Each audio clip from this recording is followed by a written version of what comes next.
and welcome everybody to the Grim Dawn patch 1.2 patch notes. This one will come out on November 16th, which is in 3 days from today. But we already have the full patch notes, so yeah, we're just gonna dive right into it, I think. Welcome guys, welcome. So yeah, Grim Dawn's most comprehensive free update ever is coming on November 16th.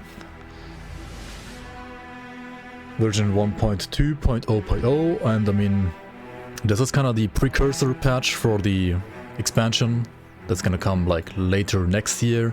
It's gonna probably like take a while until the expansion is actually ready, but at some point next year the expansion is gonna be out, which, well, it's also mentioned to here, right? Anyway, version 1.2 is dense with new features, mechanics and quality of life improvements that have been on top of your wish lists. You can look forward to improved leveling, better difficulty skips, new accessibility features, a dedicated avoidability, and much more. 1.2 is, without a doubt, our labor of love update that will usher in the next era of Grim Dawn before Fangs of Aztekaron is released in 2024. Could go on and on about the amount of changes, blah blah, right, but it's best to see them for yourselves, alright. The full changelog is below. So, major new features. Let's just start with those, right? So, you can now play the entirety of the game up to the level cap on the difficulty that's enjoyable to you. To support this, level scaling has been updated in Elite and Normal difficulty. Many areas of Normal now scale up to 100. Elite difficulty now scales up to 100 in all areas. However, loot quality and experience gains remain higher on higher difficulties. So, honestly, unless for some reason you hate loot, you still want to play an Ultimate eventually, right? Today we learn how to read, indeed. Where's your bigger stock stash wish though? Yeah, that one, I don't know, requires you, I guess, to just play the seasons and have like cloud stash instead, or to like keep on using item assistant if you're not playing the seasons. That's kind of just how it is, unfortunately. Yeah, not every wish has been granted with this patch. As big as this patch is and as awesome as the patch is overall, not every single wish has been granted. That is true. To accompany the first change, defeating the Logorian on normal/veteran difficulty now will unlock elite and ultimate difficulty for that character. Now I have just started like the Elementalist playthrough, right, and on that one I tried this change, and I think overall it works decently to go from like veteran to ultimate around like level 60. However, you have to be a little bit experienced with the game, I think, to be able to do this properly. You have to kind of like know what you're doing, or like follow a guide, and then you can do this. That does feel easier and smoother than like going through Elite in between. Not really, at least not right now. There is not quite enough content in the base game yet, maybe. However, I can see there being enough content on veteran or like normal difficulty to play through once the Fangs of Aztekaron expansion is out. Also, what I still think is a bit of a bummer is they did not increase the experience gain on veteran difficulty, right? It's still only plus 10% XP from monsters. In our league, the season 5, we tested veteran with 30% experience increase, and I feel like for the base game, something like maybe like a 20 to 25% like experience increase. Oh shit, I can't talk.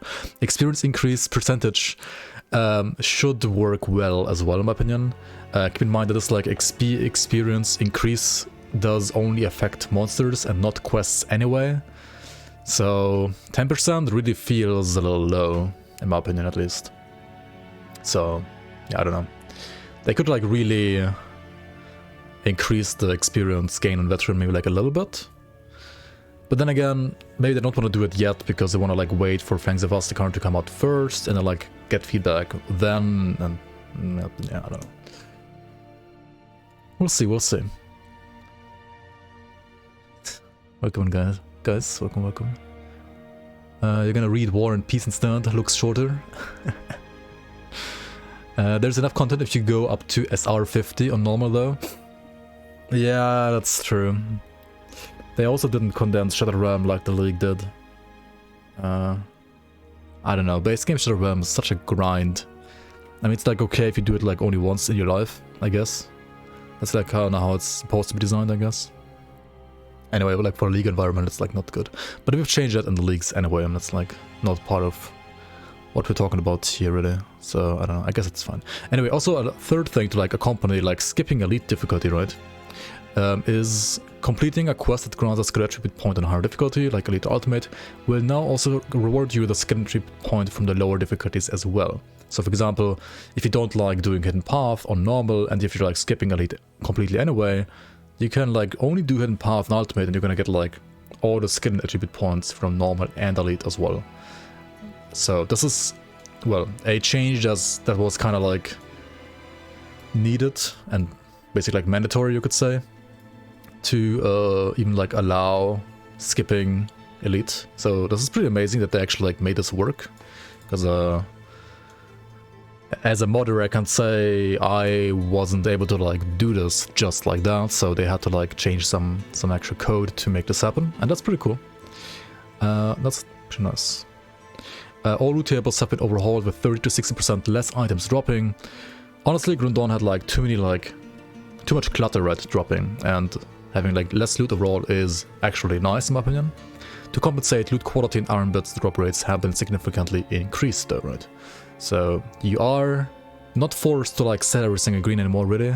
I mean, you can still like sell greens of course on top to like get even more money. However, if you're not selling anything and just picking up iron bits, I would dare to say you get almost the same amount of money as you did before. Like this loot, like the iron bits increase was actually pretty significant.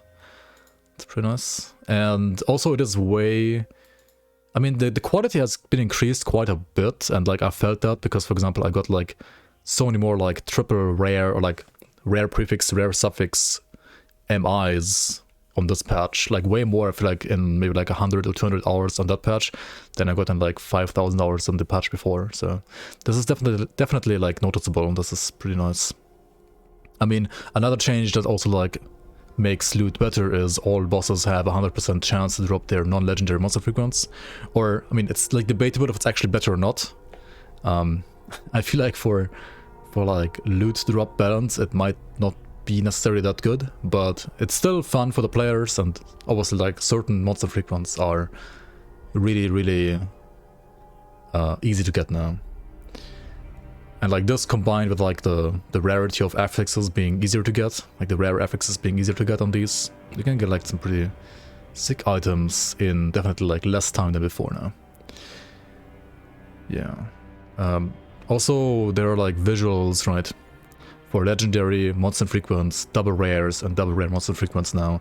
You have like an icon and also like a symbol on the minimap, and you also have like a drop sound for at least legendaries and like double rares.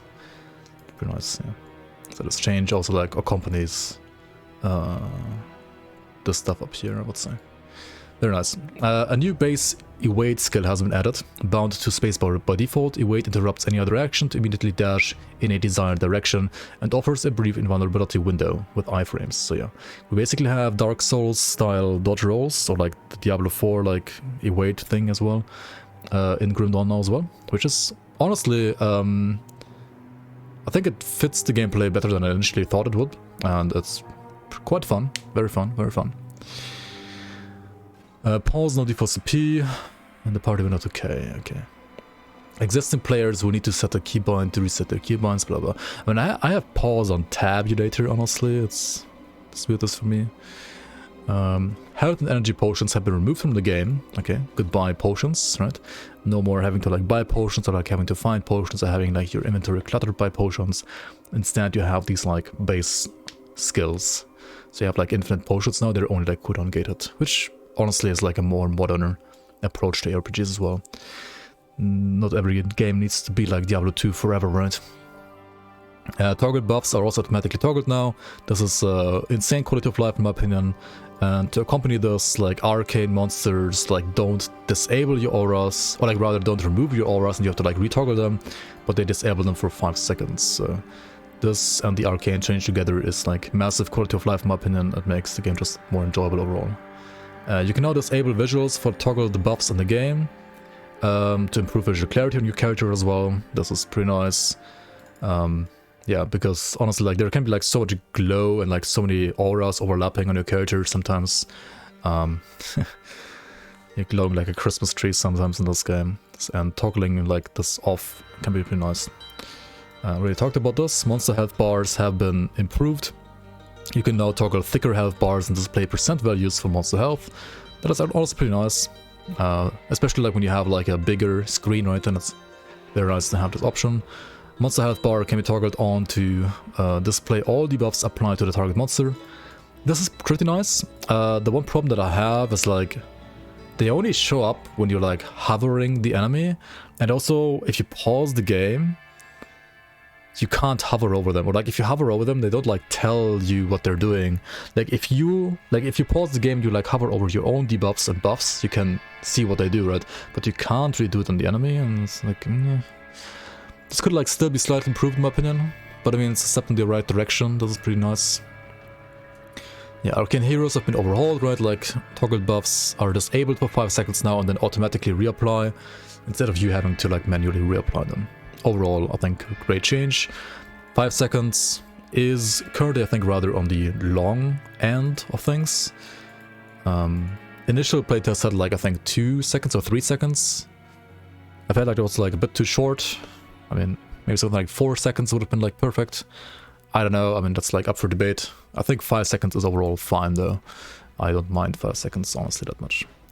New accessibility feature, disabled day-night cycle. By enabling this, the game will be perpetually set to noon. I mean, I like this. However, I would have also liked to be just able to set day-night cycle myself, like with a slider. So I can like put it to full midnight, for example, as well. That would have been like very, very, very helpful, especially for modding. But oh well, hopefully in the future maybe. Also disable fog. This is very nice, especially for people that have like lower end PCs, because fog can tank your performance sometimes. And also like some people just dislike fog then visually, so you can like disable fog now as a base game feature. Before you had to like use Grim Internals for both of these features. Cooldown counters. Also this was a Grim Internals feature. You can now enable those, and then like you will see numeric cooldown counters on your skills on the quick bar, which is very, very nice. They just need to give us now like downtime counters for devotions as well. I think Grim Internals had that. Like that is still missing in my opinion. We still need that, and we need to be able to like set the game to night by default. So while these features are really, really nice, it feels a tiny bit incomplete, but only like a tiny bit. Auto pickup radius has been increased, or reduced from the default setting. There's like a slider for auto pickup radius now. I really don't know why they bothered making a slider for this, but not for this. Like, who's gonna like not use max radius? Like, that's just like trolling. Like not using max radius is like trolling. They could have just like increased the radius, like not bothered with a slider here, honestly, in my opinion at least, and like instead made a slider here. But oh well, that's a bit of weird decisions here. A new keybind has been added to hide the user interface for taking screenshots. This is pretty nice for like people, like for artistic purposes. Very, very nice. I like this. Yeah. You still click the items from the ground. You're not using the pickup key. What? What? Or they don't even have like auto pickup radius like enabled at all for components. Nani?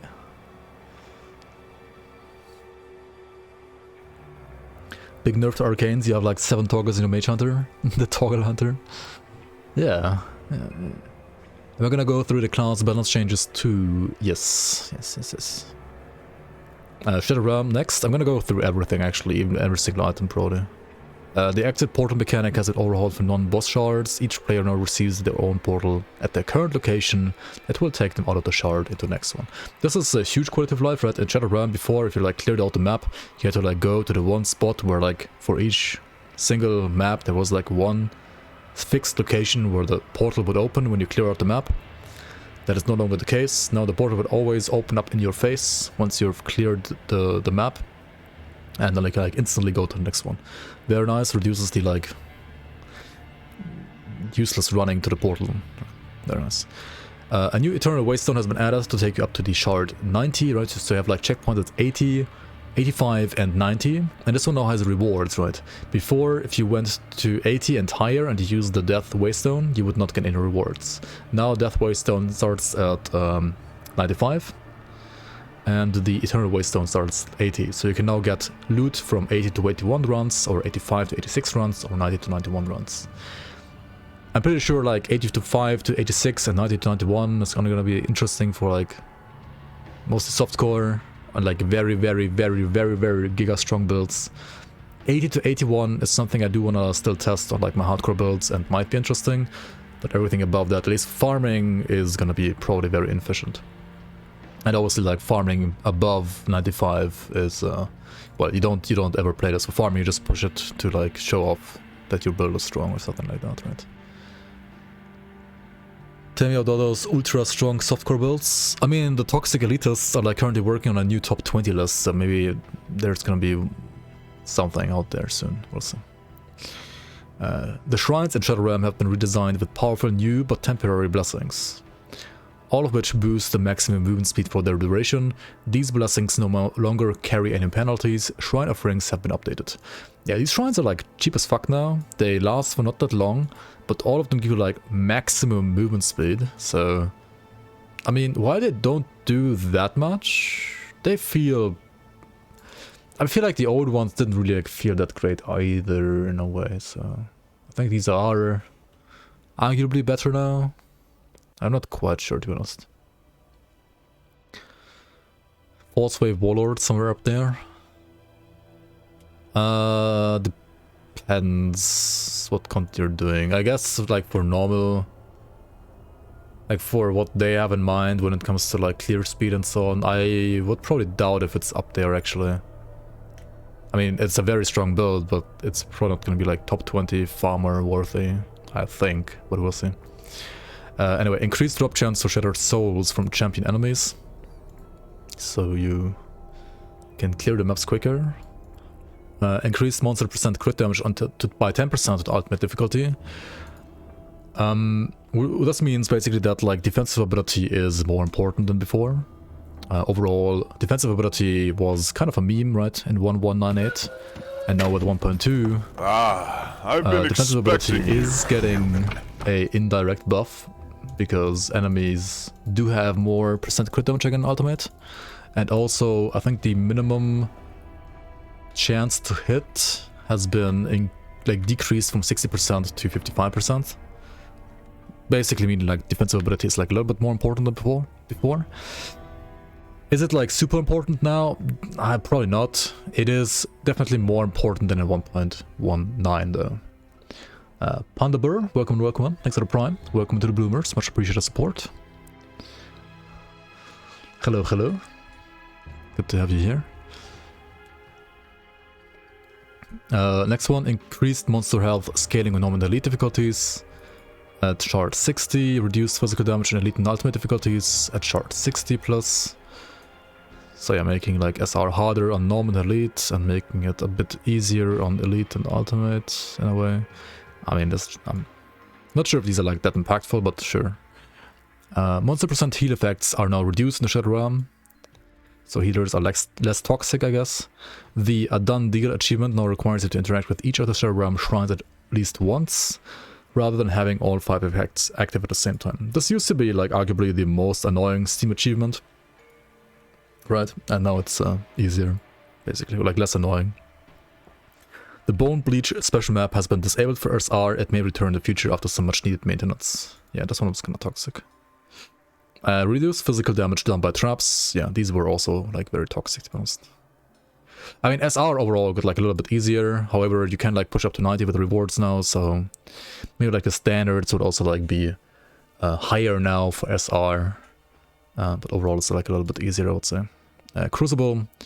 Reduce the number of non-boss monsters spawned in Crucible. Ways 150, 160, 70 rather, now have 6 mutators. As a positive player, mutator is always rolled for the 5th mutator.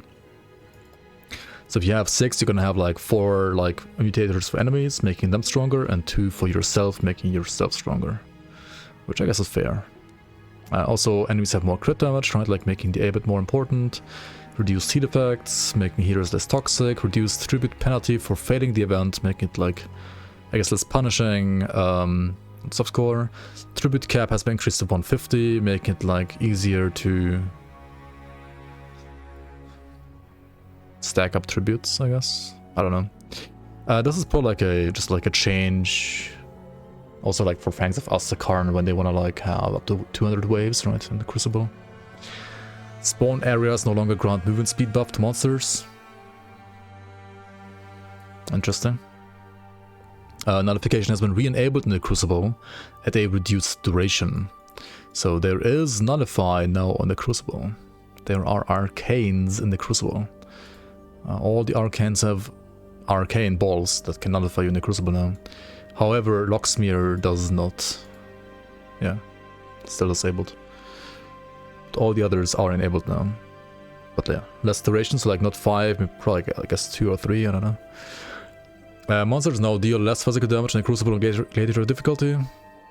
So easier.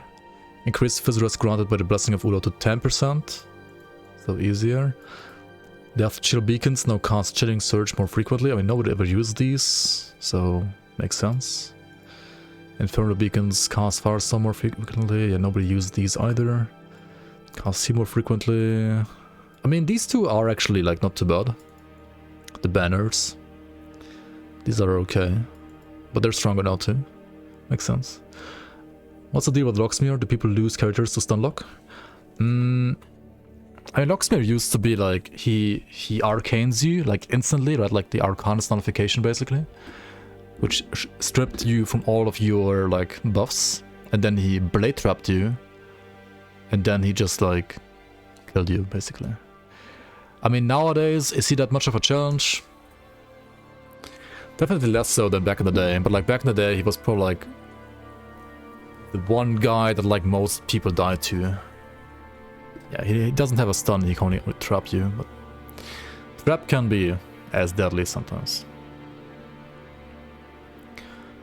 And then we have some more stuff here. Modding. The world map size limit has been increased from 2 GB to 4 GB. I mean, this is obviously gonna be amazing for our leagues, right? The Grim Dawn community leagues or other modding projects can rejoice because we didn't really have like much space left in the old map, to be honest. Now we have like double the space. I mean, obviously Crate will use some of that for the expansion, but it's still gonna be like way more space in general for modders. And then some other stuff for modders. I mean, all this is like nice for us modders, but like probably uninteresting for you guys watching on YouTube. Tech, fix an issue where arcane bomb celestial power was not refreshing if reapplied. Okay. Fix an issue where putting skill points in a modifier that grants pet bonuses would not refresh until the ability was recast. Okay. Fix some issues with assigning celestial powers to movement skills granted by augment runes. Okay. Fix an issue where refreshing trap and freeze crowd control effects would ignore their respective resistances and be applied to full duration. Oh yeah, there is no yeah, they basically like killed OFF into refresh with hourglass into OFF mechanic like this. I guess it was like a bug in a way.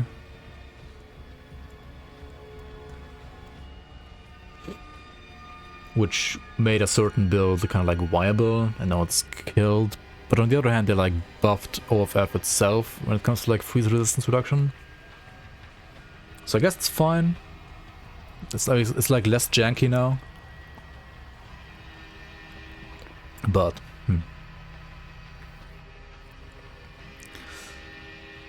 Alright, let's read the game stuff as well. Art, rock textures have been modernized across the game, particularly in base game regions.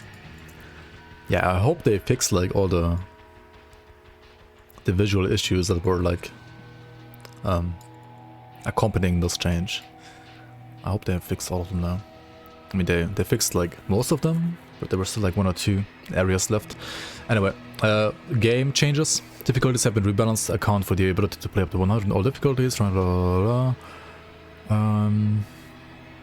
Elite and Ultimate are easier at level 1 to 50. Normal is harder as you approach level 100. You can now select your desired main menu theme in the game options, right? So you can have like the old Ashes of Mammoth background, or the old like base game background in the menu. It's pretty cool.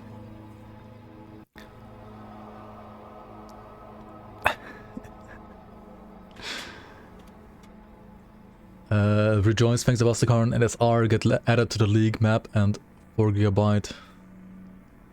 4 GB is there. Yeah. I mean, yeah, like we can put everything in one map again, right? Basically. Fuck you, YouTube. With Twitch viewers deserve some love from the streamer. Should I pet you? There. Yeah, welcome in Darkblade. DMT, welcome.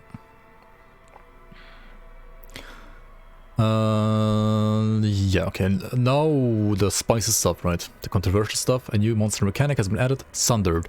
Many bosses can now sunder your defenses, causing you to take multiplicative additional damage for seconds, right? Like for whatever seconds, right? For duration. Multiple instances of Sundered do not stack, only the strongest effect is active. So most of the campaign bosses, or like some of the campaign bosses rather, have, for example, like a skill that has like a slower duration, like a slower animation, so you can dodge it. And if you dodge it, then it doesn't matter, right? You don't take any debuff. But if you get hit still, then you get sundered, and they would have something like a debuff, like 30 to 40%. I think it's like usually like 35% for campaign bosses. Which means that you will take like 35% more damage with subsequent attacks for the next, like, I don't know, like say 5 seconds or something like that. So you can either tank through that, or you're gonna have to like play more defensively for like the next 5 seconds. I like this change a lot, actually, personally. I know some people don't like it that much, but I personally like it because this change also was accompanied by all, or like almost all enemies having their resistance reduction debuffs removed. There's still like some curses that exist that still have RR, but like all the like type B and C, like the flat RR and the reduced X RR and the reduced percent stuff has been removed in monsters. So yeah, that doesn't really exist anymore, and instead we have Sunder, and obviously Sunder is scarier when you have like full resistances and like overcapped resistances, but it does make like certain bosses also more interesting in my opinion. And also I prefer this over having like one-shot mechanics that like other RPGs have. Because Sunder gives you, first of all, the option to dodge the attack, to dodge the debuff usually. Second of all, it gives you the option to dodge subsequent attacks and not take more damage. So you have like twice as many like chances to not die compared to like a monster like having just like a one-shot ability, right? So I don't know, I generally like this change, or like I like this this design rather. That said, I feel like there's like, I mean, 1 or 2 bosses where like I feel like Sunder, it's maybe like not applied in the best way right now, but for most of them I think it's working very, very well, and it seems good. Aren't all the things that Sunder used to be the stuff that would be their big hitting attacks that could potentially one-shot you, so this takes away from that. Some of those attacks have been reduced in damage, but not all of them. But all of those attacks have been reduced in animation speed, so they are slower and easier to dodge for sure. And also Sunder, right, like this thing does not apply on the hit that Sunders you, right? So even if it was like on a big hitting attack and it got not, like it didn't get nerfed, right, you would not take more damage than before, right? You would take the same damage as last patch, you just would get the Sunder debuff on top, but the Sunder debuff does not apply to the hit that applies the Sunder, it only applies to subsequent effects, right? So, I don't know, I think it's super fair, and generally it's the right direction.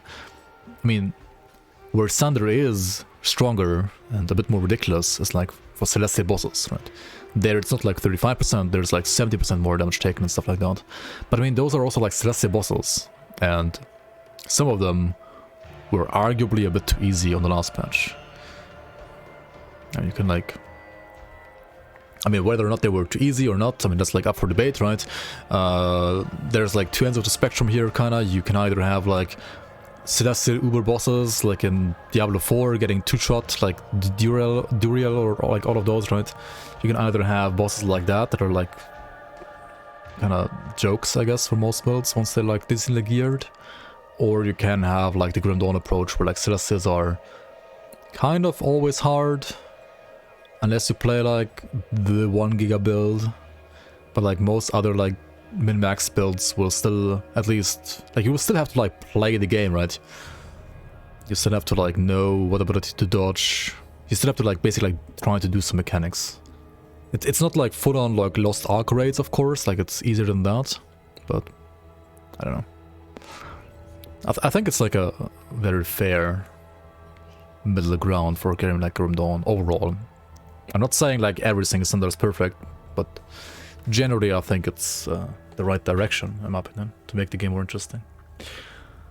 Anyway, all mutators no longer have negative effects. Many mutators have been redesigned. Monster mutators that granted the resistances no longer do so. Positive player mutators are now always rolled for the 2nd and 5th mutators. Yeah, so mutators always buff the enemies, or always buff yourself. And also there are no more mutators that give enemies resistances. So if there's a mutator for enemies, only the enemies get stronger offensively but never defensively, so you like kind of never lose damage really. Challenge areas have had their loot quality and difficulty increased. Okay, those are like, you know, like SOT and so on, or so like just some dungeons that had like mutators on them. Reduce the minimum chance to be hit to 55% from 60%. So this is, yeah, as I said earlier, right, an indirect buff to defensive ability in general. Especially more so for like stacking it to higher amounts. Hero monster archetypes, like Burning, Swift and so on, have had their special abilities updated / buffed. The most dangerous hero archetypes now have prominent visuals to distinguish their presence. Like Arcane is like a nice symbol now, you can like spot Arcanes way easier than before. Or like Regenerators, for example, that are like kind of annoying and like regenerate like a lot. They have like a cross symbol now and so on. I generally like this design also a lot, because like in the past I feel like many archetypes, like many hero archetypes, didn't really matter too much, and now they matter more. And but you also like know what's going on because you have like better visual indicators to like know what you're fighting. Bounty hunter monsters that use a hero archetype now correctly include the archetype in their name. Yeah, there was like, for example, like one Chthonian that was actually an arcane, but he had no arcane tag, and now he does have the arcane tag. And that was kind of like annoying in the past, but not anymore. Many vanilla Grim Dawn monsters have received a bump to their various abilities to bring them up to speed to modern standards. Did I even notice this? I mean, maybe. I definitely like didn't feel like any vanilla monster is like unfairly strong now. So I guess they are stronger, but since I didn't really like notice them being stronger, I don't think like anybody's gonna like have to complain about this, so it's fair and fine. Stun, freeze and petrify effects have been removed from most standard non-hero / boss monster abilities. Like no more hard to see on anything that's trash. That's very good. Slows will still exist, or traps might still exist, but I mean those aren't like as toxic as like hard CCs. It's pretty nice. This will be on YouTube, yes. Increased health cost of most bosses at low levels. Increased health, not cost. Okay, this change has minimal impact on endgame boss health, with the exception of some vanilla bosses that had underpowered health pools compared to their expansion counterparts. This change does not apply to Crucible. I think this is a good change, for sure. Like some bosses, like for example Logorian, almost feel like a real boss now. Almost. It's definitely better than before though. Reduce monster bleeding resistance and reduce monster vitality resistance. So this is basically like a straight up buff by 1% to all bleed builds and a straight up buff to all vitality builds by 4%. I feel like bleed could be buffed like a bit more even, and Vitality, I'm not sure if like it needed even 4%, but I mean, overall, like, it feels fair and it seems fine in-game. Monster auras no longer grant percent damage absorption unless it is their explicit purpose to be a defensive aura, like for example on the defender heroes, which also have like a big shield symbol on them now, right? This will prevent scenarios where overlapping auras can make monsters unusually tanky. I mean, good change. It removes like hidden tankiness that you couldn't really see or like know why enemies were so tanky. So yeah, that's good change for like overall game clarity in my opinion. Oh, but it's gonna launch on your birthday. Cray, take my money. This patch is free. You don't have to pay any money for this. This is totally free. Monster abilities no longer apply. Yeah, this is what I said earlier, right? Like percent RR or flat RR. Unique monster debuffs that reduced resists continue to do so. So there's still like, for example, the Bloodsworn curse or like a there's some like ethereal curse from like some councilmen. There's still like the Harbinger aura, which honestly is maybe still a bit bullshit, but okay. And of course something like Ravager has still like the eye debuff, right? There's still like this eye debuff that like reduces your resistances by I think like 30%. Many monster special attacks, particularly melee and breath attacks, now stop tracking the player's movement past a certain point, making it easier to evade those attacks. These are usually like big claps or like breath abilities that also like apply Sunder, and well, it was kind of like impossible to like dodge those like the first iteration of this patch because you try to like evade right behind the enemy, and then the enemy will just like turn around and like still hit you and stuff like that. So yeah, this makes it a lot easier now, which makes it fair in my opinion. Yeah, welcome.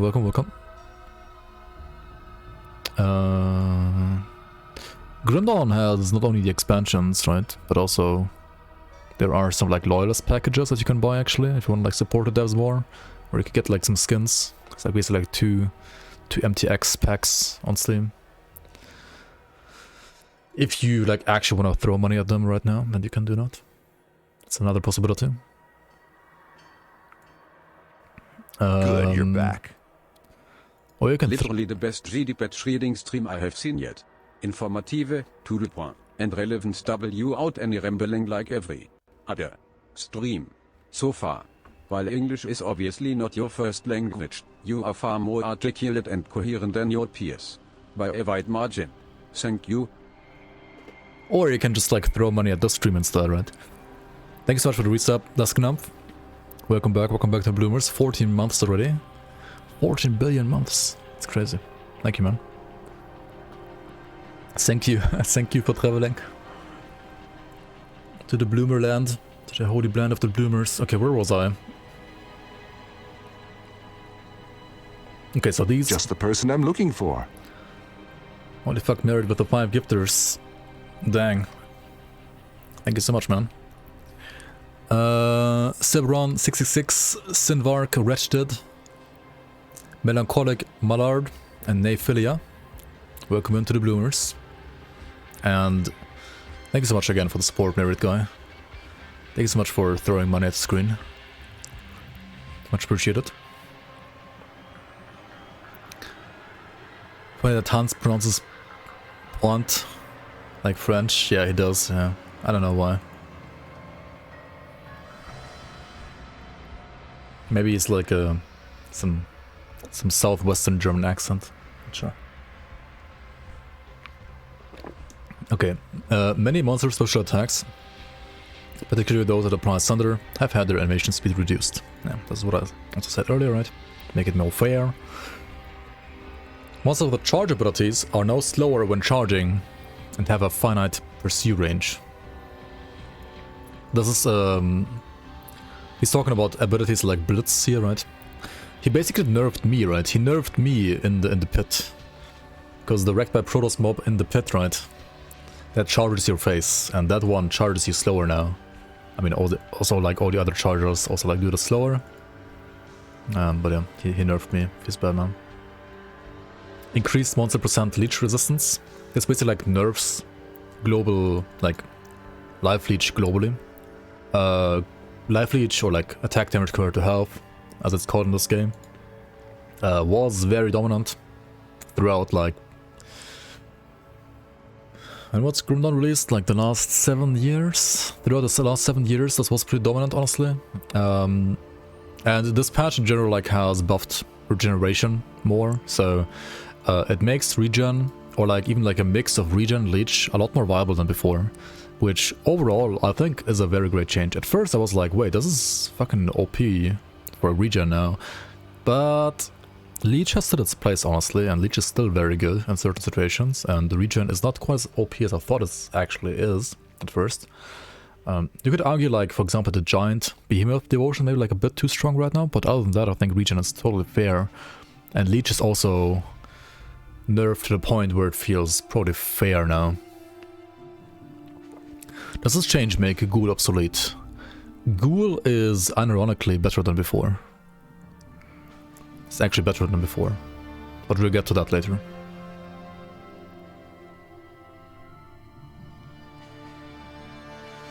On ultimate difficulty, this is roughly a 30% reduction against an average boss. Defensive / healing abilities and constellations have received a buff to compensate for this change.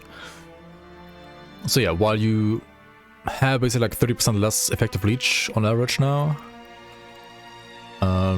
there are definitely like many other ways to sustain yourself, and I initially was like questioning this change a bit, but I think it turned out like very nicely actually. Like the balance between like leech, regen and other means of healing feels way better now than it did before, to be honest. It's really, really good. Block is still a meme though, for the most part. I mean, there are some builds that can like use some block, but generally block is still terrible. It's actually getting also like a buff in this patch, but I think it's still terrible, yeah. Just kill faster instead? I mean, I guess. Percent damage reduction debuff effect no longer reduces the intensity of other debuffs.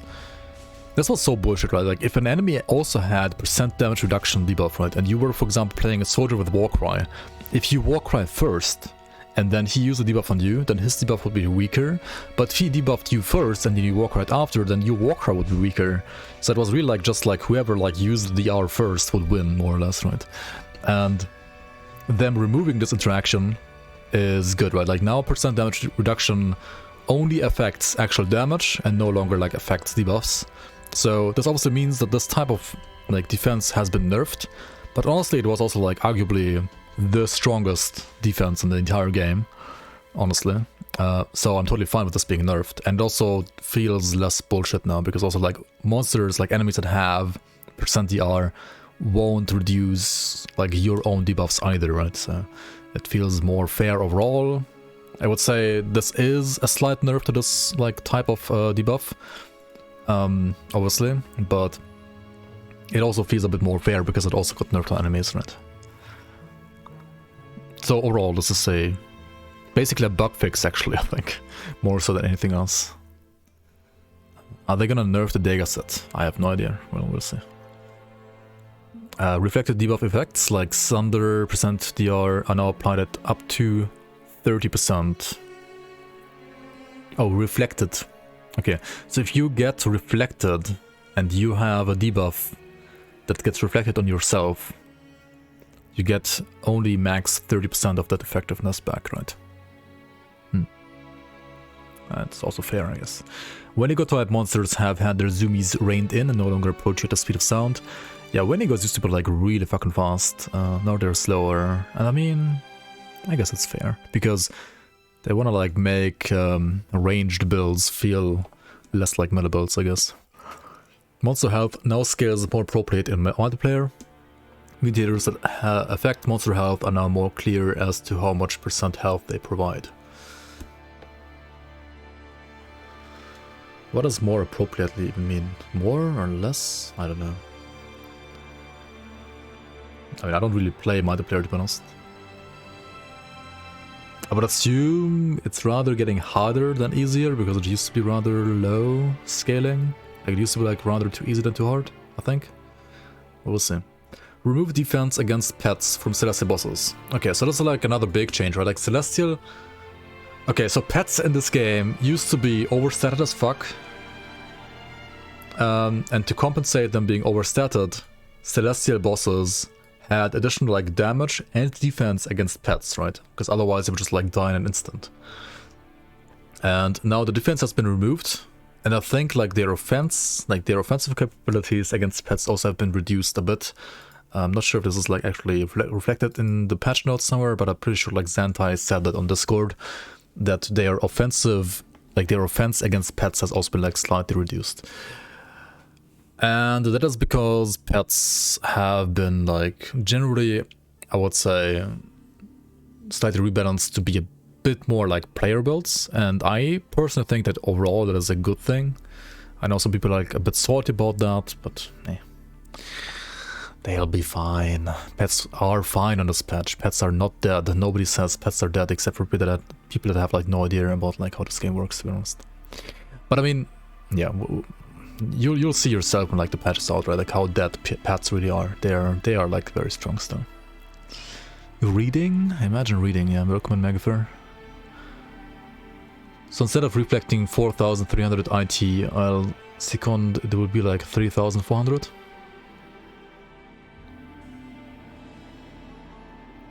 Wait, if it was like 100% before, right? If 4.3k was 100%, then it's like 1,300 now, right? So 30% intensity means like 70% less.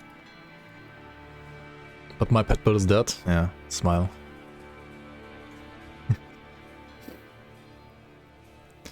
It can still kill Ravager, I'm pretty sure. If you don't misplay at least. When you go type monsters have... wait, where the fuck am I reading? I can't read. Imagine reading, man. Okay, we're over here, right? Triple the rate of infamy gain with the outcast faction and choosing to be hostile. Double the rate of infamy/fame gain with comments chosen in order to Death's Vigil. Pets now default to an aggressive stance rather than a normal stance. This setting can still be toggled on a pet-by-pet basis as desired. I mean, great change. These two are also great changes. These two actually like feel proper and fair now, in my opinion. I mean, my personal opinion about like faction gain, like reputation gain rather, is while I do love the faction system in general, certain like factions aren't still properly balanced, I think, personally. Most noticeably, Devil's Crossing and Rovers have like too slow gain, in my opinion. The rest feels fine. And the other gripe I have is writs. The writs are just, in my opinion, terrible design and should be removed. And values adjusted accordingly. But that's like a topic for another patch, maybe. Pets now default to what I already read, obviously. Increased drop rate of Manticore Eyes from hero and boss monsters and their corrupted counterparts. That is, yeah, because people thought these are too hard to get, I guess. I didn't really think so, but it's okay. I mean, I won't complain about this being easier now. Leap and charge through, like Fire Smite type attacks, can now be bound to left click. That is, I mean, great, because build customizability is something that this game should excel at, and this not working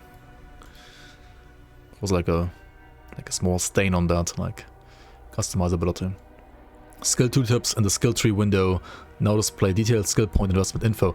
Oh yeah, that's so amazing, like especially for like new players now, right? You can like hover over a skill in game now, right? In the skill tree, and you will see how many points you've put in there and how many plus skills you're getting from gear. And also if you are over the max, right, over like 26 points for example, it's gonna be like red, and you're gonna have like an overcap warning if your skill exceeds the ultimate skill point cap. So very, very, very nice quality of life change right here. Like both of these, honestly, very nice like quality of life changes. Very nice. More attributes have been added to the character sheet, like percent reflect resistance and additional pet attributes. Can now be seen like in the page 3 and 2 of your character page, which also is very good, and I don't know why these weren't like there in the first place, but now they're there, so that's nice. Alright, I'm gonna skip over the itemization changes until later and jump straight to class changes, I think, first, because those are like more generic, and then we can look at itemization after that. Let's just scroll down here to... why is it loading so slow? The patch is too big. It's go down to class and skills. Here we go. Toggled buffs no longer have an energy upkeep. I mean, makes sense if they're like automatically toggled as well. Some energy regeneration constellations have had their energy regeneration reduced, and various monster abilities had their energy costs increased to compensate. Yeah. So this basically means like some skills need more energy, and you have less energy regen from devotions, but your toggles don't need energy anymore. And overall, I can say in-game, this feels like a good change. It doesn't feel like you're like really going out of energy ever. Unless you play bad, I guess. I don't know.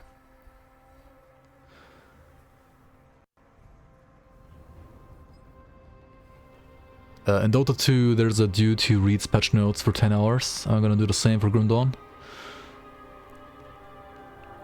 How long was my last patch note video? Like 5 hours? 4? 3? I don't know. Yeah, it was not too short. Okay, so next one, reduce armor of the high armor pets, like Blind Fiend, Briar Thorns and Chillmanes, to bring them more in line with average pets. Oh my god, pets are dead, oh no, fuck. Health scaling with level for all pets has been increased by around 9%, with some exceptions getting up to 30% more HP, like the Raven, the familiar, right? This does not mean that pets are dead, by the way, pets are fine. In general, of course, like some pet builds are weaker, some are stronger, but that has always been the case. And Briarthorn Beastcoder used to be like, you know, like I don't know, like the best pet builds used to be like 50 Shades of Beastcoder like in the last 4 years, and I think it's gonna change a bit at least, and I hope it's gonna actually change as well. Do I have a dog or a cat? I have neither right now, no. Devotion, Abomination, let's go with Devotions now, right? Abomination, increased health and OA. Affliction is like a Vitality Decay Devotion now. I actually have to like look at this like in-game at some point, like when it's actually updated. I didn't like get a chance to like look at this properly so far. Autumn Boar added run speed. That's nice for retaliation builds, they were usually like slow as fuck. Bat added 10 DA. I mean, okay. Bat is not really like a good devotion right now, I think. I mean, it can be still like good in certain builds, like of course Vitality builds, and like builds that have like full conversion for Wit and Pierce to whatever damage type they're dealing. But it's, apart from Vitality builds, rather niche. But in that niche it can be good, so overall it's a fine spot, not OP, not bad.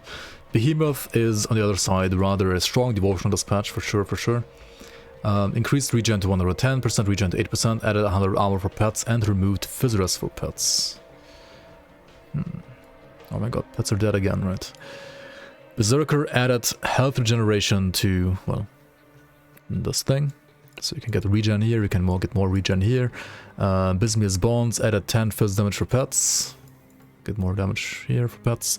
Candor reduced regeneration, Dry reduced regeneration. I mean, this feels fine in game though. Because, well, yeah, you don't need regeneration for your toggles anyway. Dying God added chaos damage for pets and increased DA to 55. There we go, more pet buffs. Fox added regen. Fox is kind of stacked now, honestly. Like, if you don't need the OA from Raven, then Fox is has like 6% leech and more regen. Very, very nice. Yo, Dracon, welcome. You're really hyped for the patch. Finally a good game again. Yeah, man, the patch is pretty good. I mean, the patch is actually gonna come out on Thursday, right? This is the patch notes. But yeah, it's overall, I mean, of course, like there's like not everything is perfect, but like overall it's like I think 95% perfect. So I don't know, it's pretty good.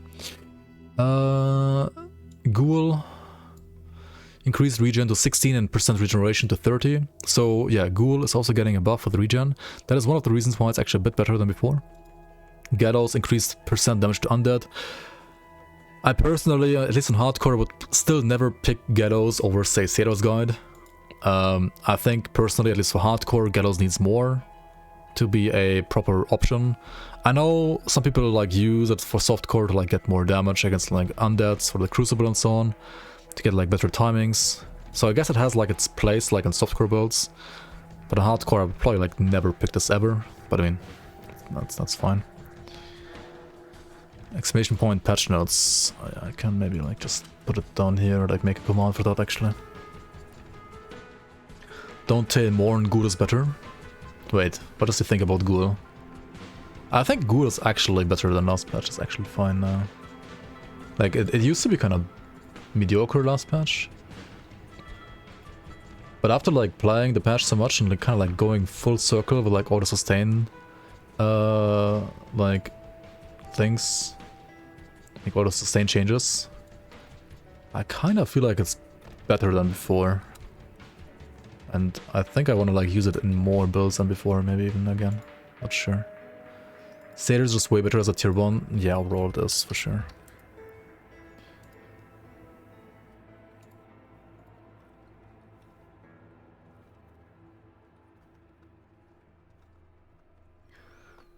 Okay, done here. Let's go. Next devotion. Harpy, reduced energy, I mean that's whatever, it's just like a change, right? That does nothing. Harvest Mounds, increased regeneration for health. Harvest Mounds is a... like used to be like an okay devotion in the past, rather niche, and now it's definitely better.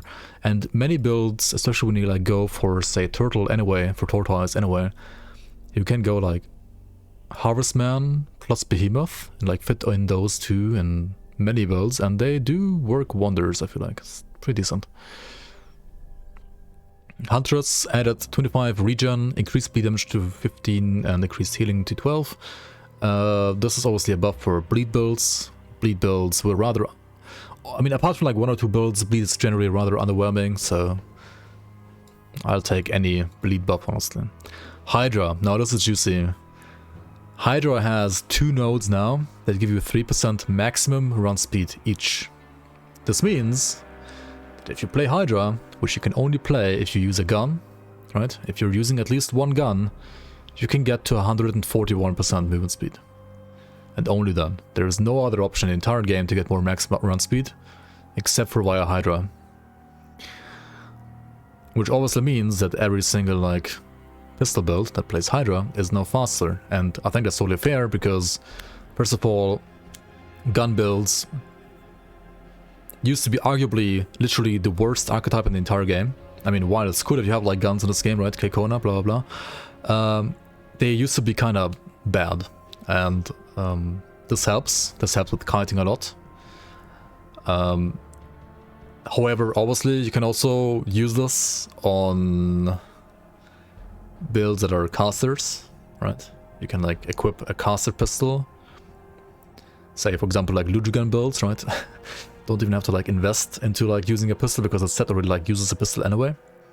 However, you still have to invest into the Hydra Devotion, and I don't think like most of those casters want to like actually invest into Hydra Devotion by default.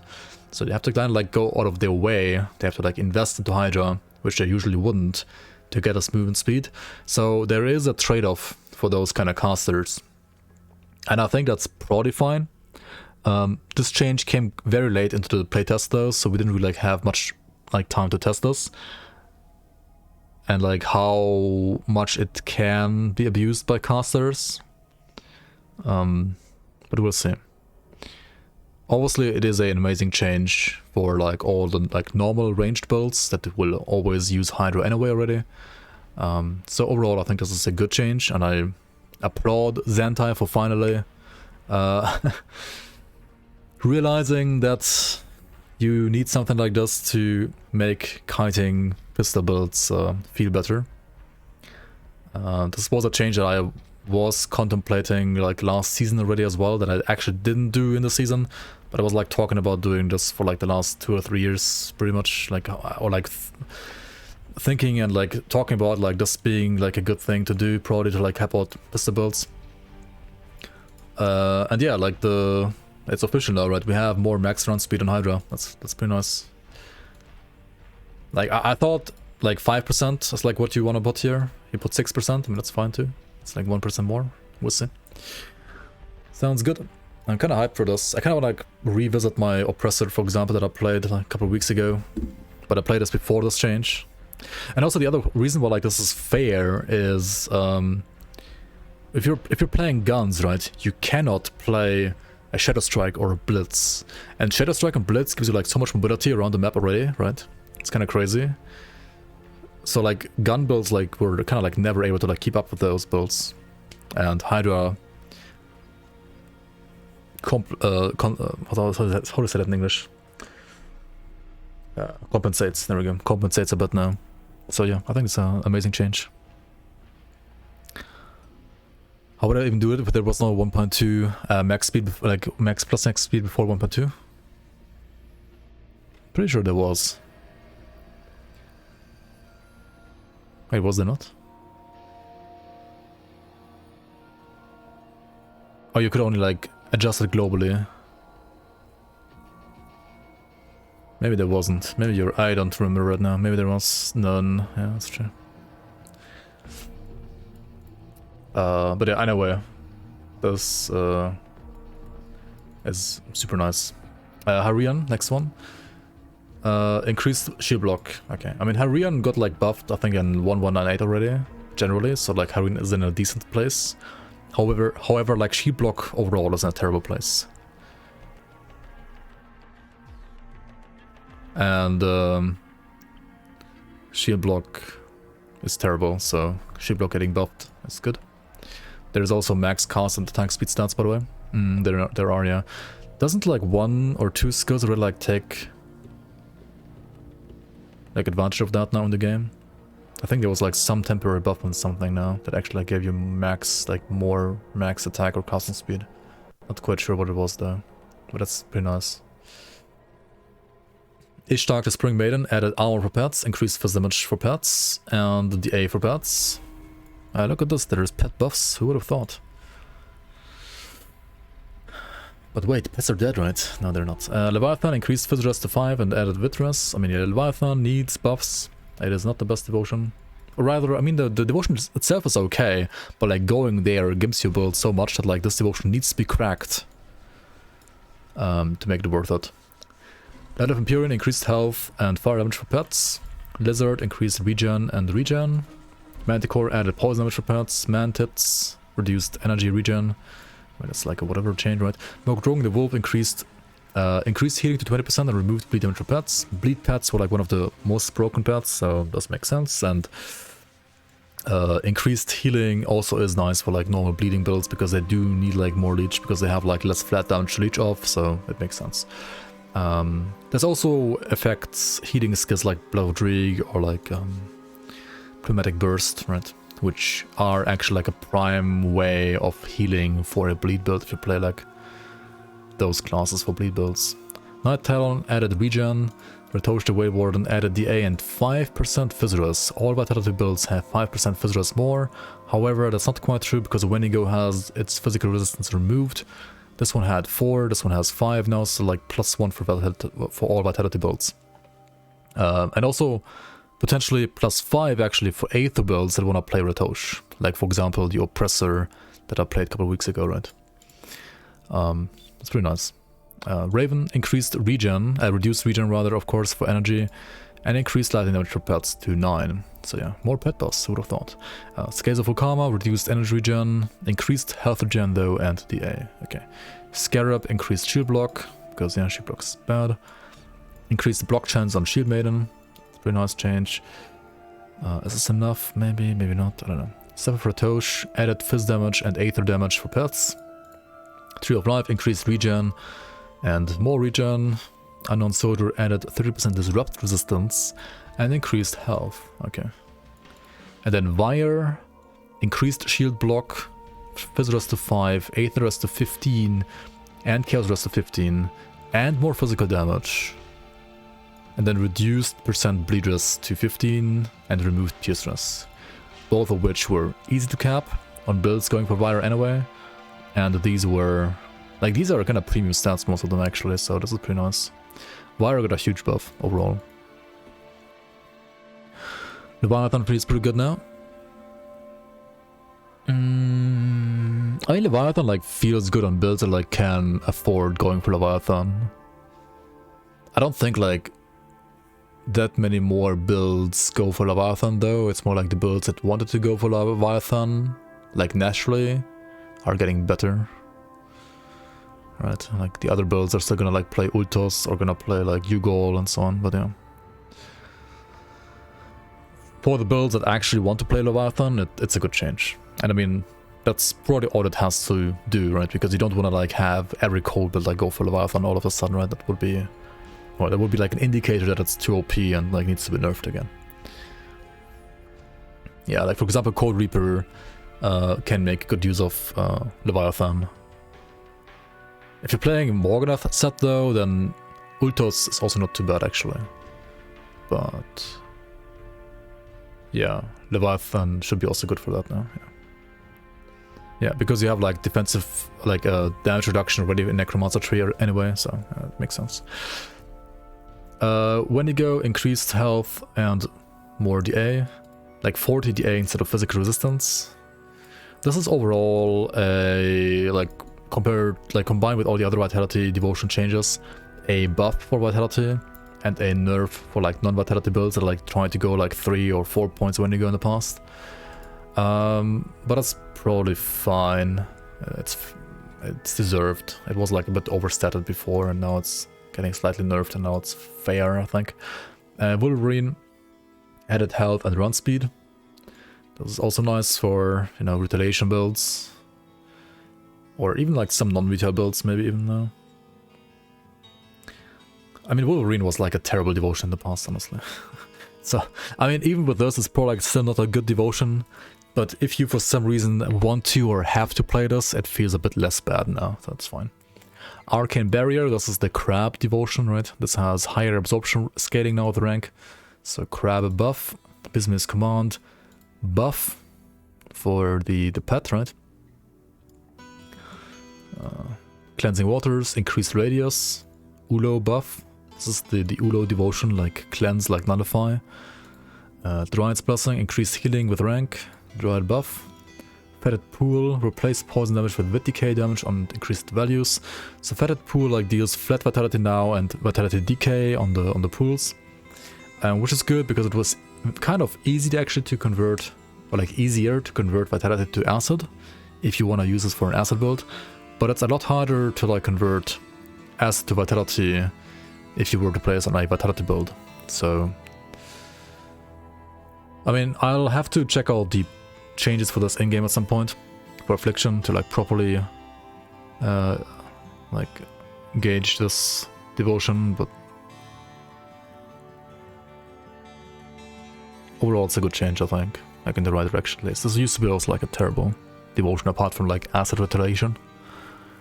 Ghoulish Hunger, added increased healing and added cast speed. And this is the second reason why Ghoul is actually good right now, or like better than before for sure. You can even play like Ghoul on casters now, and increased healing obviously also affects the leech, so you're getting like even more leech. So yeah, I think Ghoul is, if you have like good cooldown reduction for Ghoul, it's a good skill. And even like on some meta builds, I might still go for Ghoul if I can fit it sometimes. Like, or like try to fit it more so than in the past. Also, Ghoul is better for like Celestial bosses, I feel like. Whereas something like Turtle is better for maybe like Shadow Realm environments. Giant's Blood, increased duration and health regeneration scaling with rank. I mean, to how many seconds? You could like at least put it down here, right? Anyway, Giant's Blood is pretty sexy now, yeah. It's pretty good. Healing Rain, increased regen and percentage regen as well. Scaling with rank. Oh, I didn't put the numbers because it's scaling with rank. I mean, I could have like put the numbers of like the max rank at least, but okay. Anyway, these are both better, and well, Healing Rain, Tree of Life, right, is very hard to fit in many builds, and if you actually go for Tree of Life, then you're gonna lose like tons of damage usually. However, Giant is a lot easier to like fit in your builds, so Giant is almost like a decent, at least decent or even strong devotion on pretty much any build now. Which, yeah, maybe means it's a bit too strong, but it's definitely like nice. And you are still like giving up like damage if you like go for Giant, right? Because Giant has like 0 damage on the entire skill tree, like in the entire like devotion. So I guess it's fair. Howl of Mogjogan added more regen with the rank as well. alright, to like help out especially bleed builds, and this also helps out pet builds actually. Inspiration, increased DA with rank. This is from the Harp devotion, right? This one gets more DA. Well, that's fine, I think. Harp is a very niche devotion, but it's not actually that bad. It's very niche and mostly used for pierce builds. So this is an okay buff, it makes sense. Mark for Tosh, this is an interesting one. So the Mark for Tosh is one of the few ways to get life leech resistance reduction, right? And with enemies having higher life leech resistance now, this is even more interesting than before. So before it had 8%, now it has 10%. Now you might think that's only like 2% more, right? But if you go from like, say, if an enemy has like 90% leech resistance, right? And you go from like 82 to 80, you actually like leech 10% more, right? So that can be, depending on what you're fighting, quite impactful. Phoenix Fire, increased absorption of the rank. Okay, more absorption on this. Phoenix is actually a really, really solid devotion now as well. And it's even better if you're like stacking other sources of absorption on top, right? Like if you're playing, say, a Shoebreaker, like Inquisitor or Oathkeeper or Demolitionist, like they all love Phoenix Fire. Phoenix Fire is so good for like fire builds that include Demo, Oathkeeper, Inquisitor especially.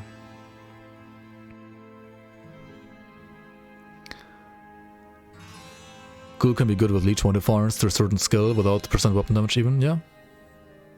Yeah, because of like this, right? Like even without percent weapon damage it can be still kind of okay. I mean, don't forget, right, it still gives you like a massive amount of physical resistance as well, right? Like, what is it, like 15, 16, 18%? 18% physical resistance, right? So like when you actually need it, right? Like when you actually need it, it is a stronger circuit breaker than Turtle, in my opinion. Especially against like bosses that like hit hard. Because like if you have like Turtle proccing against like a boss, I mean he just like chunks right through it, right? Don't really like feel it, and you can't leech back. Whereas this one makes you actually like leech back. I mean, I feel like Ghoul is just like great against bosses especially, and less good against other stuff. Whereas Turtle is better for like trash and like better for like hordes of enemies. Both have their place in a way. And I mean, the one thing that like makes Turtle still a bit broken in my opinion is like the 4% physical resistance on a tier 1 devotion that's really like good for defense, but okay. Praise Tutel, right? Maybe your Templar would have been alive if it went for Ghoul over Tutel? Maybe, who knows, maybe. Don't underestimate Ghoul, guys. Even with all the regen and even like with Tutel being so good right now, don't underestimate Ghoul. Like, Ghoul is not bad. Shield Wall, increased base armor by 10%. That's Targo devotion, right? Does anybody like ever play Targo? That's this one, right? Targo. This thing is like 1, 2, 3, 4, 5, 6, 7 points for one back, like one affinity back. Retail? But like which retail build? Like even like many retail builds, it's expensive.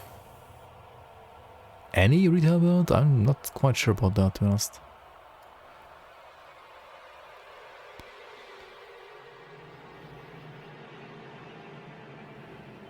But yeah, I mean, obviously it does mainly retaliation builds, and I have also used it on retaliation builds in the past, but I'm not sure.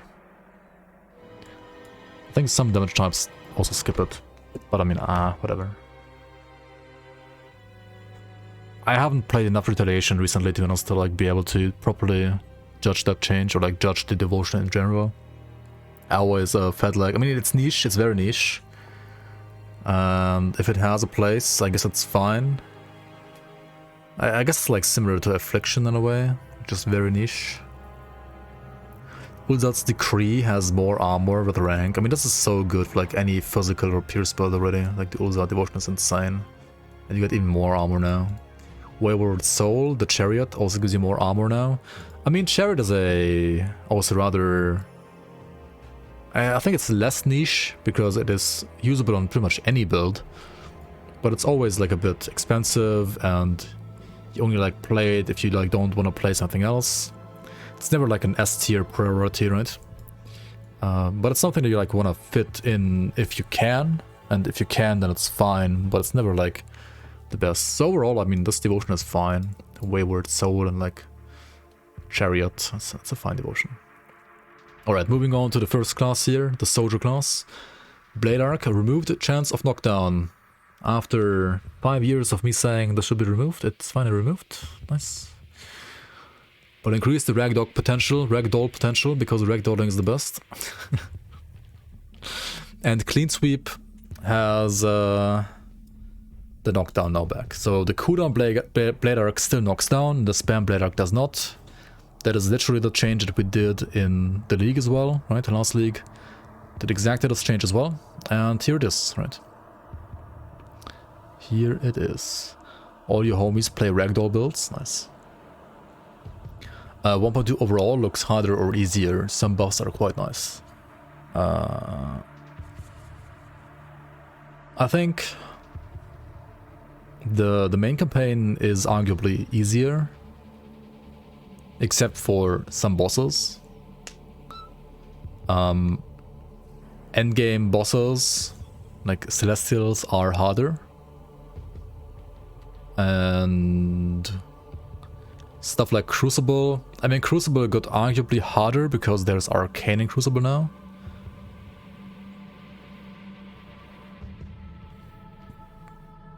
Shatter Realm. I mean, the bosses in SR also got a bit harder, I guess. Because some of them can Sunder and they have like actually... Like the Nemesis bosses got harder in the game in general as well, yeah. Like SR got a... Yeah, I mean, SR and Crucible got like a bit harder, I would say. But the thing is like, you have like a higher skill ceiling in the game now. Right? So, it's like if you play the game well, you can do all the content that got harder quicker and easier than before, actually. Like, people are doing sub 4 minute Crucible runs, sub 430 SR runs, 75 to 76. Like, the game, if you are good at the game, is not, I mean, not easier, but quicker than before, right? Like, you can, like, because there is more damage, and there is more, like, room for, like, playing skillfully. You can beat the content quicker than before. However, if you don't use the tools granted to you, then it's gonna be a bit harder. Like, at least in endgame, it's gonna be harder than before, for sure. Early to mid game, it's like the same or easier, I feel like, but like endgame is a bit harder. Sure. Pitmaster's Axe replace bonuses and modifiers of Blade Arc with support for Ring of Steel. This is an abysmal change. This is the only most infrequent that Blade Arc builds have, and now they will have nothing, yet you're giving Ring of Steel a 4th weapon on top of Ballet Gore's Crusher, Surtur Slicer, and Ragrathar's Horn. This is a completely pointless and terrible change. Fix this. Wait, what? Who said that? I mean... What?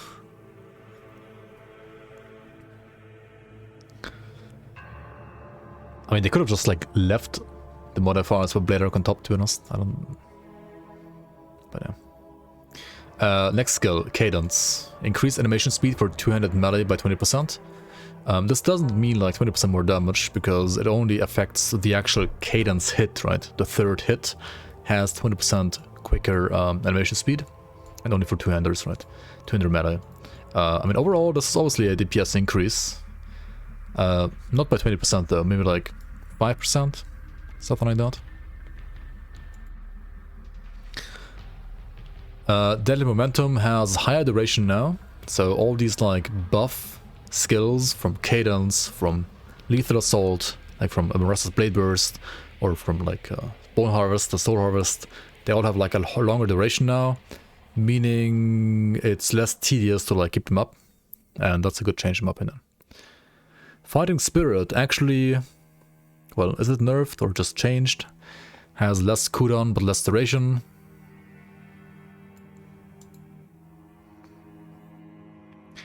You could say it's probably like a nerf against anything that before died in 6 seconds. With certain items in combination, it might be a buff there. Sun Herald's Claymore. What about Sun Herald's Claymore?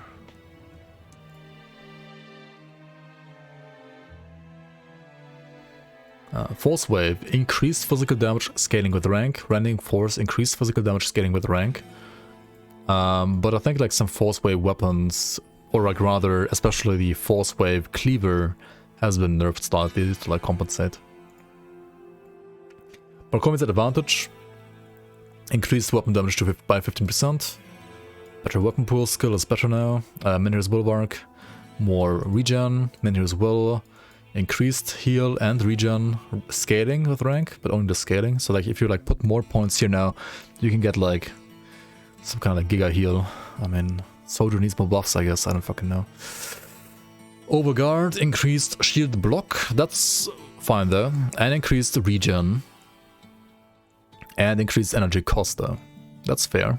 This is generally a buff for sure, which probably means like, what's it called? Spell Scourge Blade Master, I mean Battle Mage rather. It's gonna be just as strong or even stronger than before. Markovian's defense reduced damage penalty to minus 10% only. So using the the transmitter for this is less punishing than before. Veterancy, increased regen. Solan's Technique, increased weapon damage by 20%. So weapon pool skills buffed. I think like all of them got buffed basically in this patch. And all regen stuff also got buffed pretty much. Blackwater Cocktail, increased duration scaling with rank to 4.5 by 12 ranks, rank 12, and 6.5 by ultimate rank. So this especially buffs ultimate points when it comes to duration. And this also means that it's like easier to stack multiple cocktails if you're spamming the skill, which is a buff for like any spam cocktail build. Most noticeably, for example, Chaos Spam, which used to be kind of terrible. And High Potency has longer duration bonus, which is like a slight nerf, you could say, like for the burn builds. But I mean, together with this scaling up here, it's I think it's still like a small buff to like dot builds, so like to like high potency builds. But it's a even bigger buff for like spam builds, which is totally fair because like high potency was like the only actual strong way to play this, I feel like. And yeah, I mean that's like getting only like a small buff, and the other one is getting a bigger buff, so that makes sense. Flashbang, increased energy cost scaling. Fair. Mortar Trap, reduced cooldown to 2.5 seconds. With certain setups, you can have like basically 0 cooldown on Mortar Trap now, and then like some items give you like also the ability to like put more mortars down at the same time now, meaning you can like stack the burn damage from this way easier than before now.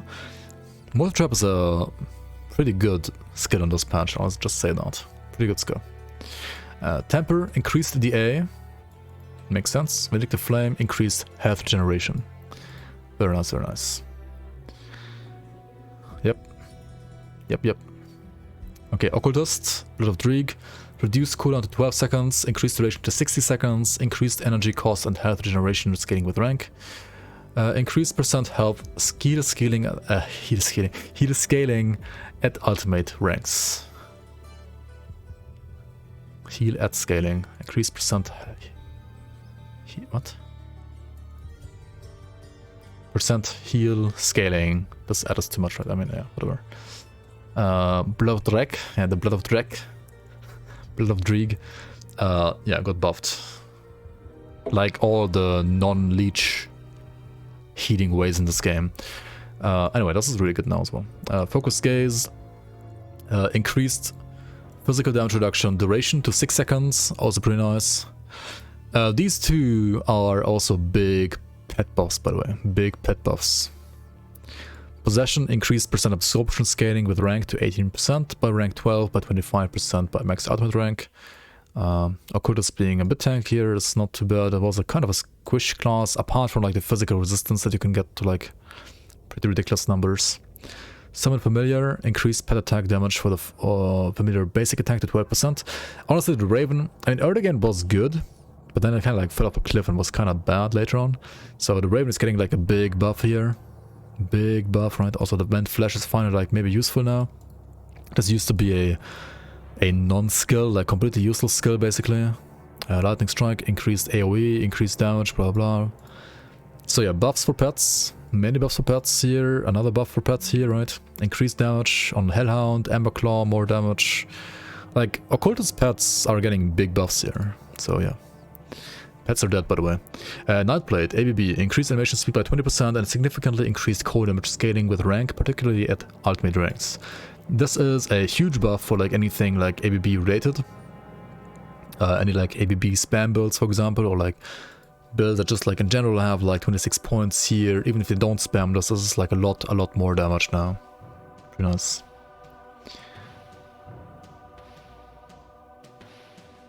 Ready for politics?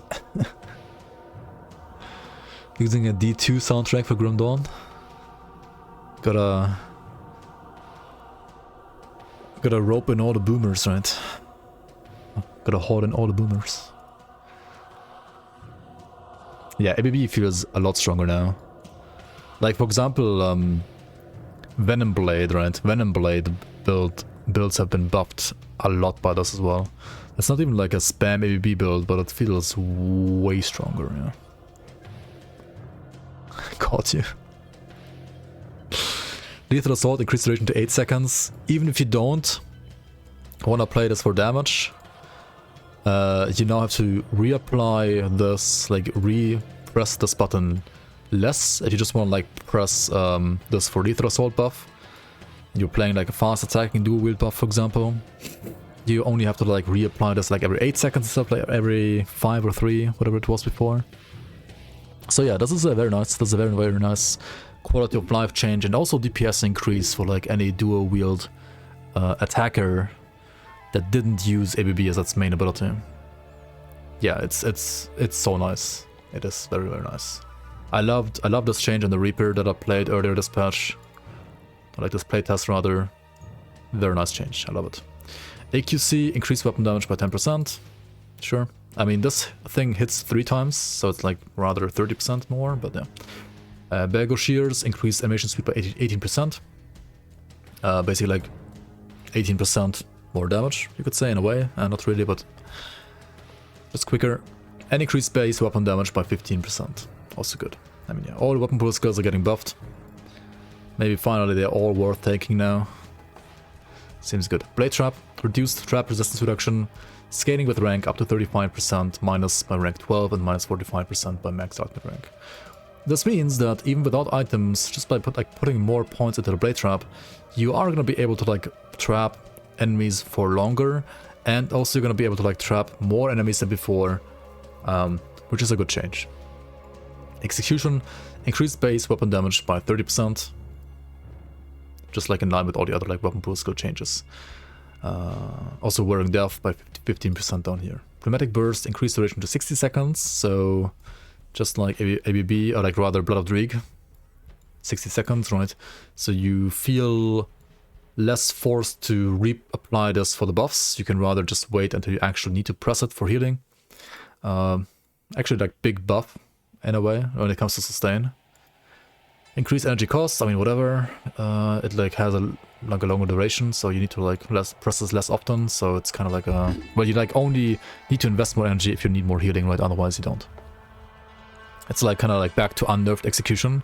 It's the same value as like the old execution had back in the day. Interesting.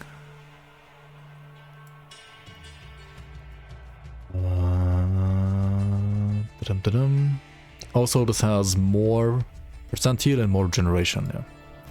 Just in line with like the Blood of Dreig change as well. Any Purifier buffs in here? Purifier? What class? Maybe in Itemization, but honestly, I feel like Purifier is fucking shit this patch, not gonna lie, compared to other classes. I mean, it was already like not the best class before, to be honest, but I think it like even dropped lower in ranks now. You love Purifier? I mean, Purifier is fun, yeah, but I'm afraid if I had to like do a quick mind map in my head when it comes to like tier lists for classes, I think I would drop Purifier by like another rank or 2 compared to like last patch. Add some MIs for Purifier, please. I mean, the league has MIs for Purifier. Actually, quite a lot of them. And even sets for Purifier too. Purifier is a lot better in the league. Arcane Will increased DA scaling to 250 by rank 10 and 500 DA by max ultimate rank. I mean, I know this is like a temporary buff, but holy fuck, like up to 500 DA. It's kinda crazy. Arcane Will. At least good on builds that like have points to Arcane Will now. Tier Dust? That's a giga old one. That one was super old.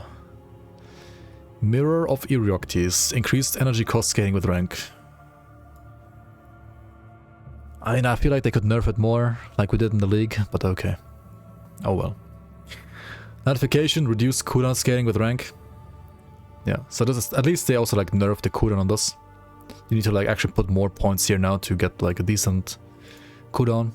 Null and Mirror are like fucking broken defensively, in my opinion, in this game. I'm happy with the Null nerf, honestly. I think this is perfectly fine as it is. Mirror is... Spellbinder S tier. Yeah, that's like a that's very old. Spellbinder is no longer S tier, I think. Definitely not. It used to be S tier though, but yeah, not anymore. OFF added minus freeze resistance reduction up to 35% by 12 and minus 45% by max ultimate rank, like 22 points. This is just like the Blade Trap change. This means that you get like more freeze RR by default. They're just like putting more points here, which means like the skill is a bit more usable than before, even without item investment. However, they removed the interaction where you can do OFF into reset into OFF and the freeze RR would stack, right? That doesn't stack anymore. That does not work. And they also, I think, adjusted the... like they nerfed Mage Slayer set a bit. So... overall, the skill feels maybe like a bit more consistent than before, but less cheesy, which means for actual endgame, it might be just as bad as before. But at least it's like more usable for leveling and it feels better for like crowds and like for SR. It's just bad against bosses. It's just, I think it's still as bad against bosses as it was before. And something like Musi will still have like 5 billion like freeze resistance, so you can never freeze Musi. But yeah. It's kind of okay. Yeah, that's the list still, yeah. Wrath of Agravix, increased percent damage modified to 180%, added 40% weapon damage bonus. Yeah, spam Kalidors was actually pretty good after the like last buff. And cooldown Kalidors was not that good, so this is even better now.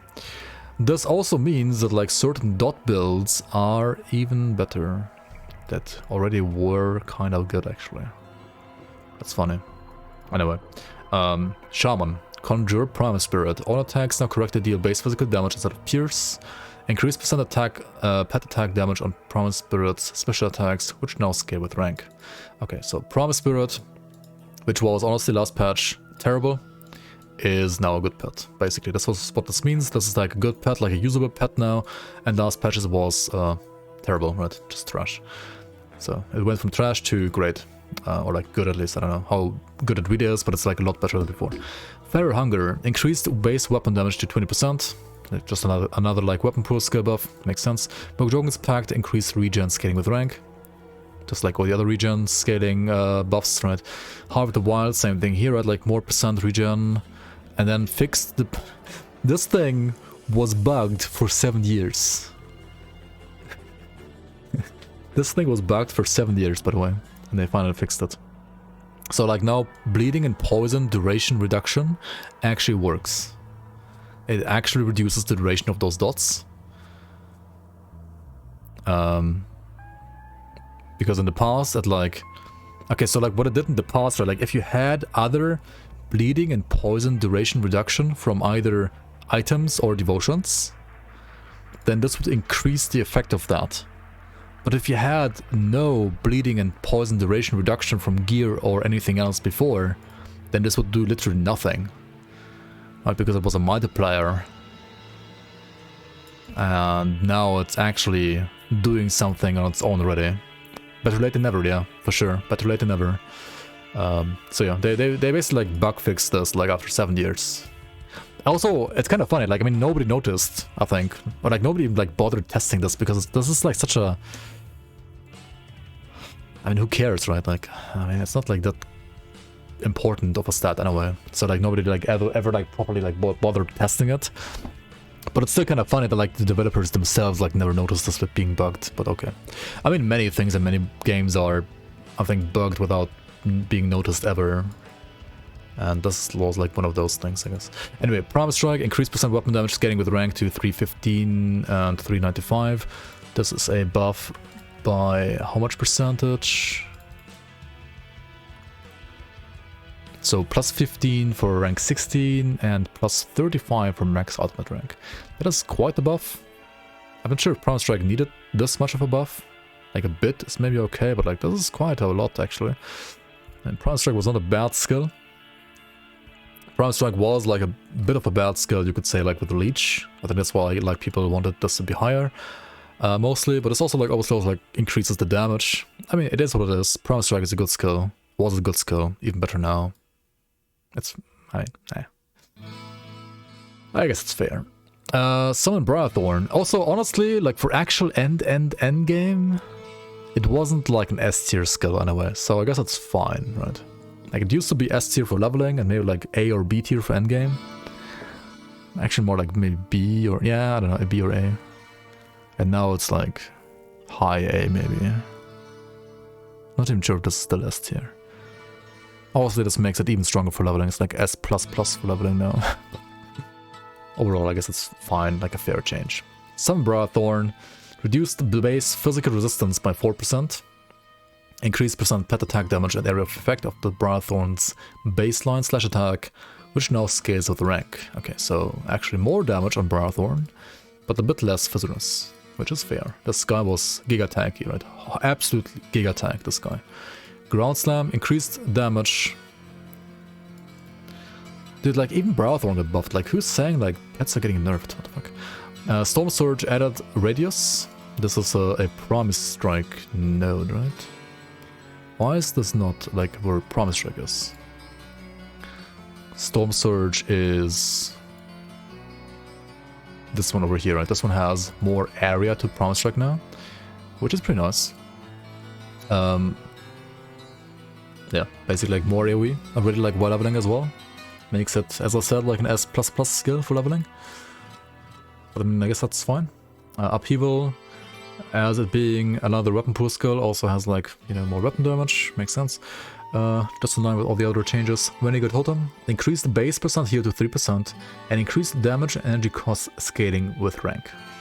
So Renegade Totem heals you more and deals more damage. Damage of this thing itself is kind of terrible, so I don't know if this like matters really. Like even if it is increased now, would it be like noticeable damage?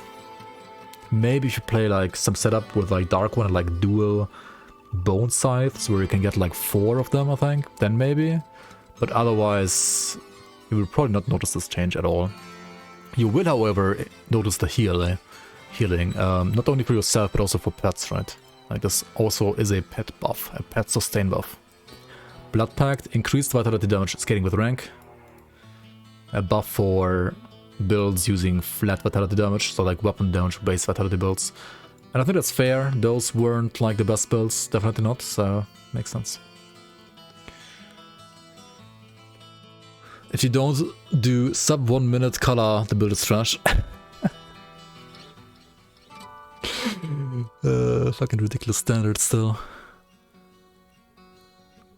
The issue is I never bothered to give proper text tags to unused stats like %CDR and %CDR modifier. That is true, yeah, that is true. Which is why like you couldn't tell in-game if it's like the actual thing or like the wrong thing, right? Let's do a poll and see if anybody knows what Elemental Blaze is. Elemental Blaze. Wait, what is Elemental Blaze?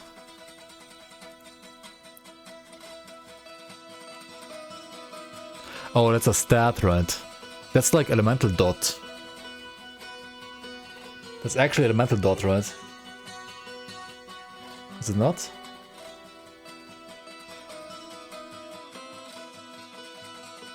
It is, right? It's called Elemental Blaze. Never heard of that in this game ever. Wait, so if you... But it's not like really being used, right? Like even if you have like, for example, acid damage converted to elemental and you have some poison damage, then like technically it should be converted to elemental blaze, right? But it doesn't exist. It's converted to like burn, lightning and cold instead. But like maybe internally it's still like coded and like handled as elemental blaze, not sure.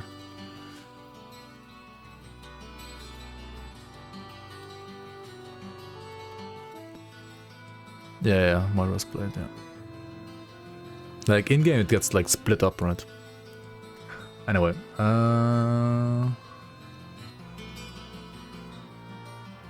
Inquisitor, bursting rounds, increased base weapon damage by 15%.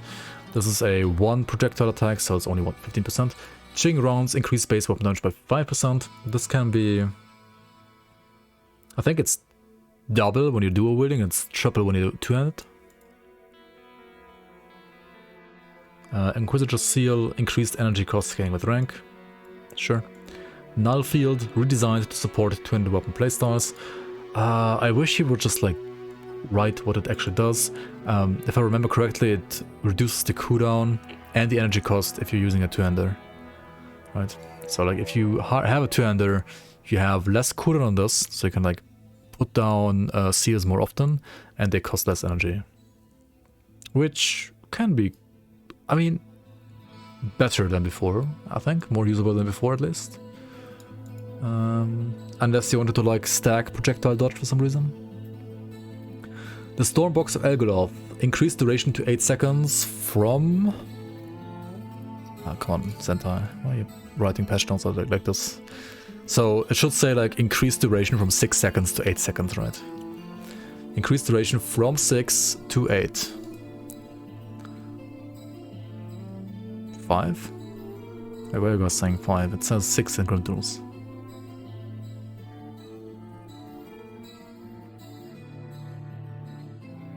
So this is a 33% damage buff against bosses where you like wanna stack this, right? There's no time for proper patch notes, look at how long the thing is. I mean, if you do the change, you just like put down the line, right? I mean, that's what he's doing as well. You might as well just like put down the line properly. It's more like, I mean, whatever. Lightning Tether, I mean, I can understand something like this sometimes when you're like, stuff has been changed, when it's kind of like, you just want to be like quick and lazy, but yeah. Lightning Tether, maximum tethers increased to 5 instead of, I think it was 3 before, yeah. So you could have like 3 tethers before, like 3 different enemies tethered, and now you can have 5 enemies tethered. You cannot have more than 1 tether per enemy though, right? So this only increases AoE damage, really.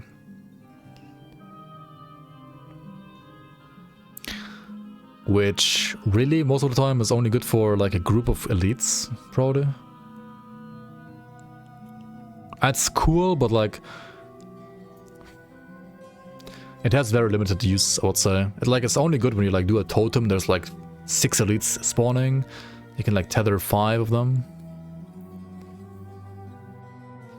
Preview of Season 6 notes, X removed, Y redesigned. Yeah, maybe. Storm Spread, increased base weapon damage by 3%. Keep in mind this has like 4 projectiles at 7 points, so it's 12, and then like it hits twice, so it's 24%. And if you're... Yeah, it's 8 projectiles, right? It's like 24% basically.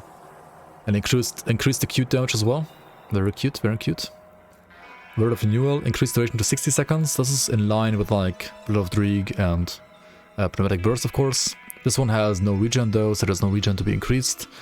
But the percent healing is increased, so that makes sense. Necromancer. Let's go. Call of the Grave. Increased energy cost here, makes sense.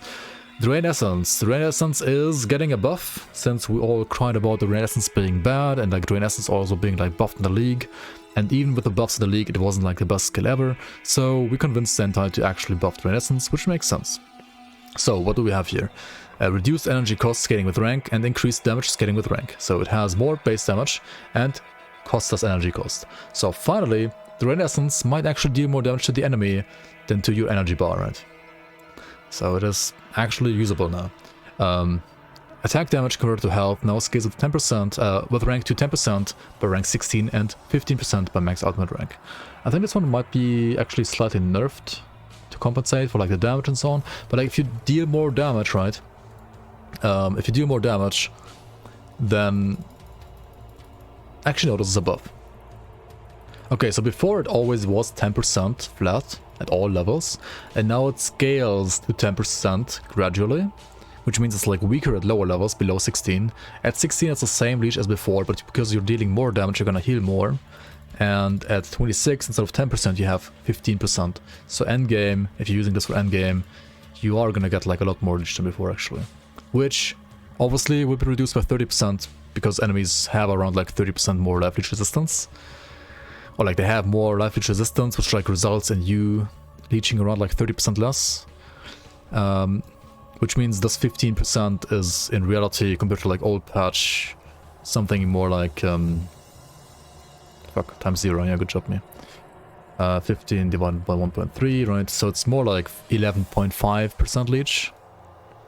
But you have more damage, so maybe it's like around like 12% leech. So you basically like leech around like say 20% more than before, right? It's like a 1.2 modifier, like a comparative multiplicator compared to before, basically, right? So that is a nice buff. All of this is a buff. Hungering Reach, reduced energy cost scaling with rank. So this is the thing that gives you like AoE on the skill, right? Otherwise the skill has no AoE. And this one also costs energy in the past, and it costs less now, that's good. Increased percent chance of striking additional targets scaling with rank to 30%.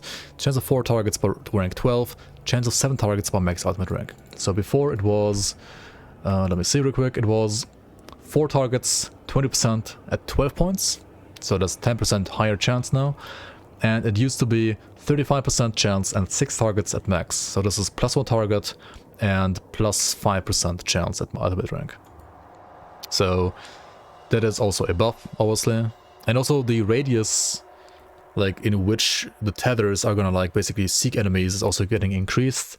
So overall, instead of 5 meter radius, or like instead of 4 and 5, it's now 4.5 and 6.5. So nice buff, I like it.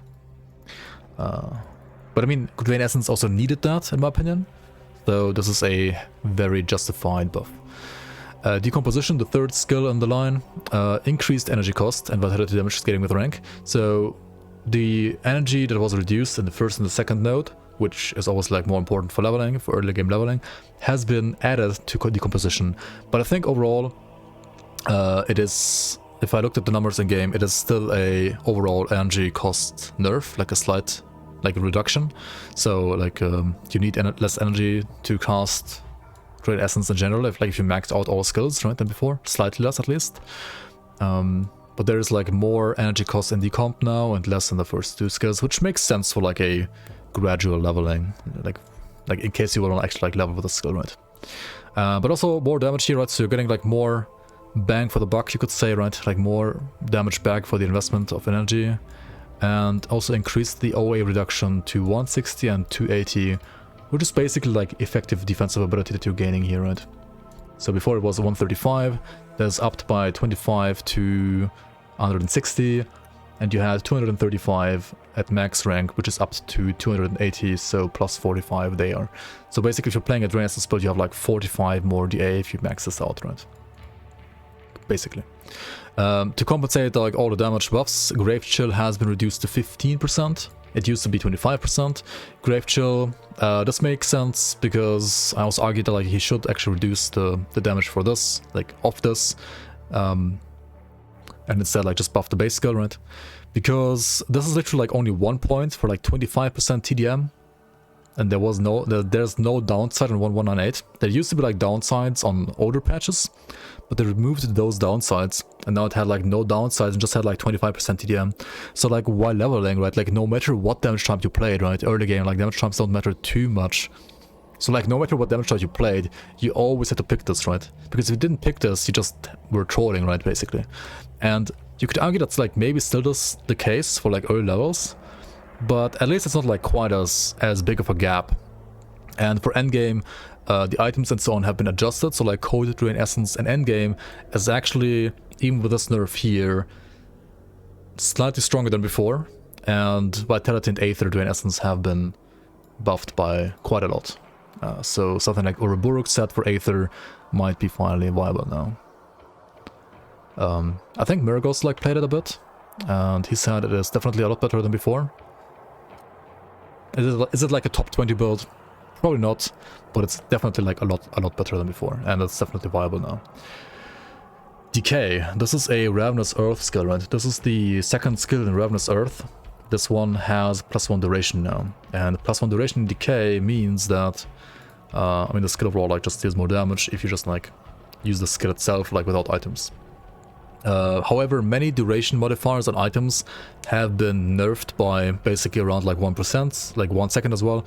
So overall, like endgame Ravenous Earth builds should have like roughly the same duration as before. At least all the ones that like, used to have duration on their gear before. The ones that didn't have duration in the past are straight up like buffed now, right? The base duration is 4 seconds, so like +1 is 5, so that's like +25%.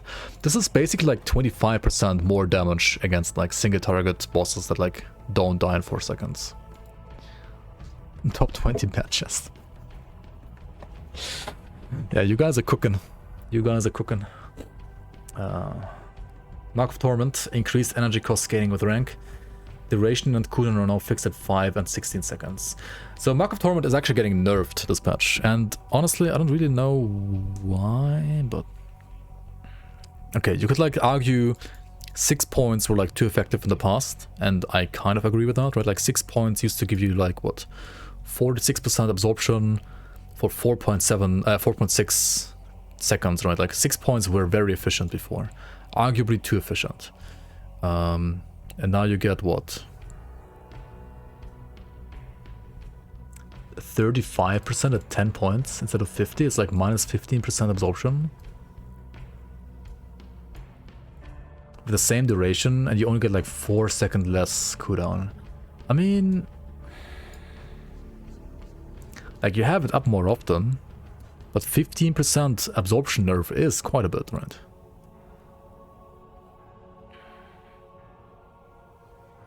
Ten should be like 50%. I think 10 should be like... I think it's fine to like nerf it slightly if you reduce the cooldown. 35 seems a bit massive though. Like, I don't know. I think like 40% would have been fine, maybe 45% even. It is what it is. You get 50 if you push it to max, and you had 60 before. Yeah, I don't know about that. I think it could be like... It could be like still 60 at max and maybe 40 at 10 points. Something like that. I don't know. It's nice for Reflecting Sunder. I think they removed that though. Can you still Reflect Sunder now? I think they fixed that actually. I'm not sure. Maybe you still can. I don't know if it's like intended or not. I actually don't know. You still can? You just did it? Okay. Okay, you still can then, I guess. Yeah, 30% effectiveness. Yeah, makes sense. Yeah, I mean, that's actually fine and balanced, I think. It's fine. I still think this should be like 40%, 60% maybe.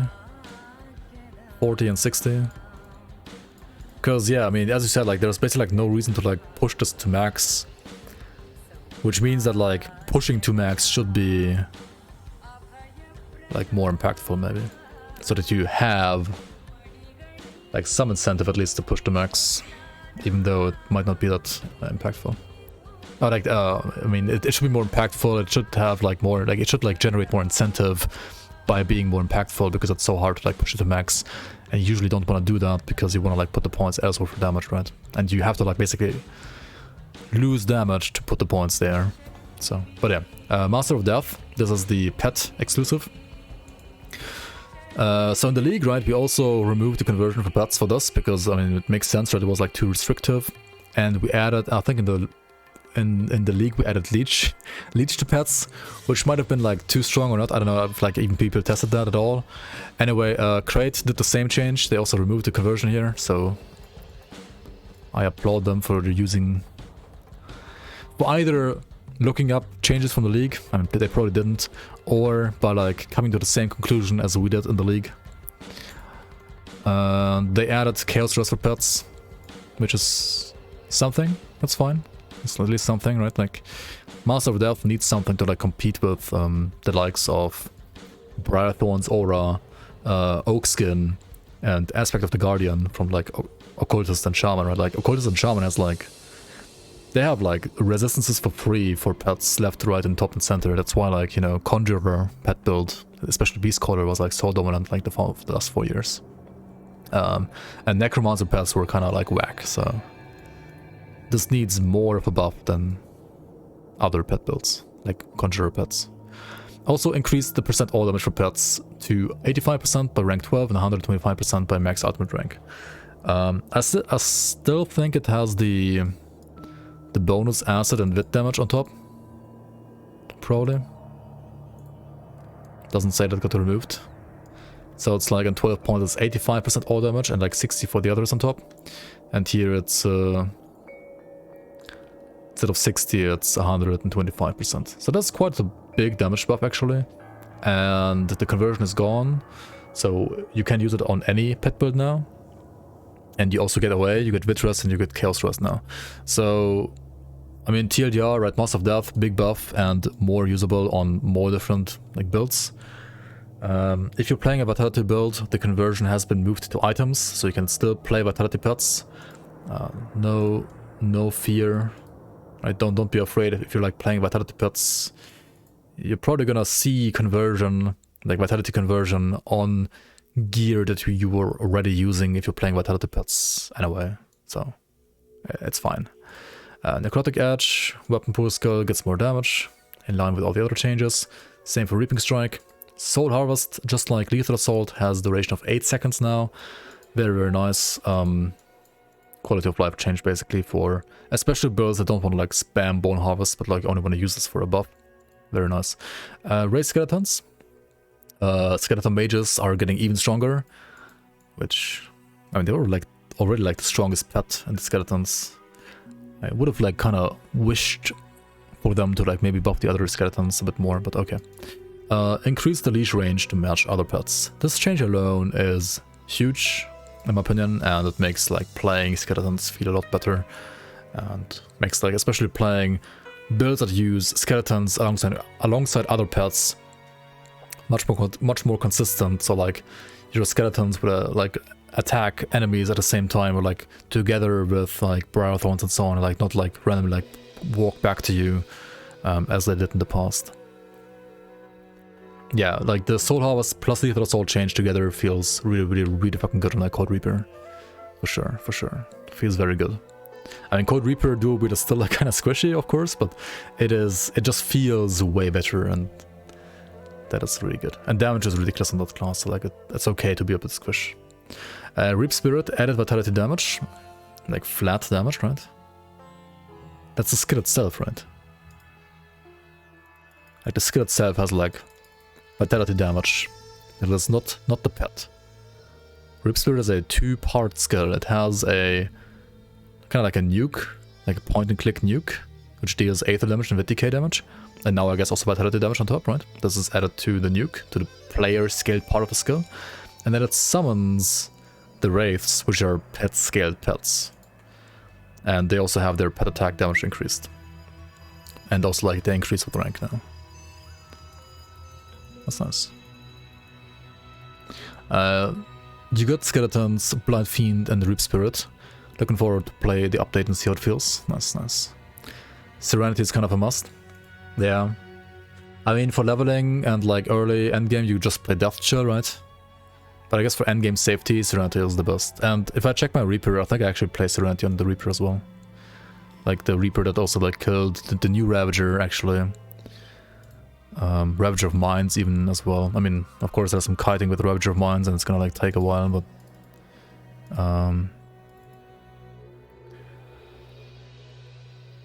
where is it?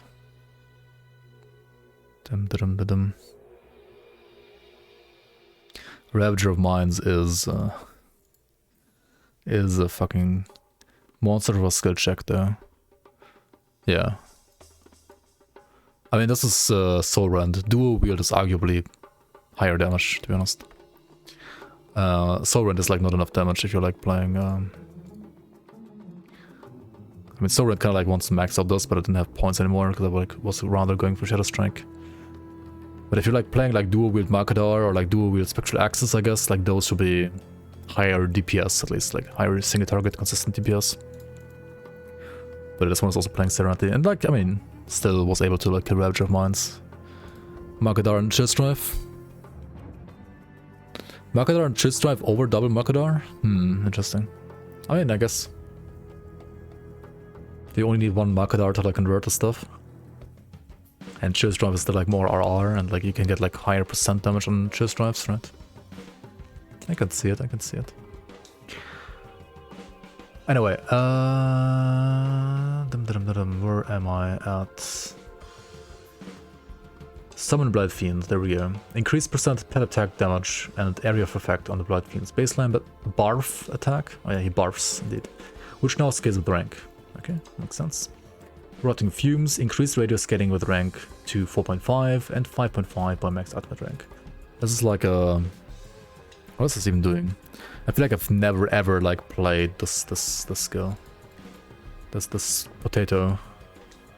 This rotten potato. Oh yeah, it's a DA, Fumble and Impaired Aim debuff. And it can also taunt, right? No, it can't taunt, but like it can generate threat at least. The funny thing is, right, like if you look at the files, skills like these generate additional threat basically is a, it's like it is taunt, but it's sub 100% taunt chance. If you put 100% like 100 as a value in the taunt line, right, it will say taunt, generate taunt instead. And if you put a value that's below 100, then it would say generate additional threat. So like this could actually scale with rank. Like there could be like a 10% chance to generate threat here, and there could be like higher and higher the more points you put. But you don't see that in game. That's so bullshit, but that's how it works actually. It's kind of funny. Rip pet builds, you heard? That's a lie, yeah. That's a big fucking lie.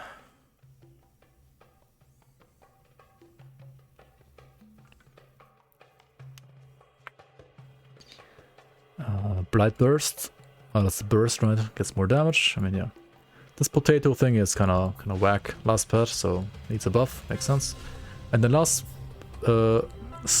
mastery, rather, it's called Oathkeeper. Ascension costs more energy. Avenging Shield increased the bounce range by 16%. So like the shield is more likely to like bounce to nearby enemies. Smite increased weapon pool skill damage. I mean, yeah. Shattering Smash, same thing. Shattering Smash has some pretty ridiculous builds out there still, actually. Virus Might increased travel distance. Tectonic Shift increased bleed damage scaling with rank. Honestly, this is all Oathkeeper needs. Oathkeeper is a pretty strong class anyway. This is all it needs. It doesn't need more, honestly. leave Oathkeeper alone. It needs no more than that. So, I mean, all these buffs, right, these are like tons of buffs, right? What the fuck is happening to my browser? Hello? So yeah, classes are getting big buffs. What the fuck is happening? The patch notes are too long. Okay, now we have to move up again. Hello? And we have to move up again to... Hello? To items. Right, we didn't read items yet. So this is going to be the part which probably like it's going to not interest too many people because it's like very specific with items and so on. we got through all like the main features and like the big changes to like the classes and devotions. Now we're gonna look at the itemization. We're gonna like look at every single change here. So this might take like a couple of hours, we'll see. Itemization. Increased range of all movement skills regarded by runes. Reduced cooldowns of non-damaging runes by 0.5 to 1 second. Yeah, I mean all runes have like actually quite a huge range, and things like displacement and disorder, which were already like kind of my favorite runes, have even less cooldown now, which I mean I like, I guess. Max sell price has been reduced at merchants. Ironbirds drop rates has been increased to compensate. Why is this in here again? It was sort of like up there. Like, I mean, yeah, you need to sell less items to get like the same money back. Further increased loop drop rates for affixes that match the item's base damage type. Yeah, so like higher chance to get a fire affix on a fire base item, right? Tonic of Clarity and Tonic of Reshaping no longer drop a loot, so you don't have to farm Nemesis to like get these. Instead, you can craft them at the Celestial Smiths. These are like the secret smiths where you could craft legendaries, for example, where you could like gamble for legendaries.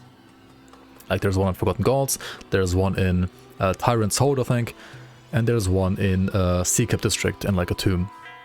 So those three, like at those three, you can just like craft these at will now. Obviously they will cost materials and you're gonna have to like farm those materials if you don't have enough of those, but you can basically respec your attributes more freely now. Like it should be easier to respec these in general now. Zaply here for the minion lord buffs. Pets are dead, Zaply. They've died. They've died. And I should like probably blame you and ban you for that, right?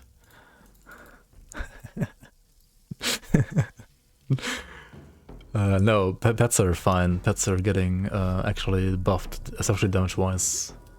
They might be like, I mean, they got like rebalanced a bit overall, and I personally think they feel like more fair and more in line with like non-pet builds now, because they're not like as Giga Immortal anymore. Like at least not certain builds are. But I mean, I don't know. Like I think the changes are overall good and like in the good direction at least. Not every like pet build is gonna be like perfectly balanced, of course, but that's part of the RPGs, I guess. The crafted consumable thing. No, these are the respec pots, right? Isaiah and Homestead never got you like the tonics, right? He got you the resistance pots, right? Wait, did he actually like... Was he able to sell you these? No, right? Crafted consumables have been removed from the loot pool and are only available via crafting now. Oh, you're meaning this one, right? Some consumable blueprints have been updated. I'm pretty sure you just like still sells them. I mean, they just like can't drop anymore, right? But I'm pretty sure you can still buy them from Messiah. I haven't checked though. I haven't checked. I don't know.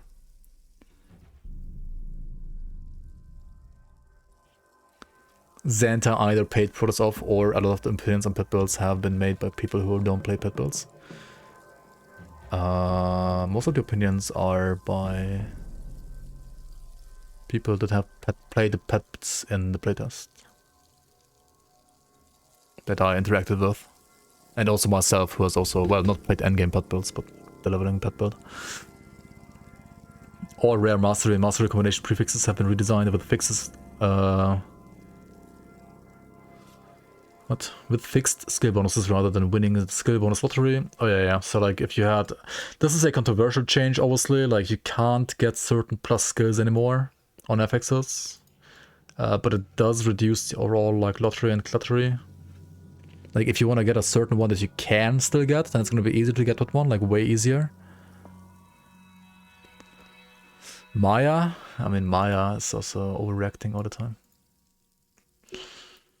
You want me to read this one over here? You want me to read this? This has fucking like 128 posts, and it's like 60 of those are from Maya. It's just like another giga rant. It's like that one. Yeah, me too, except for like the new stuff that like came into there, I guess. Like, I didn't read like the last 20 maybe, but yeah, everything up to here I think I read. I mean, I also commented here, right, at some point. Anyway, this feels like very... This reminds me of that one patch a couple of years ago, or like 1 or 2 years ago, when Maya was like, I'm gonna rage quit Grim Dawn now, I'm gonna like downgrade to the patch before, and never play pets in this game ever again. I mean, she's playing though. And pets were like still, oops, not bad, even in the last patch. So, yeah.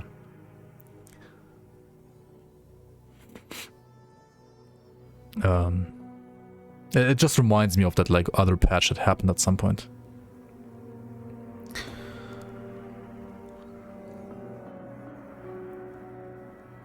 At least Maya's reacting. I haven't reacted to the latest Sinitar G masterpiece. Hold your horses.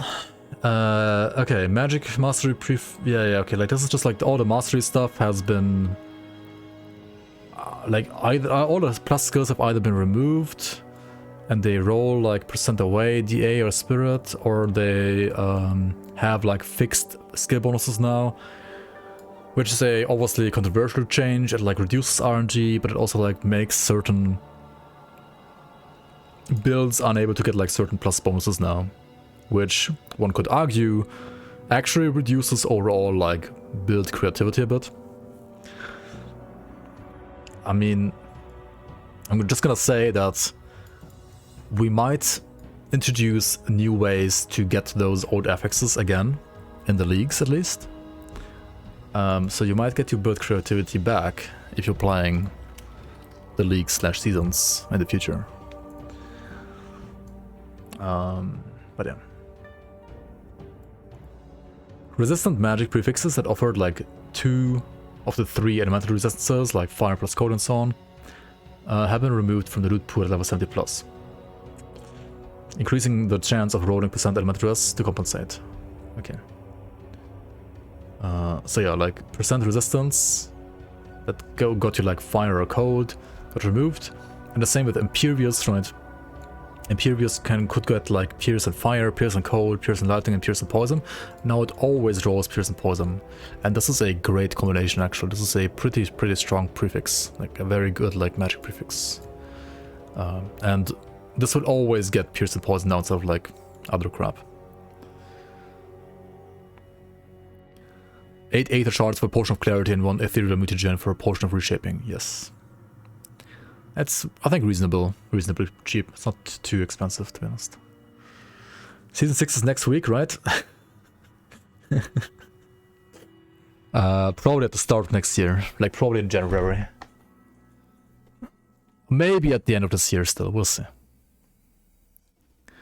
It's in 4 days, I might, if we're gonna like postpone Season 6 to next year, then I might still try to like fix Season 5 at least for 1.2 in the meantime, we'll see. But yeah, we'll see. Percent armor magic prefixes have been removed from the loot pool. RIP. Energy, regen, magic suffixes no longer drop. RIP. I mean, who needs these anyway, right?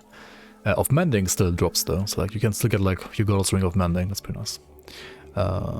Magic prefixes, so this one has like higher shield damage block as well from these two. Wanderer, reduced health for pets. Okay, now here's like all the fuck pets thing, and right here, here's like reduced health on pets, reduced health on pets, reduced health on pets. Pets are dead, right? They have no health. I mean, they still have enough like from other sources, but yeah. They got like a tiny bit squished here, yes. They definitely did. And they got also more damage though. And also Celestials don't have like special defenses against pets anymore. And also Celestials deal less bonus damage to pets than before as well. So overall I think it's a reasonable change. And I think most, not all, but most of the numbers are fine.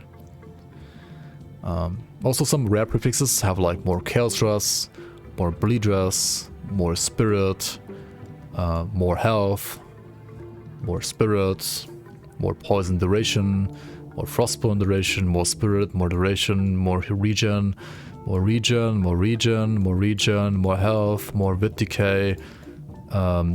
Soul warding has like plus the bone harvest now, I guess. Okay. Untamed has Aether rest for pets now.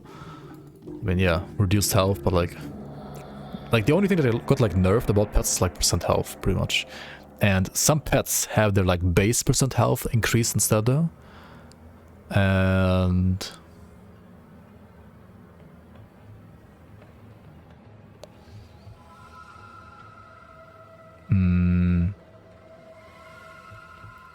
as I said, like the damage on Celestials has been like nerfed, so I don't know.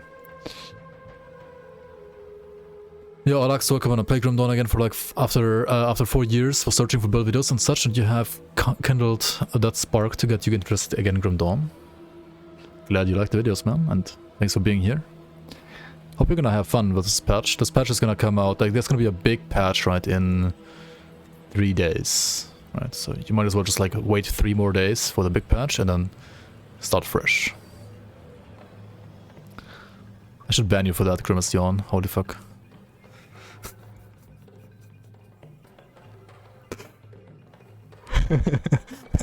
Like literally. Don't follow that guy's videos. It's hard gigabait. Don't do it. Don't click on them. Don't even give him views, man.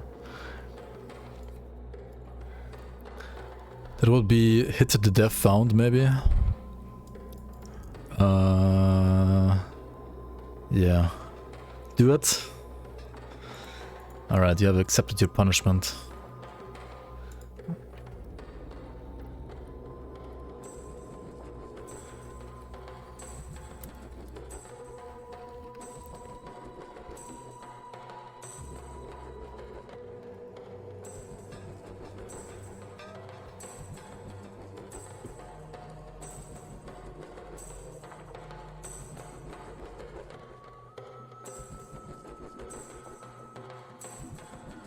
Okay, other suffixes. Tormented Soul, more casting speed, avoided fire, more casting speed. Components, serrated spikes. So, since pierce damage on pets is like an unsupported damage type and there's no like pierce pets really. This has been changed to physical damage and vicious spikes the same way. So physical pets have like more tools to play around with now.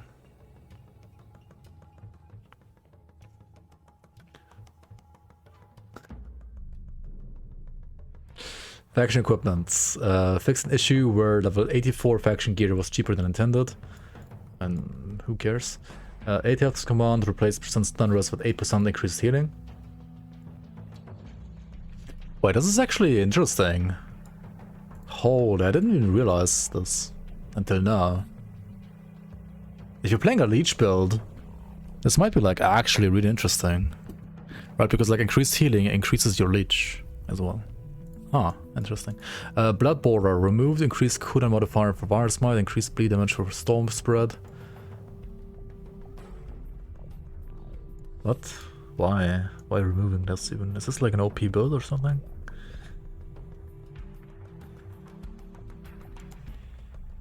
This makes no sense to me. Whatever. Bismuel's Chilling Seal.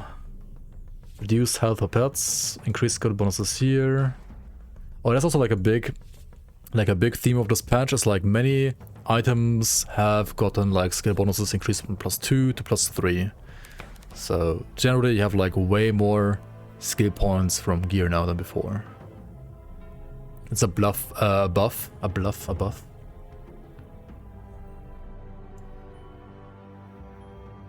Oh, right, it was, yeah. I didn't read this properly, thanks, Gray, maybe. I mean, yeah. They removed an increasing modifier that actually like gave you like more cooldown on Virus Smite for some reason. And they removed that. So yeah, this is a buff and this is a buff. That makes sense. I mean that makes sense, yeah, that makes sense. There was no reason to like increase the cooldown on Virus Smite from this, like what? Yeah, that makes sense.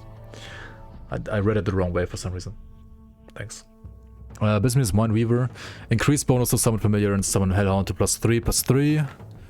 And added +3 to Infernal Breath. Okay, so like this is cold. Cold Pet Conjurer, I'm pretty sure. Which has like +3 to all of these skills now.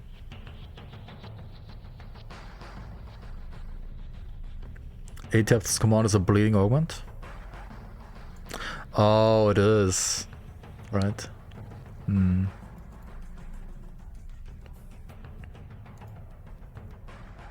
We haven't even started the items node yet. Yep.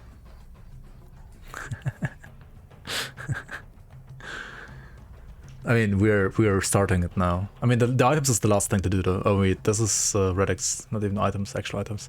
There was War Seal, reduced health for pets, corruption. Oh, what about corruption? Care and Soap, replace constitution with % health. I mean, yeah, this is obviously a meme stat. Claw of Hagaraz added +2/+2 to pets. So yeah, like pet buffs here, right?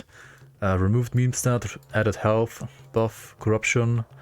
Increased bonuses to Dreeks Evaluate to +3. Increased poison damage to Dreeks Evaluate to 260/3. Dreeks Evaluate buff on this item. Wasn't this like the...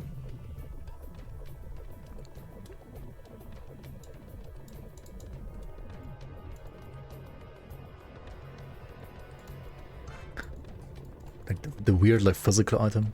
Anyway, Heart of Mammoth, increased bonuses here. Heart of Wendigo added casting speed. And increased Wit damage modifier for Blade Arc to 200. Has anybody like ever tried this like a Vitality Blade Arc Howl of the Wendigo build? Now you can cast your Warcry quicker. Mark of Lethal Intents, more points to Dreeks of Eye. Reaver's Hunger added DA. Stormbringer of Mammoth replaced bonuses with Storm Totem with +3 to Summon Familiar and added 100% Chaos Delight into pets. Yeah, I don't know why this had like Storm Totem in the first place. Like, did they like somehow think like Storm Totem is a pet scaled item? Like a pet scaled totem? Anyway, buff for lightning pets, right? Venom Fire, remove duration to Cocktail and Ravenous Earth. Cocktail has been buffed duration wise, and Ravenous Earth has +1 duration on decay now. So Venom Fire, like if you play Venom Fire, you're gonna have like the same performance as before pretty much. But generally, you probably want to play something else than Venom Fire now, if you play these builds, which is fine, because I mean, these are faction items, right? These are, you know, like more like entry-level items. War of Solile added 45 acid to Wit and increased percent away to 5%. Okay. Added Wit decay to Pox. Okay. Yeah, this converts the poison on Pox to Wit. Pretty good, like, Pox item. Relic. All relic blueprints have been greatly simplified. Relic tiers now follow a linear progression that your character might logically use on their journey to 100. Some relics have their stats adjusted to accommodate this progression. So like for example, you're gonna like craft me like a Squall, then craft like the Shaman Lightning Epic relic, and then craft like After Storm, like those like in order, right? So it should be like more logically now. I generally like this change. Relics are greatly simplified now, and like scrolling through all the relics all the time now, it's not as tedious as it used to be. Belgo's Carnage has 65 bleed damage. Bismuth's Domination has more OA for pets, more crit damage on pets, increased chaos damage for pets on the proc as well. So yeah, this is a pet buff. Dirge of Arkovia. This is the one that also like spawns the skeleton, right? The big skeleton. Removes health for pets, added wit damage for pets, increased health and damage to the summoned pet. And its attacks now apply % damage reduction. Holy fuck. But the golem no longer casts Bone Prism instead. Alright, that's fair. We don't know how much % damage reduction though, right? We don't know. Why do we not know? Why does it not tell us? What the fuck?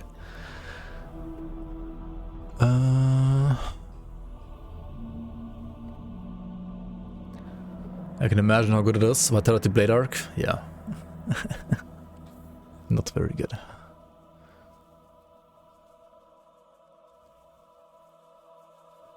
Alright, and then Mokjogun's Ardor, increased bonuses on the grounded skill.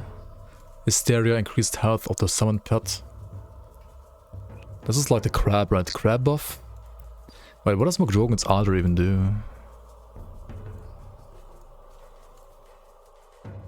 I don't even know.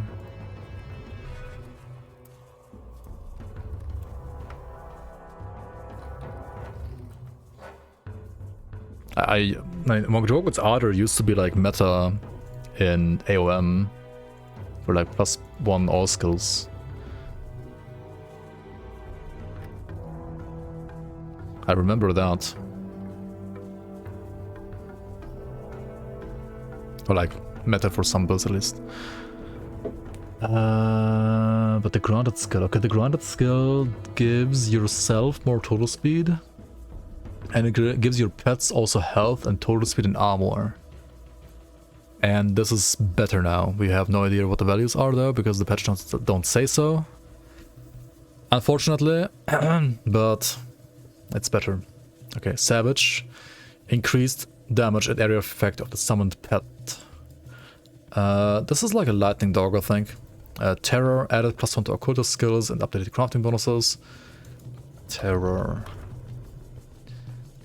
No shit, this is the Chaos Relic for occultists. It says +1 to all skills now to occultists. That's pretty nice. That's pretty nice. And Desolation has +1 shaman skills. I'm using this one right now on the Elementalist playthrough. Really strong, epic relic to be honest now. Primal Instinct.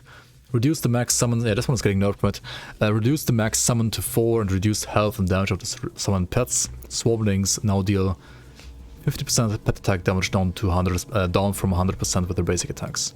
This also means that like they would only apply like half of the bleed damage. This is a particularly interesting nerf for bleed or like any like dot stacking, right? Alright. Monster Infrequents. Wendigo Claw and Wendigo Barb now drop from cannibals rather than Wendigos in order to spread out the amount Wendigo drops. This is a good change for farming, very nice, especially like for like leveling or like pre-end games. Very good change in my opinion. Aether Warped Cleaver, replace bonuses to Belgo Shears with +2 to deadly momentum. That is actually a pretty nice change as well, I think. I mean, it should be overall a buff. I was playing this when I played a dual-wield physical Warborn Blade Master. Well, now it's a soldier-only thing, though.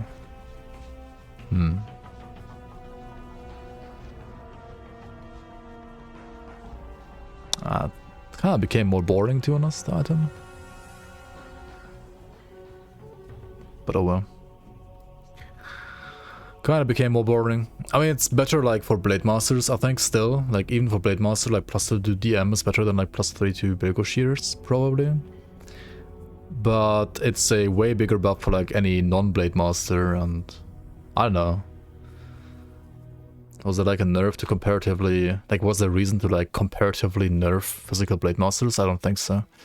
Anyway, Standard Source increased duration modifier for Sigil of Consumption to +3. I think this was +2 before, right?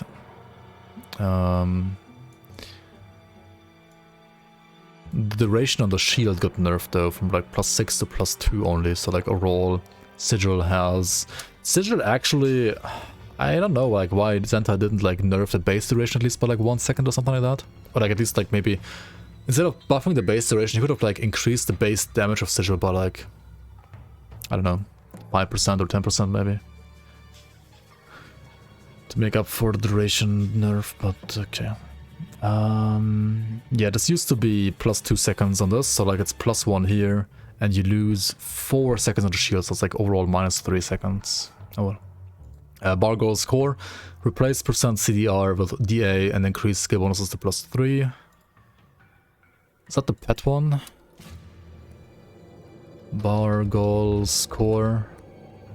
That is the pet one. So the pet item has no more CDR, which means like less cooldown, or like rather more cooldown on Blood of Dreeg. It's like the most important one, and also Call of the Grave actually. At the same time you have more bonuses to Familiar and Blind Fiend, which means those will deal more damage on average. Like you either have more free skill points or you have stronger pets. Bloodstone Codex, increased bonuses here as well. More skill points for pets, reduced health for pets to 10%, and reduced TDM to Briarthorn to 20%. It was 35% in the past, which was like absolutely OP, and also down to 20%. I mean, I played this build myself, and even in the nerf state, I think it's totally fine as it is. And it was just like ridiculously OP in the past, and it's finally getting like tuned down a bit. How to fix Penetti skill point issues. Step 1, add +4 to Penetti to all items. Step 2, profit. Maybe, yeah. Penetti needs like love, that's for sure. Bloodsworn Scepter, increased chaos damage to Sigil. I guess like there's some like buffs to Sigil like via items at least. Bloodsworn Signet replaced physical resistances for pets with health for pets. This is obviously a nerf, and it was also like ridiculous honestly in the past, so it deserved nerf. And health is probably kind of important now for pets because it's got like removed in so many other like slots, so this is still not going to be a bad ring, it's still going to be a good ring, right? It's still a very good ring actually. Blue Grook's Plagued Edge, like nobody plays this ever, right? Increased Wit RR to Whir Pain to -12. I mean, I don't think like anybody's gonna play it, even with this buff. Like it needs to be like at least -15%, and even then, like it was -10 in the past. Dude, what is this item? -10, and now it's -12. I think it could be -15 and be probably still not OP. But okay. Bone Scythe replaced CDR with 15%, with 50% pierce to wit. Replaced energy cost modifier for Venico Totem with +1 summon limit, and reduced the cooldown reduction modifier to -2 seconds.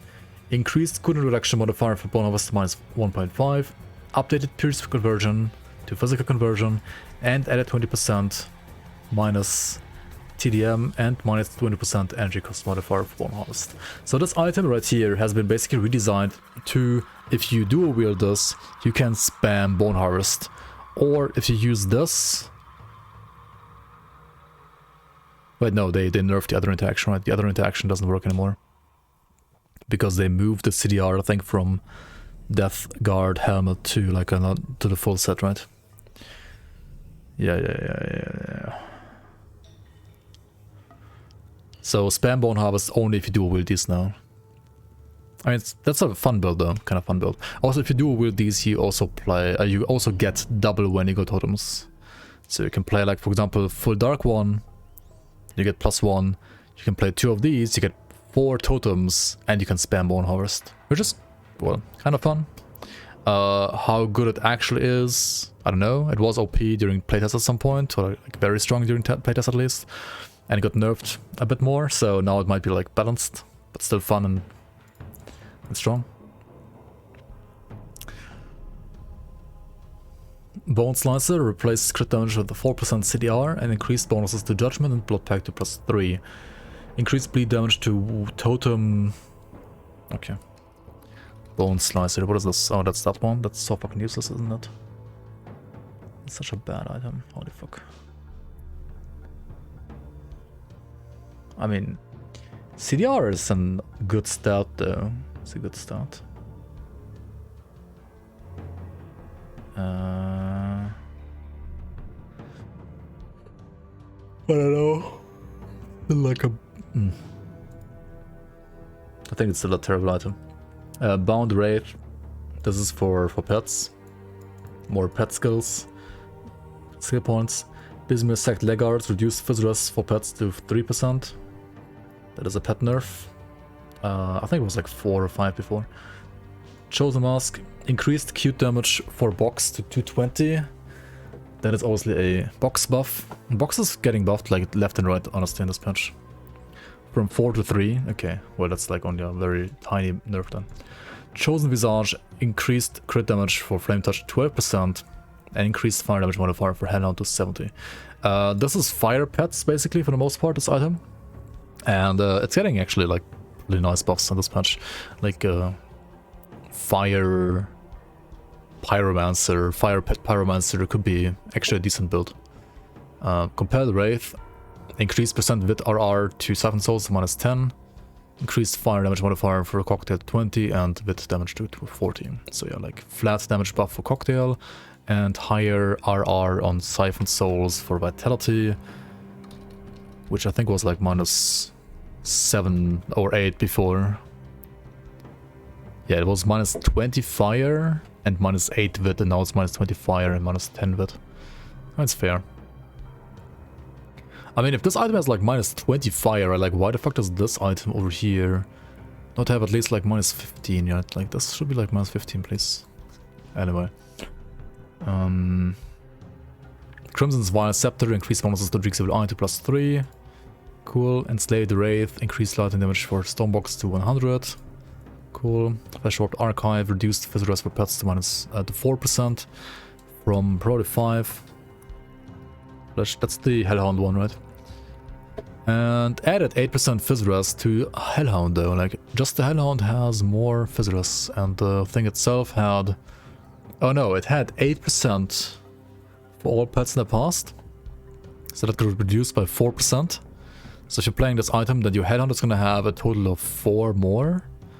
However, all other pets are gonna have 4 less, which is fair. Flash Warped Tome, I mean it's honestly still a buff, right? It's actually a buff to Hellhound, because I mean, why would you play this item? You only play this item if Hellhound is your main pet, kinda. And if Hellhound is your main pet, then like having more Physrest on your main pet is more impactful than like having more Physrest on other pets, right? So it's a buff actually. Flash Warped Tome, Aether Ray damage buff, Sigil Aether damage buff. It also added 12% DR to Sigil. I feel like these values, like 12% is so tiny. But, I mean, a Cabalist doesn't really have like any other DR, so having 12 is better than having 0. It's kind of nice.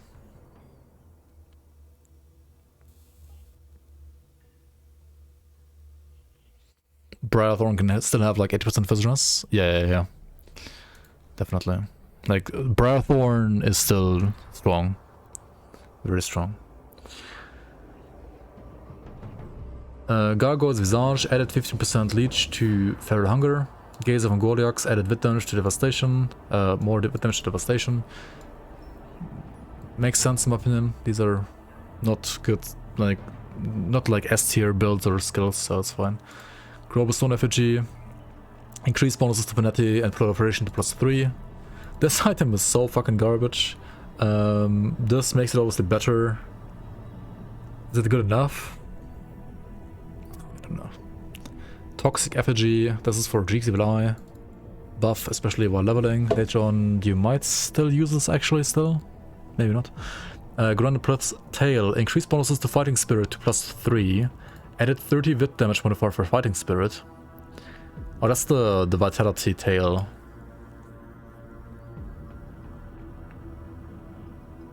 Is that good? The problem isn't the item, it's penalties. Nah, the item is definitely also the problem, honestly. This item is not good, really. Like, not that good, I think. Eagle's Eternal Vigil. Increased additional targets to Drain Essence to +3, giving you more AoE. And increased, and added 60% wit damage to PB. I mean, that's nice. I like this change. This item, is it good? Like, I don't... Who plays like Grandel Pluth Soldier? I mean, like, I don't know. It's gotta be trash. No matter like how much this is buffed, there's like not enough items, like not enough synergies in general for like Vitality, Death Knight, really. I mean, there's Blood Knight set, okay.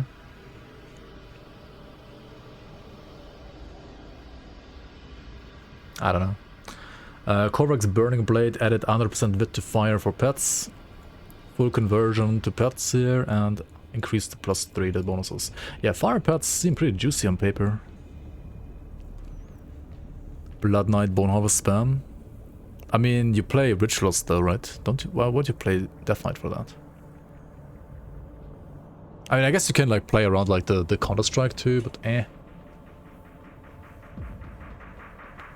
I don't know. Isn't like Ritualist always better though, because of like all the RR? Like Devouring Swarm has 55 RR, right? Death Knight is tankier, Ritualist is more damage, I guess. But also Ritualist gets like the totems.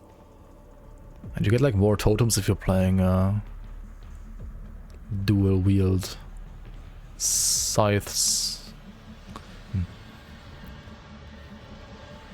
Blitz is cooler than Shaman. Blitz. I don't know about that. You just play a rune with Blitz now and then you evade for defense. Corvin, okay, all the Corvin halberds have their stuff buffed as well. So the acid and the fire one both have like their smite part buffed to hit more targets. I mean, that's cool. Is it enough to make these good? Probably not. But at least it's like something, right? It's more AoE. It's fine. I think I need something to drink actually, guys. I have no more water here. Fuck. Reaping Halberd, increased hit damage modifier to Devouring Swarm to 110. Who cares about that? Is that actually like a change that does something? Not really, right? Okay, give me 1 sec, I need some more water.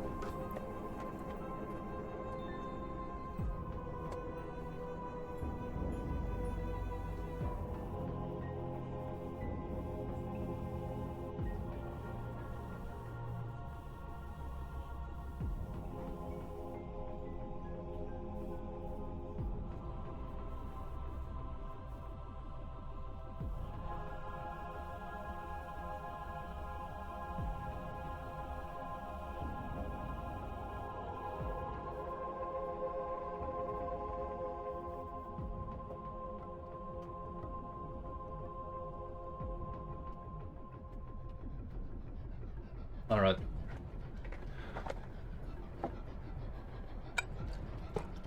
Lagoth Axe Void Binding increased, rather added 1 second duration modifier for cocktail. It's a buff for Chaos Cocktail, another one, which is probably needed.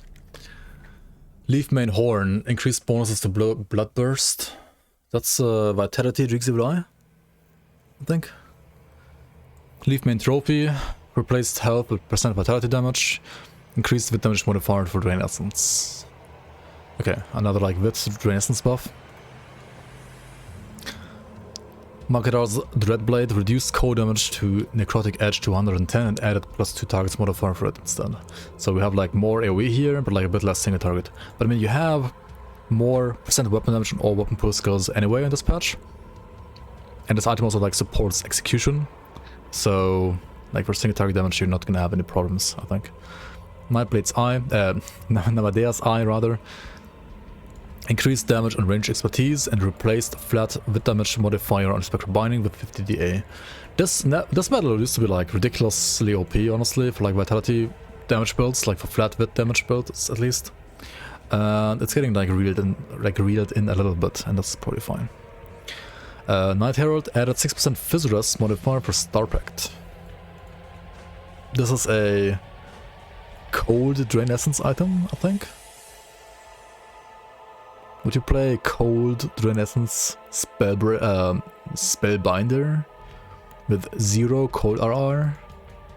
Nani? Wait, what's the other thing this does? Does it do something else? It has to do something else, right? No? That's all it does.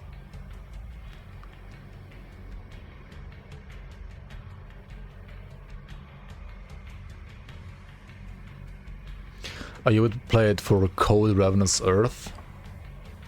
Like Reaper? I mean, not Reaper, right. Also Binder, yeah. Cold Ravenous Earth Binder, yeah, exactly. So you get like casting speed and Fizzus on Star Pact. And you're converting Aether to Cold. Wait, but like, isn't Cold Binder always garbage?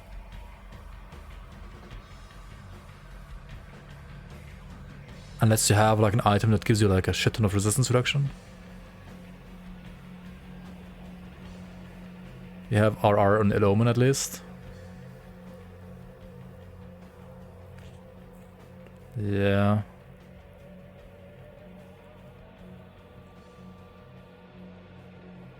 It seems still weak, honestly. I don't know.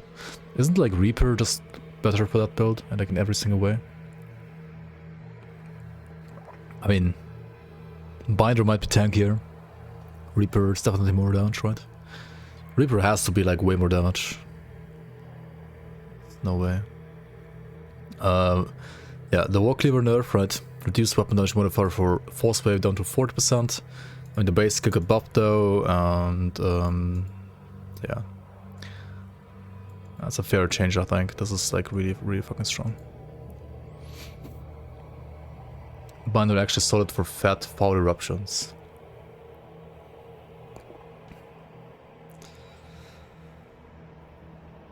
With a cooldown.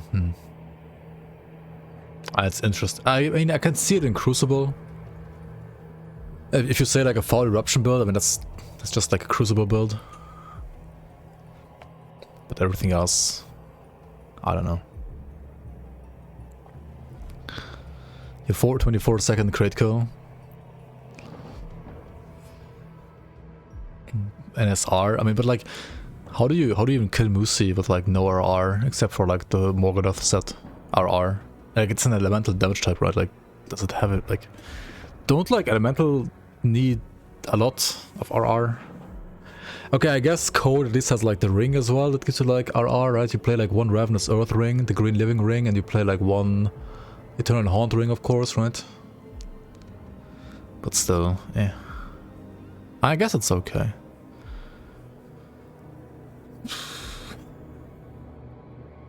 Pakras Visage, added bleed damage to Siphon Souls.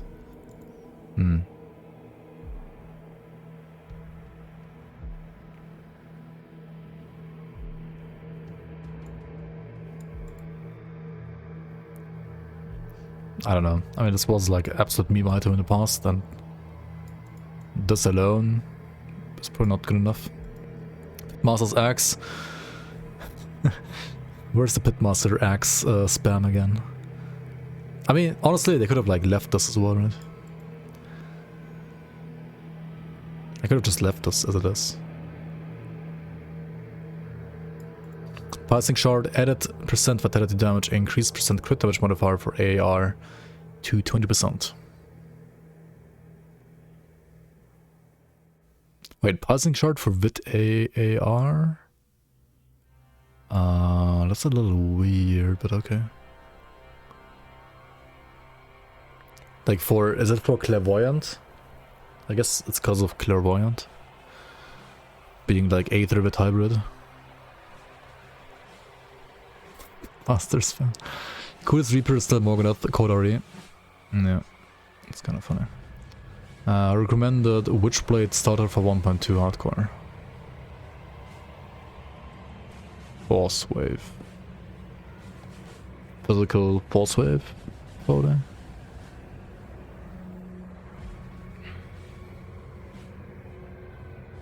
You can also do Physical Blade Arc. And like transition to Physical Cadence later on. If you find like Warborns. I mean, Warborn Witchblade is like really good. Also, Eternal Trauma, Force Wave, Witchblade is also really strong. Like with Grey Knight and Earth Splitter. But I mean, that's like gear dependent. You can do Spam Force Wave Physical. You can do Spam Physical Blade Arc. Yeah, I think I would either play Force Wave or Blade Arc for leveling. And then once you have the items for Cadence with the Warborn set, you can play Cadence. Or if you have the items for Internal Trauma Force Wave, like Octavius set and like Grey Knight and Earth Splitter, for example, then you can play like Eternal Trauma Force Wave, which is more like a boss killer, and Warborn Cadence. I mean, Warborn Cadence is like an all-around build. Also probably better for bossing than for farming, to be honest. Force Wave spam or Blade Arc spam might be better for farming. I don't know. Who knows? Surprised I didn't move Warcry reduction, cooldown reduction from Warborn Habit to a 2-piece effect. I think Raid usually like doesn't have modifiers on 2-piece. But yeah.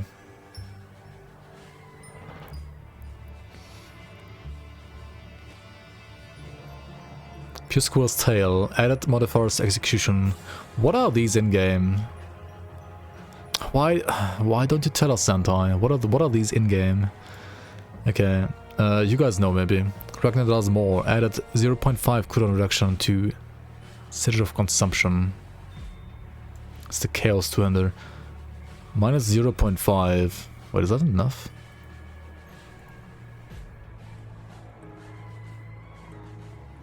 What is that like percentage-wise? It's 3 seconds, so like from 3 to 2.5, right? From 3 to 2.5. 20%?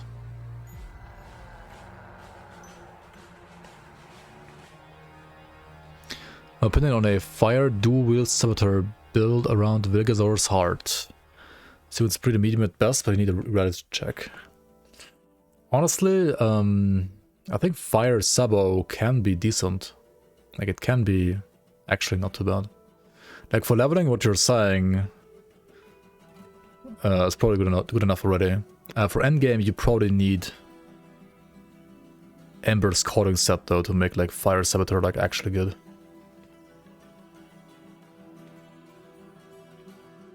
Yeah, Ember's calling set is kind of like required for like proper fire saboteur for endgame, I think. But yeah.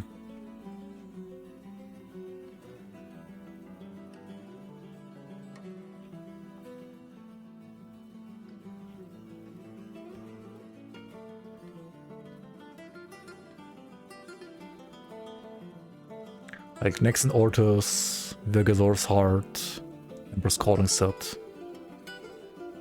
That sounds good, huh? Salazar's Sovereign Blade, replace Queen Reduction with DA, increase pet attack damage to the summoned pet special attacks. Okay. Molten Claw slices for leveling. That is a good choice. Yeah. Scorpius Pommeler, increased bonuses to +3. This is the pet item, I think. So more skill points for pets. Shameless Heart, reduced physical damage modifier from +50 to 70. Yeah, reasonable, honestly. Slavzar's Crest, increased fire damage modifier for Cocktail to 40. Yeah, like another cocktail buff. Spectral Baladin has been reclassified as a scepter for the purpose of affixes it can roll with. Base values updated accordingly, added -8% cold resistance reduction modifier for OFF. That also makes a lot of sense here. Yeah, this makes a lot of sense. This was weird in the past, and this makes sense. Dual wield. Oh yeah, a cocktail one. Yeah, I mean, it's fine too. If you play dual wield, you want to play like next in Ortus on it. For example. Maybe you can like do some crazy... Nah, the best weapon, like the best non-legendary weapon, right, for Saboteur is always... Molten Claw Slicer, right? Problems like they are caster weapons, kinda. There's no attack speed here. There's no additional flat fire here.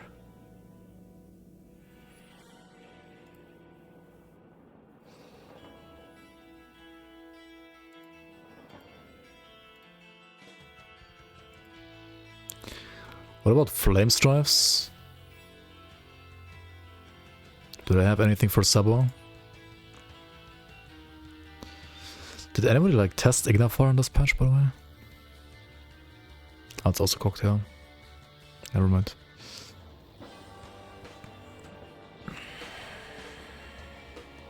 Yeah, there's like no good melee fire weapons, right, for this class, except for Next and Ortus. Wanna try the Fire Ring of Steel? And that's like always a one-pointer, honestly. There's like no build that actually like plays around Fire Ring of Steel, I think. Is there? Like, is there a proper Queen reduction to Fire Ring of Steel somewhere?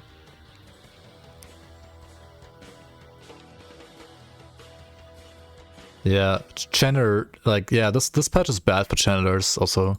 I think, like, I mean, Drain Essence and Aether Ray seem... I mean, Drain Essence at least got buffed, right? Like, at least we got Zenta to buff Drain Essence. So Drain Essence actually is... I mean, Mergos ran some Drain Essence, and it seems fine, at least. Now-ish.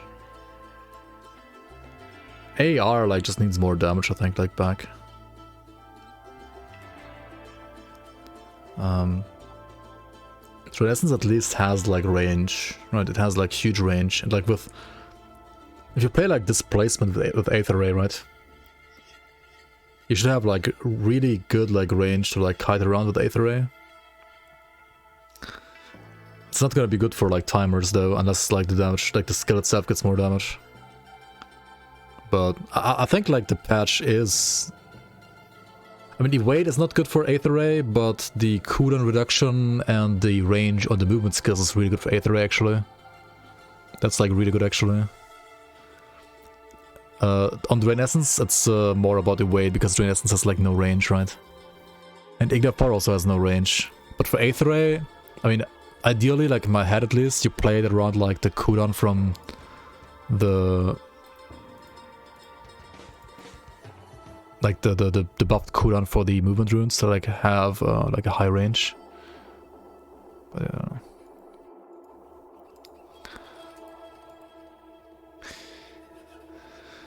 Maybe you should just like play Shipbreaker instead of Sabo. If you don't have Ember's Calling set, then Shipbreaker is better, yes. If you have Ember's Calling set, then Sabo is still like a very great alternative actually. For fire. And Sabo can always be good for cold. Even without items, to be honest. So, like, you can get the items for cold way easier. Let's say it like that. Like Namadea's horns and so on are pretty easy to get. Or Gaze-Slice's metal. Anyway, Spectral Crown. Reduced Fizz Rest for pets to 4%. Spectral War Maul. Increased Wit damage modifier for Renegade Totem to 150.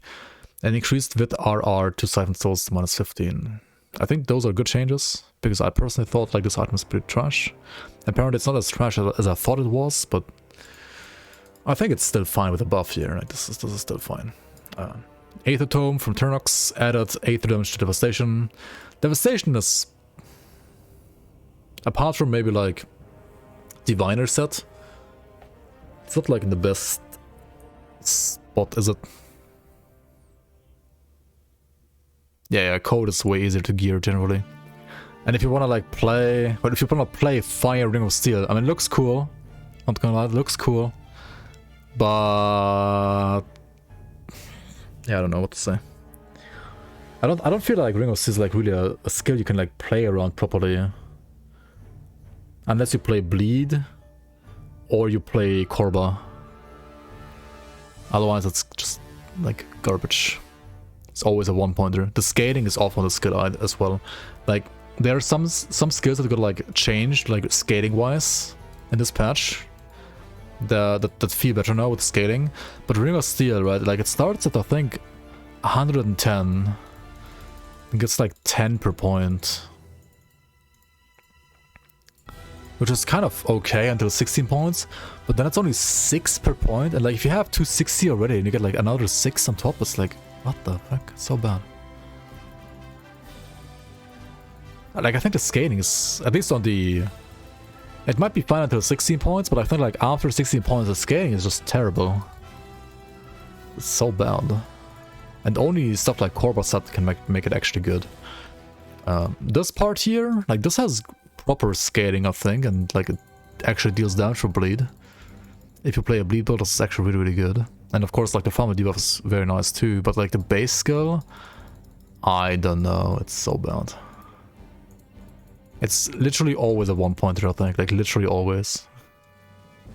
Because that, I don't know, it just doesn't scale properly.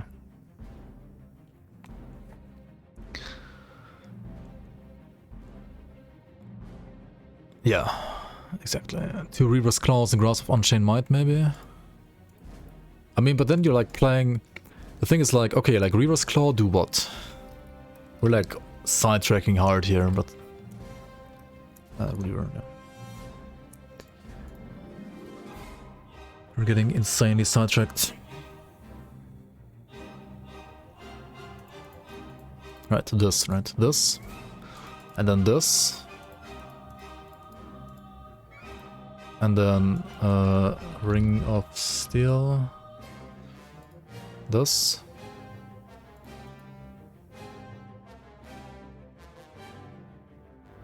Okay, so you get like 130% more weapon damage.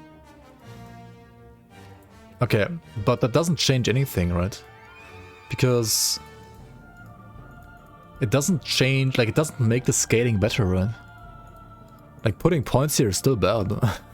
Like, sure, you have, like, damage from the weapon and the gloves, but, like, the actual skating is still shit. Like, why would you put more points? Like, you're just like, happy about, like, having more weapon damage from the items. But you don't want to put points. Like, you still don't want to put points, right? I don't know. Like, the only way you want to put points to get the damage is when you have items that give you CDR, right? And the Vilgasaurus actually does give you CDR. But it's like only 0.5 seconds, and how many other items are there that like give you also CDR? Apart from Korba, right? Bloodbrother's Amulet, yeah, but it's another amulet, right? It actually conflicts, right? So you can't... You can play either or, you can't play both. Right, this is also -1 second. Why is this -0.5? Hello? This is like a terrible damage time for Nightblade, which you could argue gets compensated by this. But then this is weaker than this, even though this is like physical Pierce. Like, Pierce is definitely good for Ring of Steel, right? Nani? There should be like -1 at least as well. And then the other item for Ring of Steel, right, is like this two-hander. Okay, like, generally, obviously, you want to play two-handers for Ring of Steel. That's the other thing, right? Like, if you play Reaver's Claws, right, you're playing, you have like more weapon damage, sure. But 100% more weapon damage from the two claws is still arguably less damage than just using a two-hander, because Ring of Steel only uses your main hand and not your offhand, right? So like, you lose damage compared to like just playing like what Raynan said, basically like Nadan's Reach is like literally the best for Pierce. For Pierce Ring of Steel, you want to play Nadan's Reach, right? You want to play Nadan's Reach, and then you want to play this, right? This would be like the best setup probably for Pierce Ring of Steel. Yeah, it has to be, right?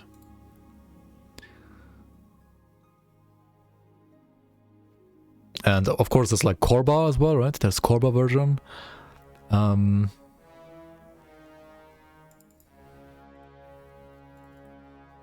then there's like the acid version, which doesn't even have like the amulet that gives you like CDR. This thing, right? Balagor's Crusher. I mean, okay, you could like argue this is poison based. That's not too bad. It's 300 poison damage over per second. That's actually like a decent value. But the base skill has no dot. The base skill has no dot that you can convert. It's only bleed. So I don't know, man. And also, same thing here, right?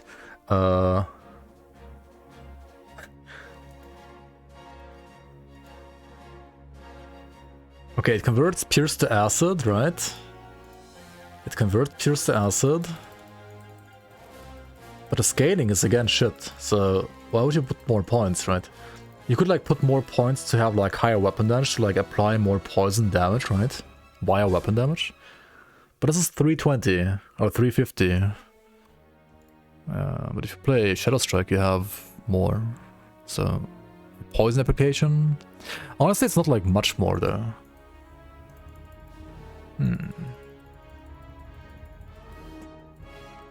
This is like, I mean, I think like just the weapon damage needs to like scale higher maybe, or like the flat damage needs to scale higher. Depends like if they want to like have this more like two-handed focused or more like one-hand focused. If you want to play it like one-hand focused, you need to like scale up the flat damage. If you want to have it like two-hand focused, you want to like scale the weapon damage more. Right, because like weapon damage is also like better on this because it doesn't use both hands. Like better for two-hander.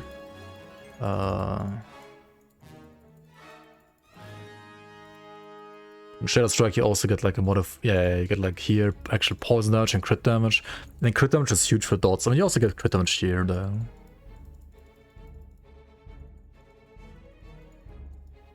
But you get like additional poison damage. I mean, you would always like want to play this anyway. I mean, I unironically have like a Balagor's Crusher build somewhere. It's kind of bad, or like not the best, but it's a character.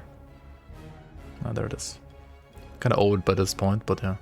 Okay, it actually has both of them maxed out. Well, maxed out, not even actually maxed out. This is a terrible character, I think. Like, how do you even get like skill points to Ring of Steel, man? Oh, this is an old amulet. Oh, this used to be a different one, I think, for Ring of Steel. They changed this one, right? This is Chaos Shadow Strike now. Oh my yikes. What the fuck is this? Why is it Chaos Shadow Strike?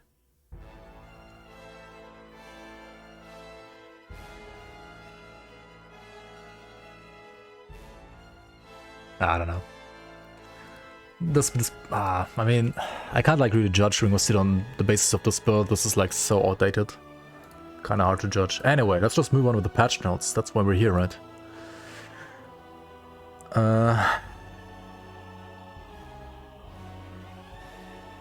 Ugnenborg Bi Launcher. Remove the weapon damage to ABB and reduce cooldown modifier to minus 0.6. It's only getting heavily nerfed. I mean, ABB itself is getting buffed quite a bit. But this is getting nerfed. I'm not sure like if this is overall a buff or nerf to the build that was using this. But I'm not sure.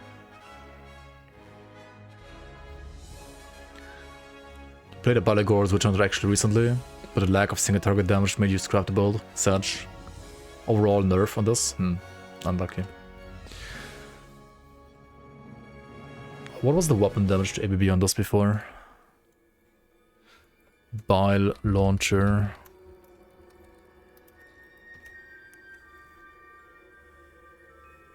%. Sorry, holy shit. Why did they reduce the cooldown?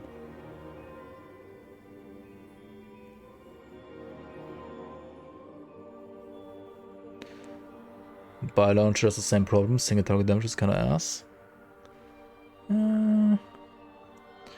Yeah. I think they could have like just removed the weapon damage.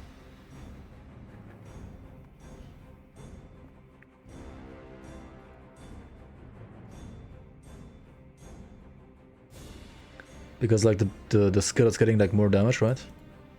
This nerf is unnecessary, I think. They could have like just left this as it is. The single target is kind of bad on us overall though anyway. Yeah, it's also true.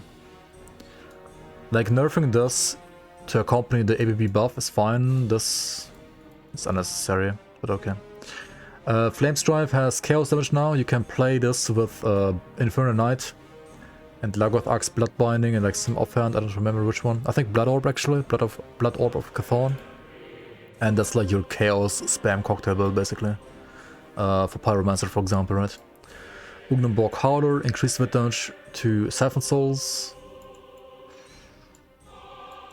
Howler.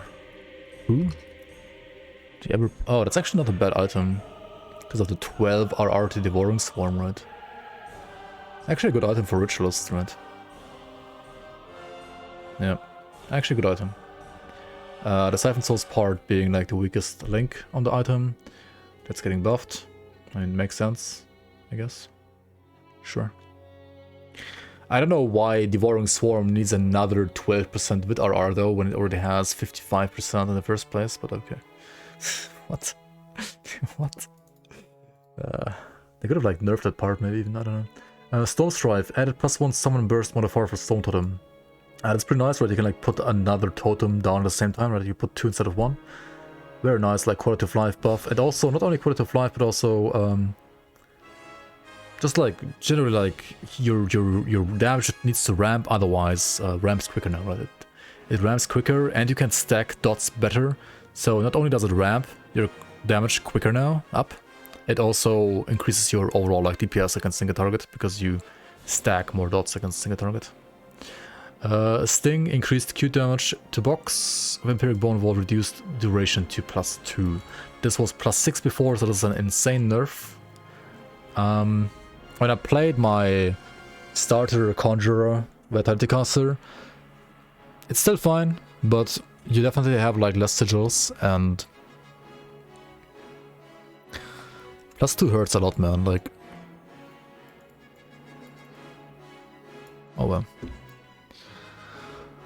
5% better reduce weapon damage modifier for Zolan Technique to 20%. This is a really strong weapon for Paladins and Warlords, actually. This is in particular a Warlord nerf. Warden's Judgment, increased skill bonuses to +3. That's pet stuff, right? Pet buffs. Wendigo Barb, increased bonuses to Blood of Dreig, and 50% Aether to Acid. This is for Acid Reapers, or like dual wield Acid Reapers, to convert the flat Aether from Spectral Binding to Acid. Is Acid Reaper with these good? I don't know. I mean, there's like the... what's it called? There's a Death Guard set, right? For Reapers. But Death Guard set has like a different focus. Death Guard set is more like Bone Harvest and Shadow Strike focus, right? It's a good set though, actually, now, I think. Or like at least decent. Whereas this one is just about... like, these items would be like for straight up like a dual wield, weapon pool skill based, maybe like just like, I don't know, like just like raw, flat acid damage, like 200% attack speed, those kind of builds. But except for those weapons, at least from the Reaper class, there's like no support for those, right? There's nothing. Garbage weapon. At least it has the conversion now. But it's not enough. Wendigo Claw. Increased bleeding damage modifiers for Devouring Swarm and more combat advantage. You don't need a weapon pool skill, by the way, on this. Since you said weapon pool skills, you're playing a Reaper. You have a 100% weapon pool skill chance anyway.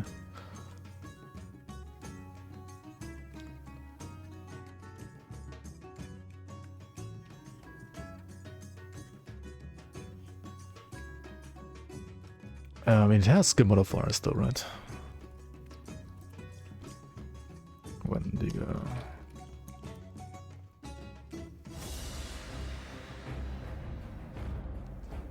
I mean, you get attack speed, you get vitality to acid conversion, you get flat to spectral binding, you get cold to acid to spectral binding, you get attack speed to spectral binding.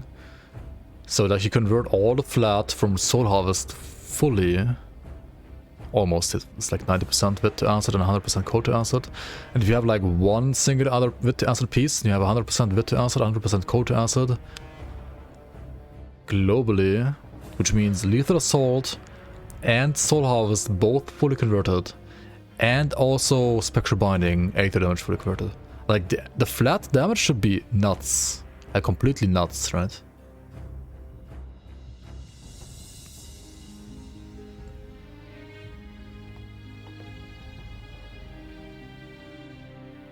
Like, the flat damage has to be nuts. If you look at all the numbers.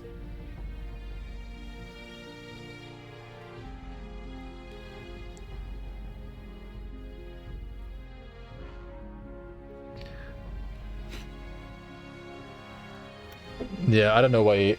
Like, MOT could be like 40 and 60%, right? Like, 40 at soft and 60 at hard cap. I don't know why it nerfed so hard. It's weird.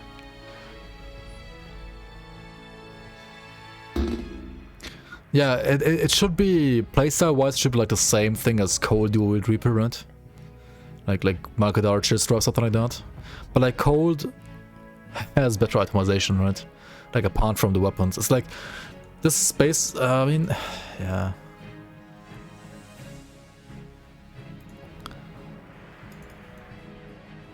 It's kind of like a Spectral Battle Axe or like a Market Art Blade, right, in a way. But instead of like supporting the weapon pool skills, it has like auto conversion, which is arguably as good or even better. The conversion is tied to Blood of Dreig. So whenever you have conversion added to a skill that gives you a global buff, it converts all of your damage. Like this is Vitality to Acid to Blood of Dreig. But you have, like, as long as you have Blood of Dreig up, all of your damage gets converted to Acid. All of your vitality damage from all skills gets converted to acid. Same thing here, right? This is also like a toggle. Like this is a toggle. All of this cold damage on the entire build is also converted to acid.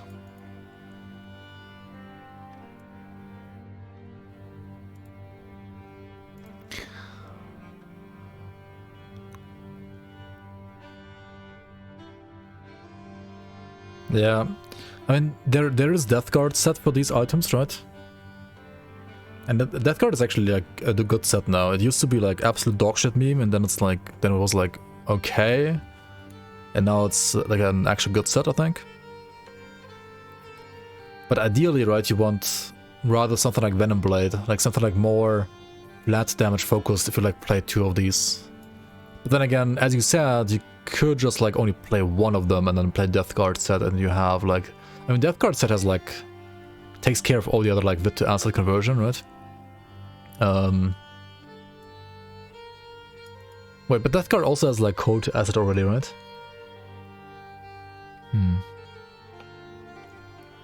Let's see. I was talking about the Reaper, in which case it wouldn't work. Oh yeah, you're right. Oops. Oh yeah. Hey, fuck. It's not even Reaper. It's Kabbalist. I'm blind. I'm stupid. No, you're right. I'm stupid. It's Blood of Dreeg, not Pneumatic Burst. For some reason I thought it's Pneumatic Burst. Holy fuck. Oh my god. Wait, no, that's way weaker for Reaper. Fuck. Wait, doesn't the set have like the conversion is garbage. So like, sure, you get like acid to Aether to acid rather, right? That's somewhat useful.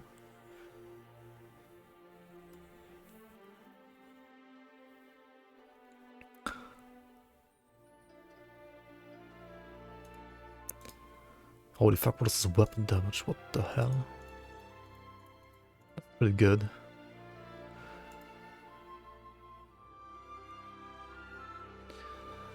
Okay, but like, is this better than like a Rift Scourge Slicer?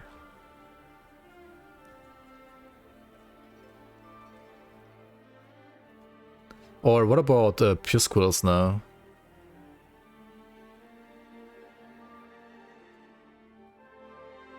Don't you play this? Better than Slicer for Bone Harvest? What?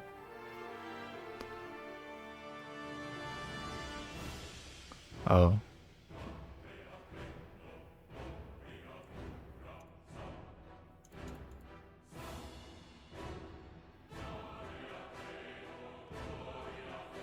Wait, why? Wait, why is it better than... what? Why would it be better for Born Harvest?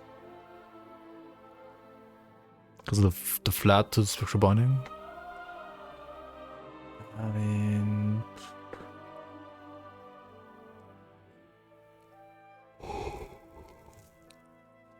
yeah, why not just dual wield the blades then the axes rather, if you're playing Born Harvest?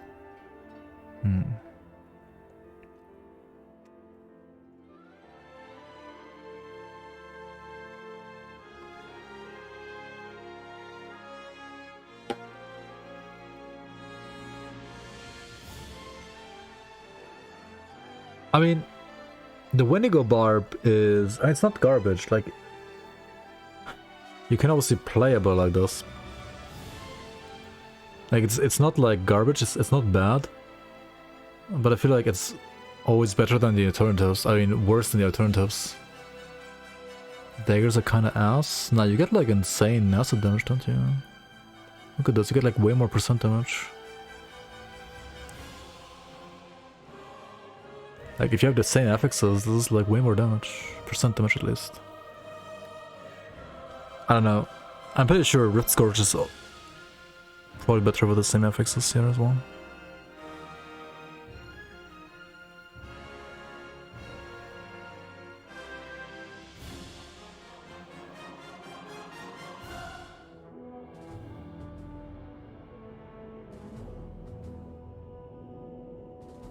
The other okay, like the other big bad thing about like the barb, the Wendigo barb is it's a sword. It is a sword, which means it's base physical damage. Okay, for Bone Harvest itself it doesn't matter too much, but for everything else, it's fucking sword, right? So like there's physical damage here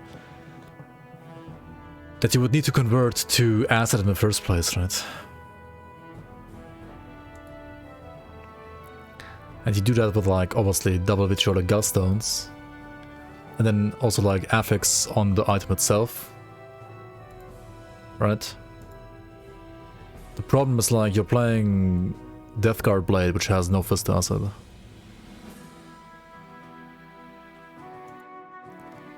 So if you wanna like convert auto fist to acid, you need like another item that also converts fist to acid, right? So you kind of would like to like dual wield barbs then for that? Do you want an MI for Venom Claw? Yeah, you need, I mean, Slicer, like 100%. 1000% Slicer in my opinion. Way better. At least in my opinion. Like it has to be better. Like, okay, for Bone Harvest itself, right? You're losing like the tiny flat acid that you get from Spectral Binding from the other item. But you're gaining like 150% more percent damage. So, even if we say like, okay, it's like about equal for Bone Harvest, right? For every single attack that's not Bone Harvest in between, right? Slicer has, like, it's just way more damage, right? Because it's pure acid, right? Both items are like pure acid now. All your attacks like deal pure acid damage. Shadow Strike like hits with both weapons, like pure acid. You have like additional damage on that as well, right?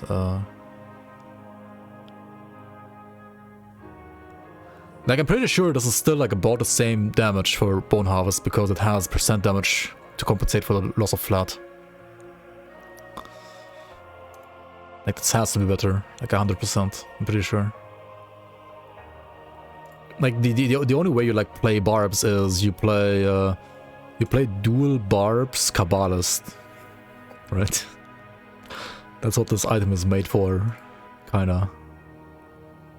But if you play dual barb Kabbalist, you lose the flat from Lethal Assault. Dual barb kebab. Wait, no, you just play dual wield Witch Hunter, right? Maybe. But then you don't have the code to acid. I don't fucking know, man. So what did it get? It got like +3 instead of +2 to Blood of Dreeg. I mean, who cares? And it has Aether to acid, which is only good for Necromancer. So for a Witchblade, for Witch Hunter rather, you got like 2 more points of Blood of Dreeg now. I mean, okay, that's like a bit more healing, a bit more like regen, a bit more like away, a bit more like flat damage, but like it's kind of tiny.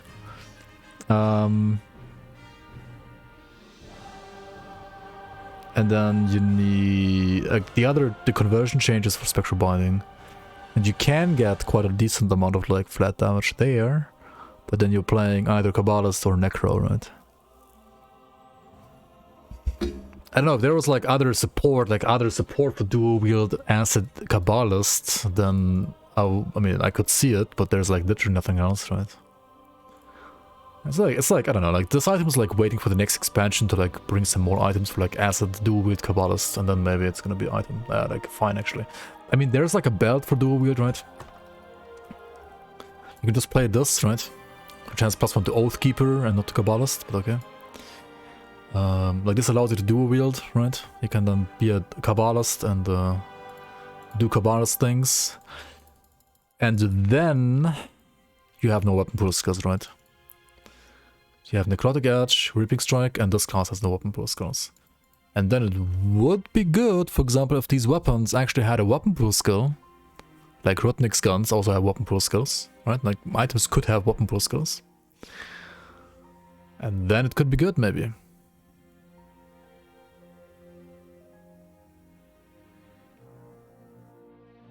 But yeah, they don't. So they're trash. When you go Claw, increase bleed damage modifier for Devouring Swarm and more commits advantage to 140 per second and 210 over 5 seconds. And increase bleed RR to Devouring Swarm to -12%.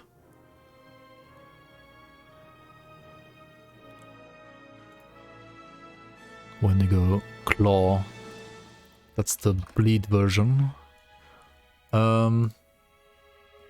This one is good because it has bleeding resistance reduction to Devouring Swarm. You can use this on a Trickster, like a Bleed Trickster, like Blade Spirit Trickster. It's very good for that actually. So they buffed the item that is already good, and the one that's trash. I mean, this also got buffed, but like, I think this is actually a bigger buff than this even. The Makomi's advantage is like Giga Meme, right? Like, who cares? This is absolute Giga Meme. Like, this would be like, what, a dual wield water? Yeah, maybe next expansion. Zaria's Pendant. No, Yeti Horn. Increased crit damage modifier for Stormbox to 24%. Okay, I mean, that's strong, actually. Kind of strong. Shorty Berserker brings more weapon pool scores. I mean, that wouldn't help, like, these items, though, right? That wouldn't help these items. I'm pretty sure it's gonna have at least one weapon pool skill, actually. But we'll see. Zaria's Pendant. Increased bonuses to Ember's Claw to +3 and reduced damage modifiers for Summon Barrowthorn and Hellhound to 20 and 25%. Okay, more TDM nerfs here to Briar and Hellhound. Honestly, that's fair. This item is Giga OP. Or like was crazy OP. It wasn't as OP as the Codex though, because you had, at least for Bleed, you had, what's it called? Sand Kings, right? Sand Kings Amulet. Zalthuzalan's Codex, increased burn damage modifier for Cocktail. Wait, why? I mean, okay. I mean, Cocktail's a bad skill, I guess. Bane of Nuram Scene. Who? Reduced freeze on the granted skill. It's like some freeze shenanigans going on here, I guess. Black Grimoire of Ognapesh. Increased the pet's damage at AoE on the summoned pets special attacks. Okay, so pet buff here. Hand of Sun Scene. That's the one I played in my playthrough at the very end, right? I know they deal like 60% instead of 100%, which especially nerfs Bleed, which is what I was playing. Okay, I guess I nerfed. I am the reason why this is nerfed, I guess, actually. Blazier set, reduced fire damage bonus to 18. Blazier Girdle removed fire damage. Wait, what? Blazier nerf? I mean, it's a good item, but it's a very good set item. I guess Zenta just like hates blue items being good ever, I guess. Maybe this is like a preparation for ascending these items in the next expansion. No idea. Blight Shard Amulet, all versions. Updated summoned pets damage to physical from Pierce. Okay, that's a good buff. It also like obviously helps with like acid pets, because then you can convert the physical to acid easier than Pierce to acid. Chains of Anguish. Reduced CD or cooldown and duration on the skill proc and added retaliation damage penalty to that.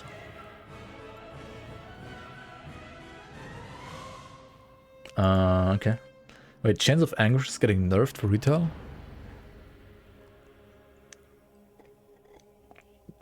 Core of Gargaball increased width to fire to 50%. Oh, wait, when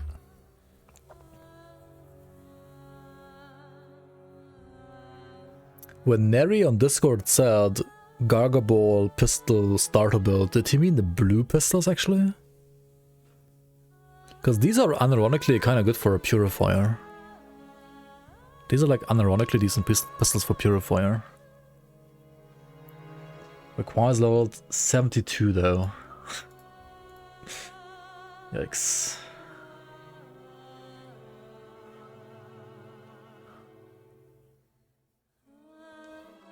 Should add an ambush find chance to items.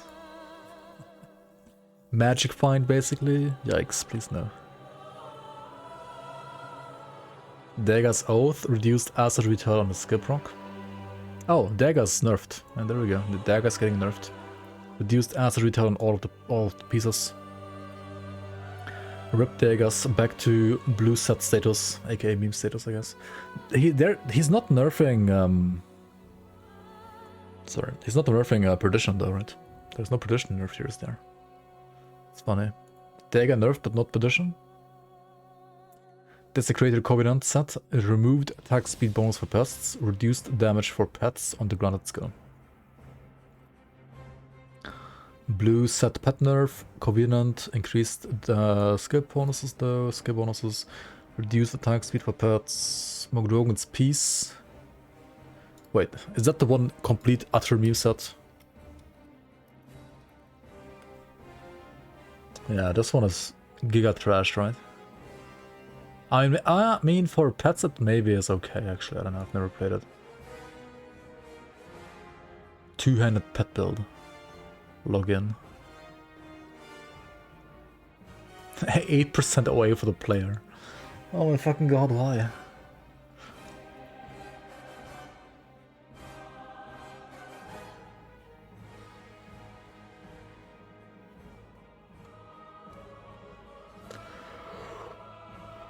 Yeah, I don't know, this item is and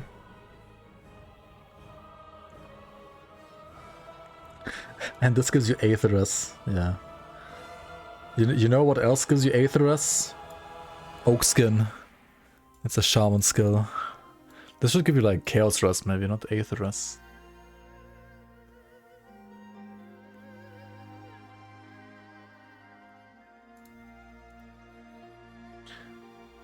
I feel like some blue items are like they're like terribly designed on purpose. So that you know like, okay, this is like Treasure Beam. It's like part of the design, I guess. I mean, maybe it's like there so like people learn that not every stat is good. Made the game bad by design.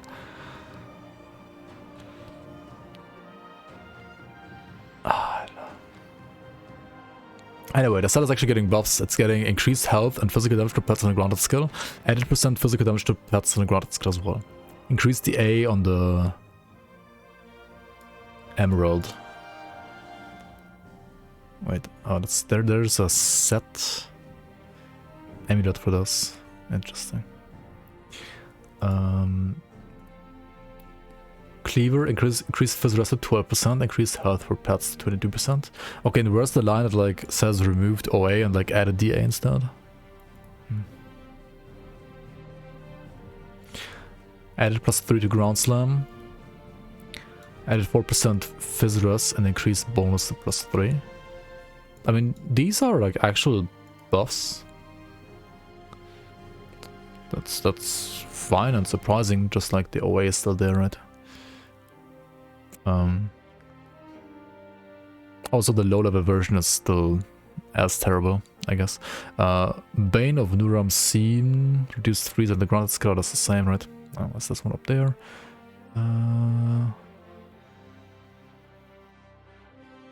Wait, where the fuck am I? Silver Sentinel Mask, removed cold damage. Oof. Sharpshooter's Duty, updated fire conversion bonus to elemental. Oh, that's a buff. Sharpshooter's Pouch, removed pierce damage, that's a nerf. But if you remove the pierce damage here and you update this to be elemental, I think that's fair. That's fair. It's probably overall the buffs though. How much is on the pouch actually? Sharpshooter. Oh shit, I need to go to do it here. Sharpshooter. I mean, I think that's fair. Oh, this was so troll, yeah. Holy shit. The weapon already had like elemental to pierce, and this one was still fire to pierce. Like, what the fuck? This was. Yeah, this was so troll. It's like he updated the weapon at some point, but he forgot the set bonus, right?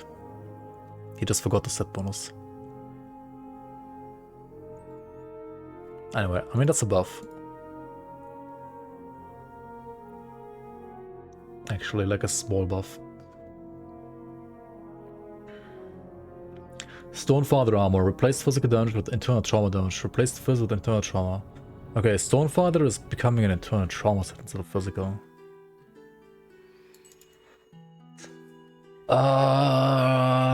That might be a nerf for the most part, actually. Maybe not. I mean, it's like a change. What does that even do? Stonefather.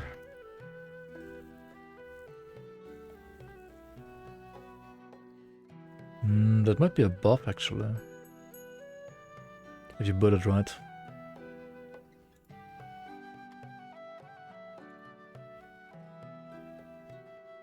Yeah, that might be actually a buff.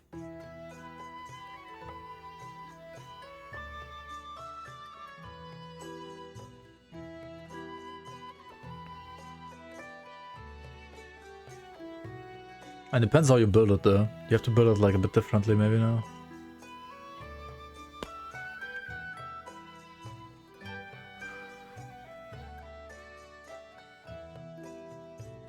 Wait, burn damage Stonefather?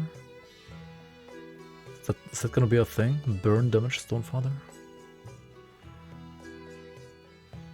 I don't know.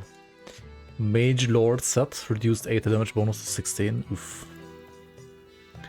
Silver Sentinel set, reduced CC resistance reduction to grounded skill to -10. Oh yeah.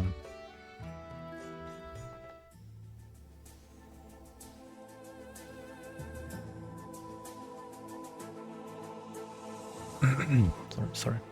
So this is -10 now.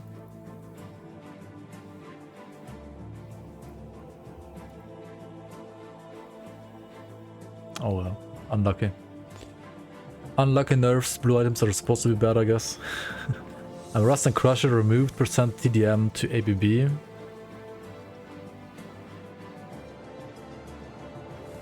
Penalty wait, what?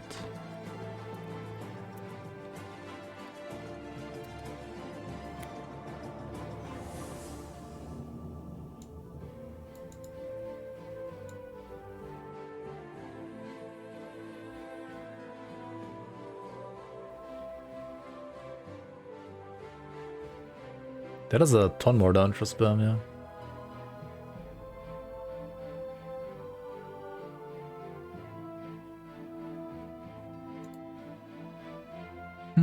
Interesting.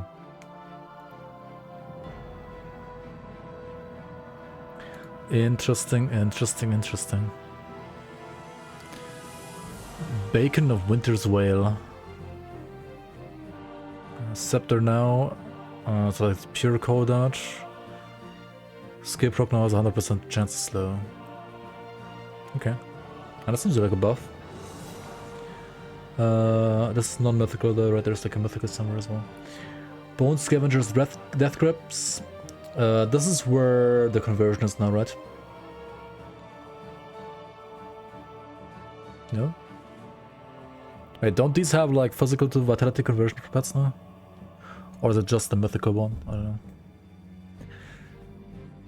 Chill Flame Evoker. Just mythical, okay. Bonuses redesigned. Okay. Thank you for telling us what those are. Chill Flame Evoker.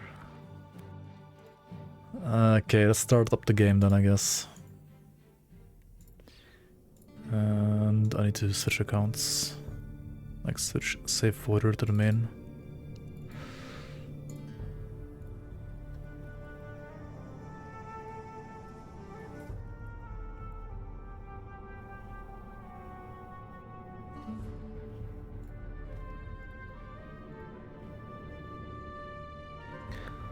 And I guess we need a item assistant as well, right? Okay. Does IA show the updated items? Probably not. I'll check there.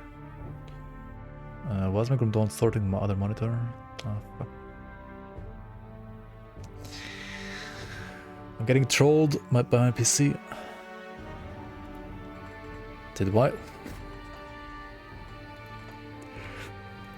What are you doing, PC?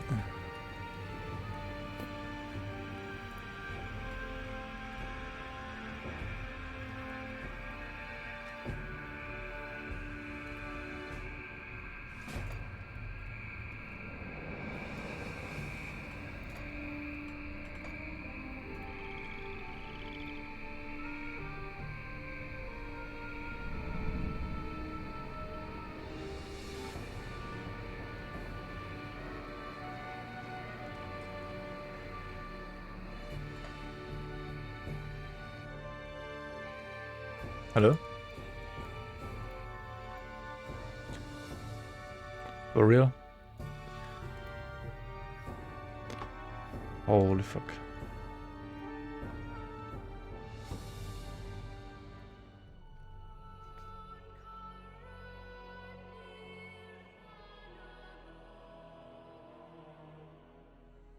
Wait, it doesn't here. Did I not update it? How can I put the patch here? Are you fucking kidding me? No, I didn't. Oh my god. What the fuck?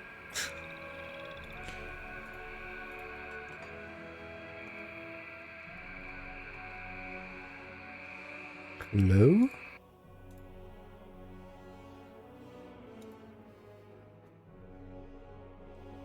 Okay, let's just move on then.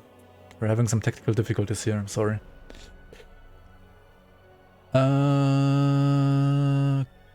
Conduit of Arcane Whispers removed freeze resistance reduction modifier to RROFF and increased its resistance reduction to -20. That's the physical one, right? Increased damage and percent DR. Reduction on the Pierce variant of AR. Pierce AR.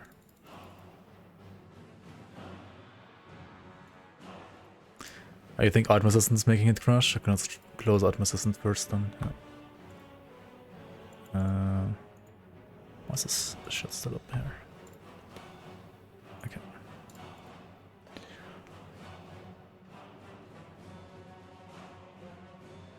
Oh, it saved the setting nowadays. Okay.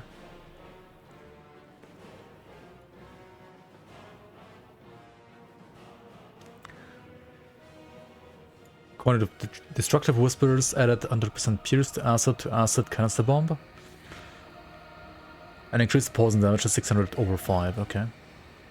Quantity of Divine Whispers reduced percent TDM penalty for Pierce ages to -28%.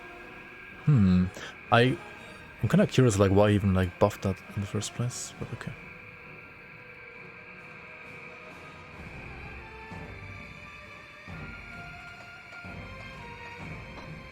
Yo, Fishing Hat, welcome, welcome, welcome.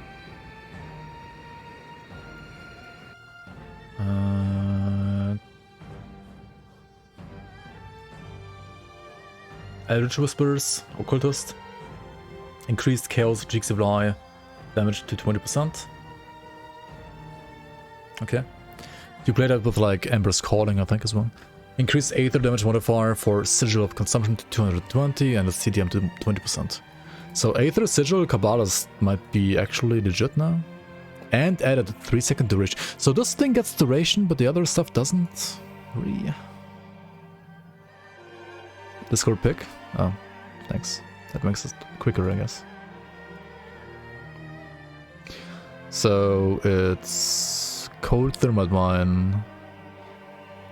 DR2. Xanta is trolling, what the fuck? What is this? What the fuck is DR to OFF supposed to be? What?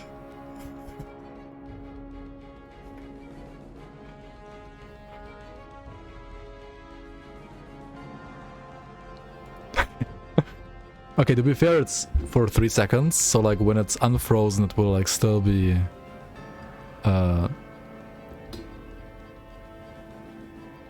like after it's thawed, right? After the enemy has thawed, it will still have 12% DR for 2 more seconds at least. But still.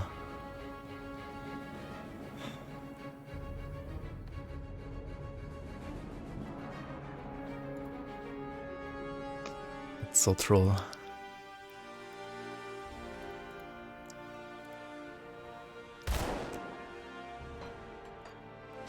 That's still so fucking troll, dude. Holy shit.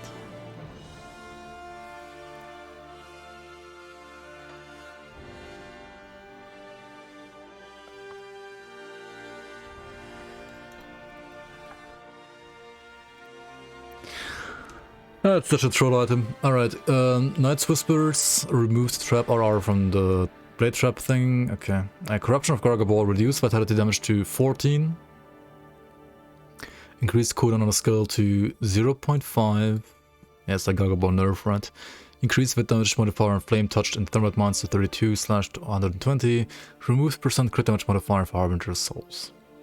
Okay. That's quite a nerf. Not gonna lie.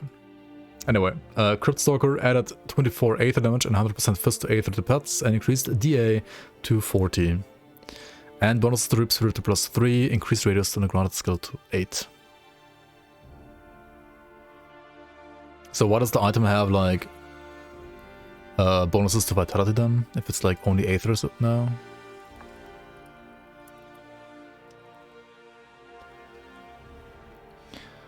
Like, this thing is with Aether and Bleed. I mean, I guess you can still play it for Bleed, but like...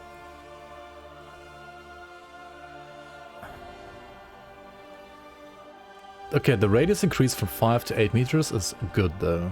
That's also actually good. The Reap Spirit stuff is good, and like for Aether, I guess for like Aether Reap Spirit, it's actually fine. But the vid is like a bit like weird now here. Oh well. Death Walker's Grace, reduced health for pets. Decree of Eldritch, increased Aether damage modifier for Devastation. Decree of Mammoth, increased Vid damage modifier for Storm Totems. Dracarys, skill proc now activates on attack rather than on kill, values adjusted accordingly. Dracarys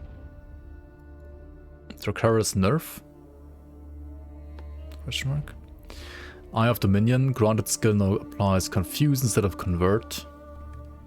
Cooldown and energy cost adjusted accordingly. This is like some relic from like old times. Accordingly, yeah. Baraff's Cube, increased bonuses to Distortion to +4. Okay. Penalty buff, holy fuck, cold penalty buff. Half the Mountain, increased % pet attack damage on the summoned pet's special attack. It's a Yeti buff. Hell's Scourge added +3 duration to Sigil. That's the fire one. So fire is getting +3 duration. Herald of the Apocalypse, reduced cooldown on the grounded skill. So like more fire meteors from the amulet. Gate to many worlds, added 100% elemental damage for pets. Increased elemental damage modifier for IE to 50 and added 8% attack speed modifier for it. Increased damage on the skip rock. This is elemental pets, right? This item was absolute giga meme in the past. I don't know if this is like impactful or not. I don't know if like anybody tested that. I mean, it should be better than before for sure, but how much better? No idea. Is it viable? No clue. I don't really play pets that much.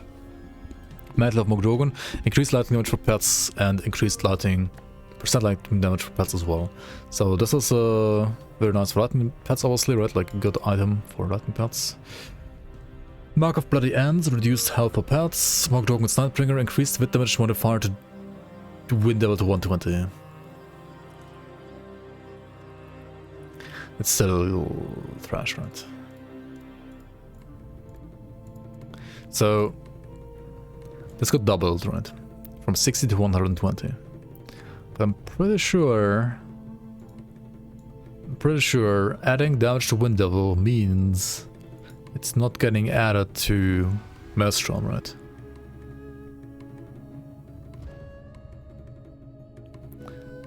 There will be a new tier list for classes after 1.2, yes.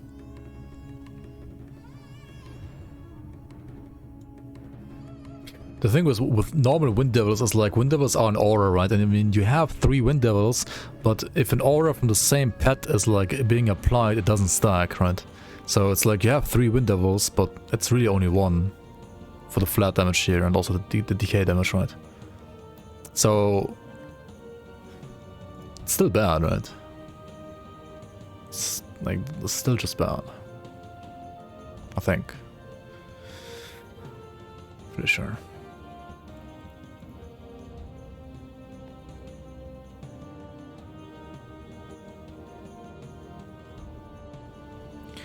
Morganath's Step, increased defensive ability to 60.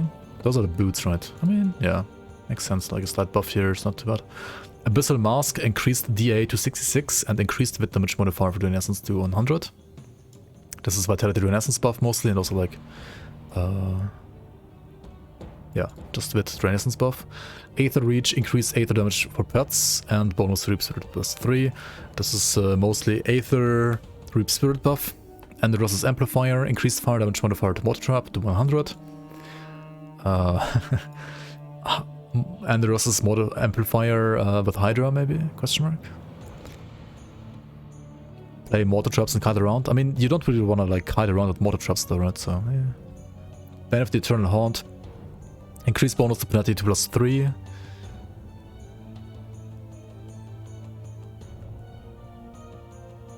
Wait. Oh, that's for Aether and Cold penalty, right? Yeah, makes sense.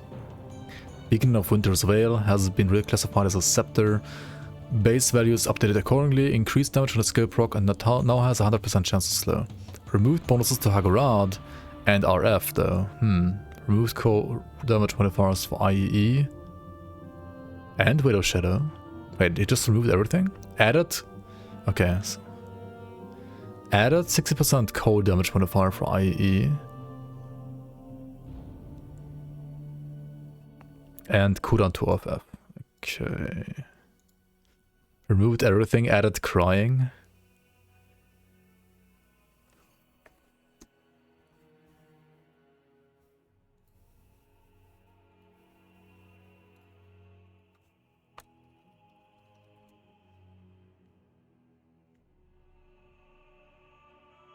It has less cooldown to OFF than the other item, by the way.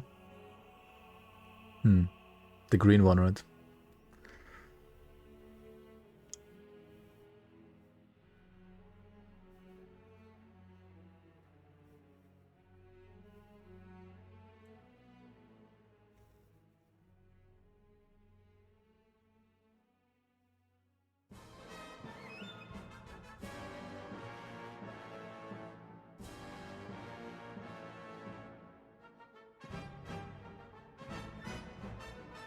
No item has damage to Veil of Shadow now. Zentai just hates Aura Nightblade.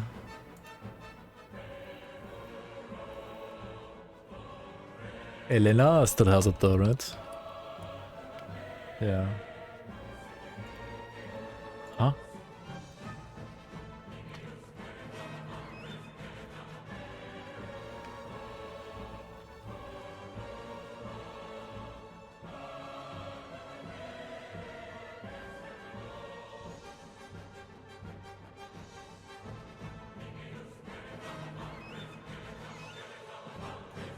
Okay, I mean, this made no sense, right? These got removed.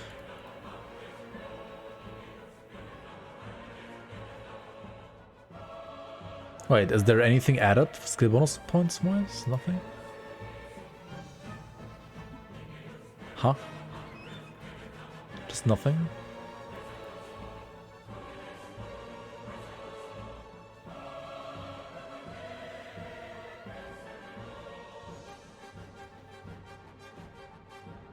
I can understand removing the RF when you like make it a scepter, but while removing the Rune of Agrad.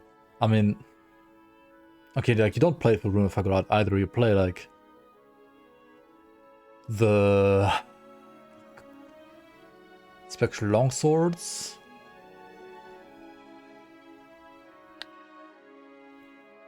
This item is the only Frostburn item. It's a very good, yeah. It's kind of a crazy Frostburn item. Yeah.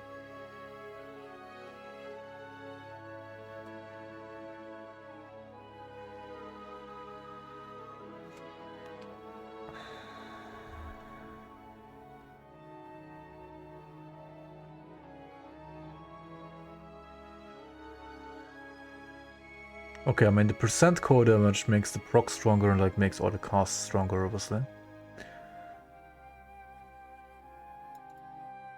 Now it's like OFF item kind of.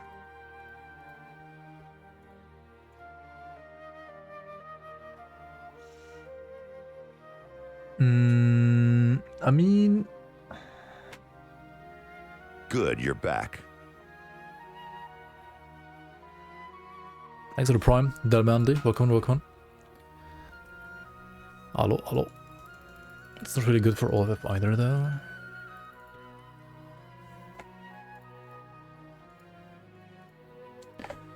What's the scepter for OFF?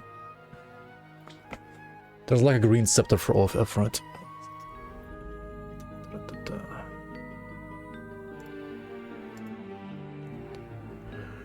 This is 1 second duration. This is also pretty good for OFF, not gonna lie. And then this one is minus 1 second to OFF.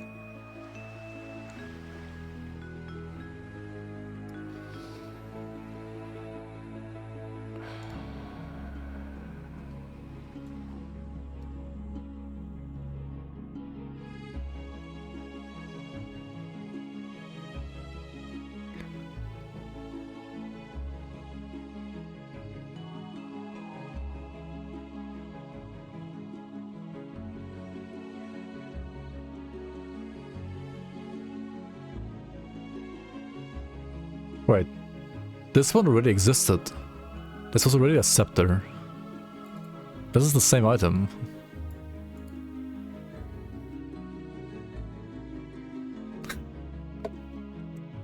What?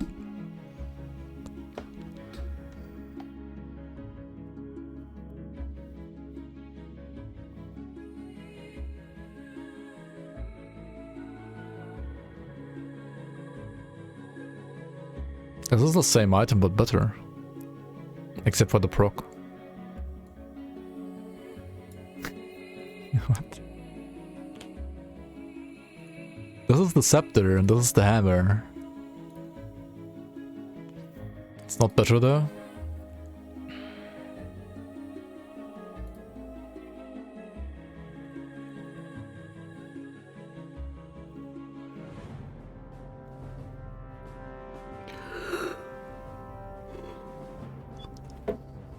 Is it not?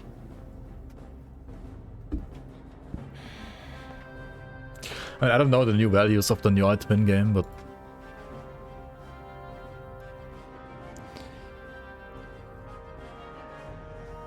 I mean, it's still like doing the same thing, right? Basically.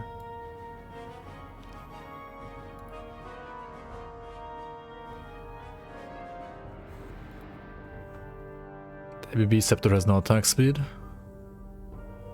I mean, neither does this, unless it actually like got attack speed now.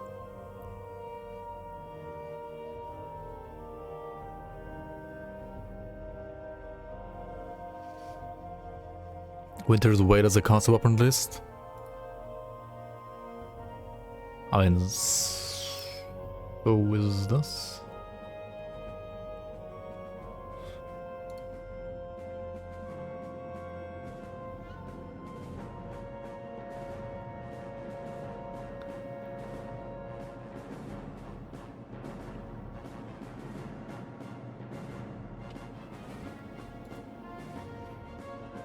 I mean, I don't know, they're just both terrible, right?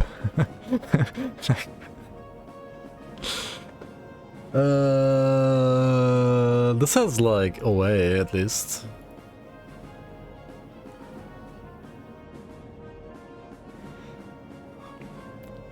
And this one you could have like technically played with like Code RF Amulet, right? I mean, you don't do that, but you could if you wanted to like play a worse version of Deathmarked.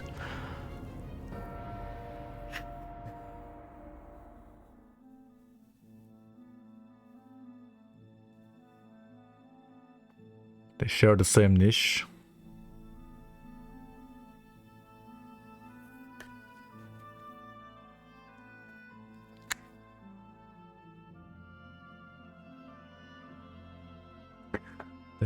They share like the same spot in the garbage bin, yeah. It's true. They share the same spot of like being in the garbage bin. I don't know, man. Like, that's so weird.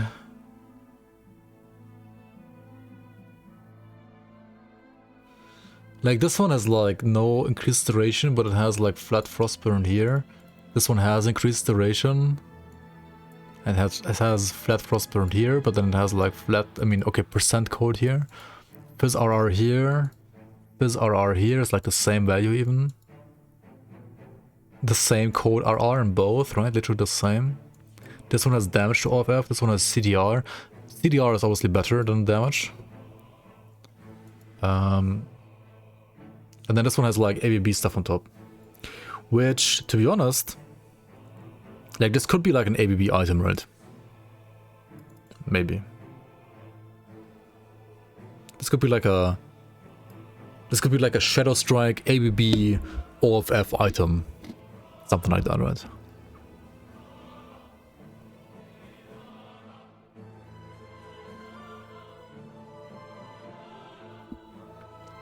They do know they both got 4% fizz rust in the same patch.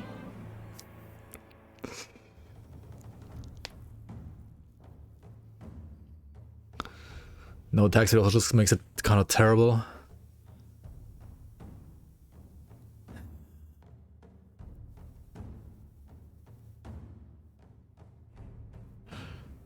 This one has like the juicy skill bonuses to the dot stuff like Elemental Awakening, Star Pact.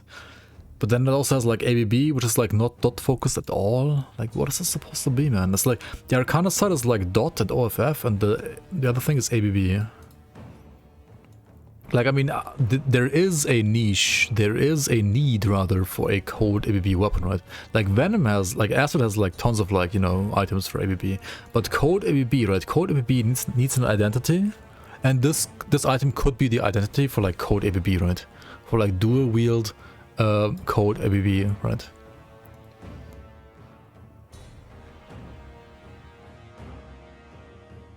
Blow it up and hope for one bloom.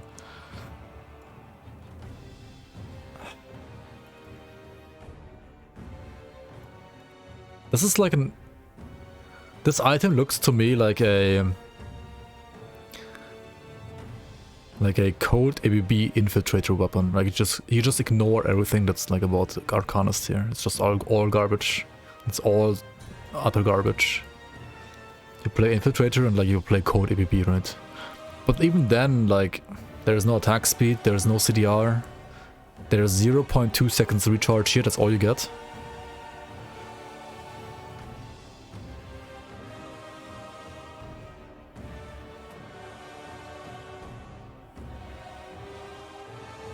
Terrific item, yeah. This one was decent. Okay, like what? Okay, on the new patch you have percent cold damage here. You have Fizz here, you have OFF at like 0. Okay. So you play Arcanist, right? Like the Vader shit has gone, there's only... Literally only Arcanist stuff here. And you have +3 to Night's Chill.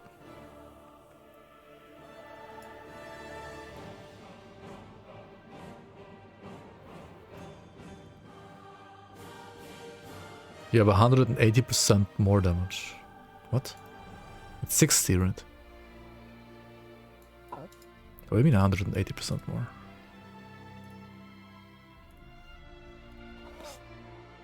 Oh, the new? Yeah, but like this is a scepter too, right? Shouldn't it have like the same damage as this? Does it have more than this? Even though both are scepters?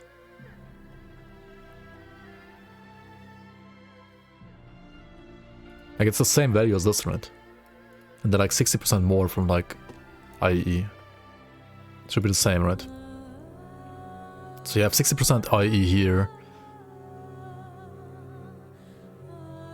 But the other weapon is just bad. I mean, if it's the same value as the bad weapon, then maybe this one is just bad as well, you know? Like the percent damage is not better than before, right? Okay, but it has the proc, right? Yeah, like it's all about the proc, obviously, right? It's all about the proc. The proc is good, Copium. It has 0 Frostburn. 25% weapon damage. How many do you have on this? Like, how long do they last? It doesn't show, right? Of course not. I mean, it's like a Drixivlai kind of thing, like just like how the code Drixivlai also like doesn't tell you how long it lasts. It's just how it is. There's no like thing for it. But like, how do you have usually like circling around you? No, you don't need Frostburn on this. Like, obviously not. Like, that doesn't make any sense, right? It's just like, this is so weird now, right? This increased duration is so weird. Like, why does it even exist?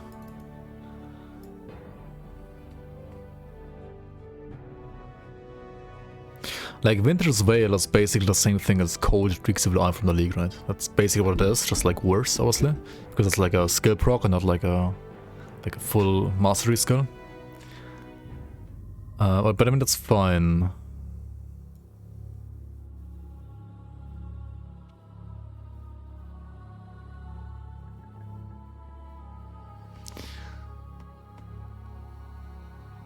Yeah, you take 2 of these, you take 2 Anubars, and you cosplay, yeah, and you cosplay like Code Drixivlai, yeah, exactly.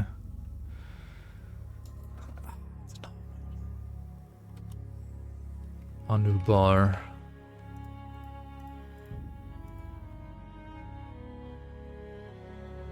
Nice skill bonuses. I had to cosplay that, right? Like both items are full cosplay. But I mean, okay, like. Okay, this item, It's just terrible, right? This is just garbage. And this is a cosplay build. Okay, got it. Nice.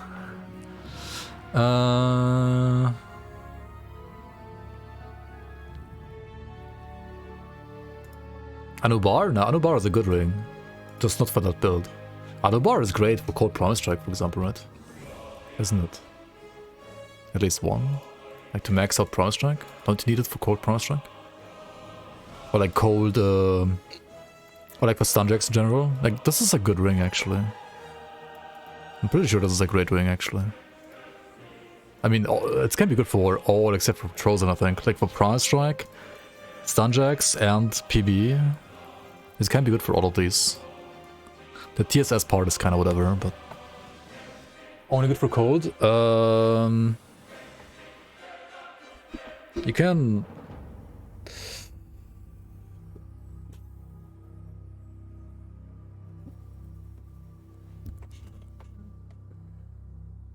I mean, Lightning Promise Strike, you would just play Goddess, right?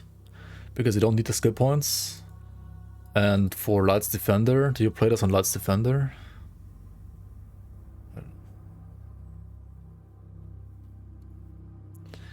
Yeah, Lightning probably has less, just like better, better things. Like, you kind of only want to play this if you need it for the skill points, right? Because the ring itself without the skill points is not good enough. The proc, I mean, it's a cosplay proc, right?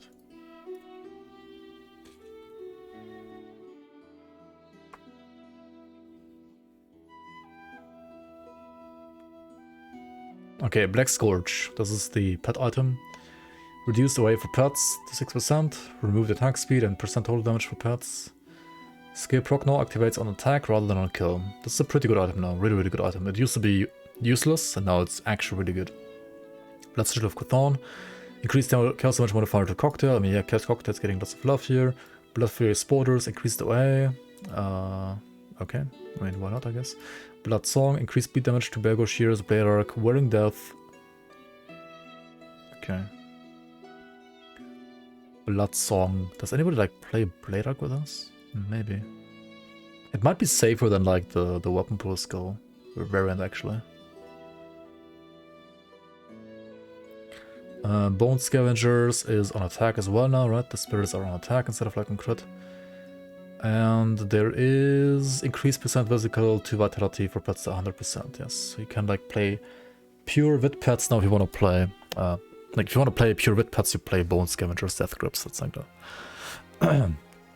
That's what it is. Bone Weave Leggings increased the A to 100. Bone Wraith Pauldrons increased OA to 74. Sure, some vitality stuff. Bramblevine. Okay, reduced Rata to grassing once of 5%. That is a much needed nerf.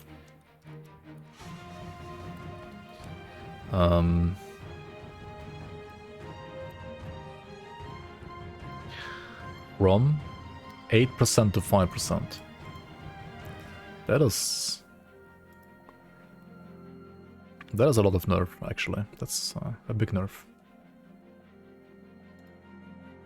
Alright, cool. Deserved. Brutalux. Increased pierce damage modifier for savagery. Okay, should we look at this item? This is a Giga meme item, right? Brutalux. Brutalux.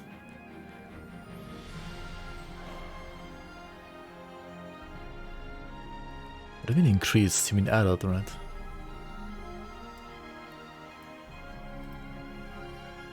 Oh no, never mind. I'm blind. 14 more flat, and bleed has... This is 70, so that's like 50 more. That's a lot more, actually. Plus 50 flat bleed.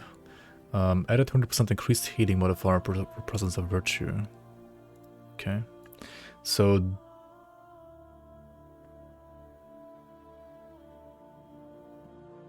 Bleed Archon?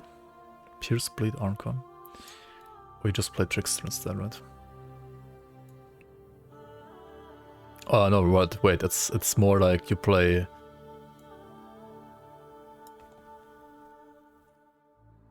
Oh yeah, so it's Bleed Archon and Pierce Bleed Trickster, pretty much, right? Any quick TLDR on patch 1.2? Things have changed.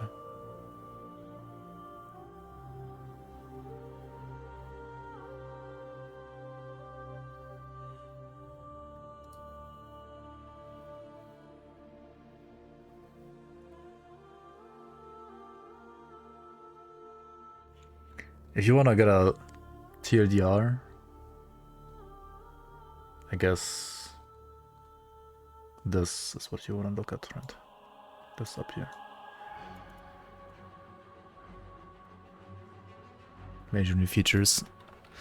Just read that part.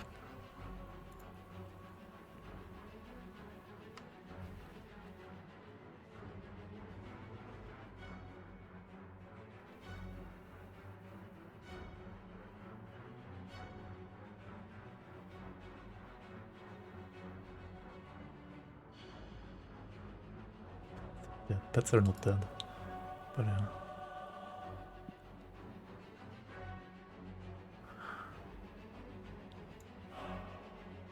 Pierce Trickster. Pierce Trickster X. Pierce Bleed Trickster X. How do you get your armor piercing up on this item, by the way? You need to like play whetstones or something, right?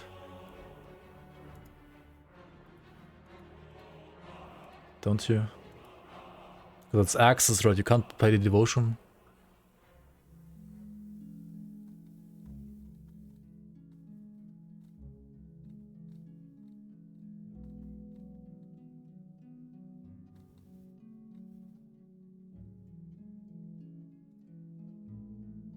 That's not enough. Wait. How do you do this? How do you get the pierce conversion?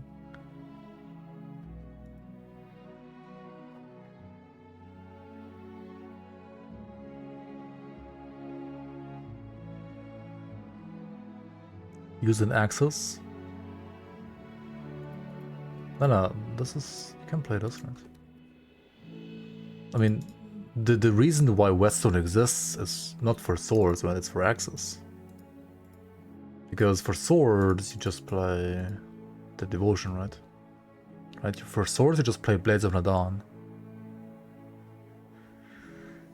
You've seen wet stones, but why no dry stones? Haha. Wait, how else do you increase your armor piercing, Reynan? Like, if you play this item, right? Like, don't you need, like, whetstones?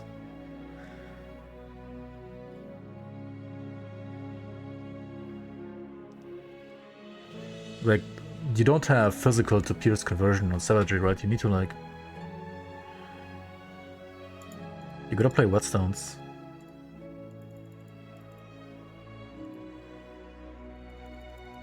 My dear.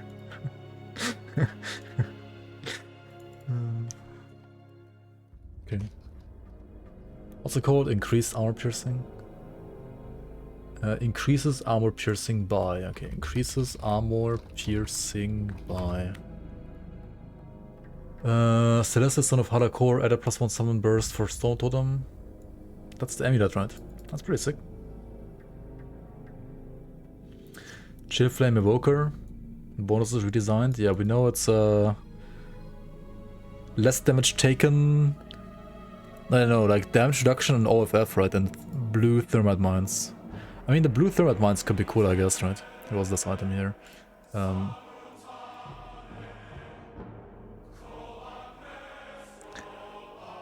Like OFF plus thermite mines, sorcerer.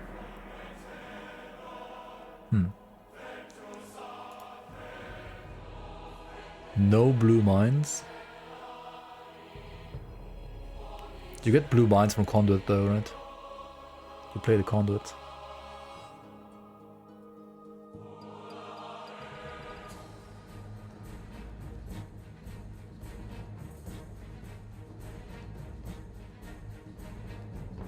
Can't play the conduit with Mage Slayer though. Why do you want to play this with Mage Slayer?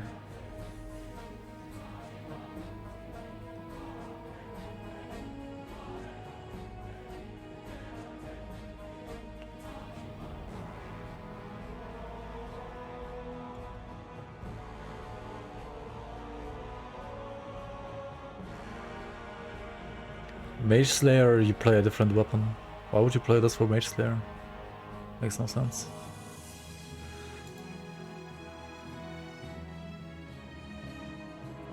Oh yeah, Ram Tongue gives you like blue thermite mines, yeah, true. I don't think Mage Slayer, like Ram Tongue makes way more sense, if anything.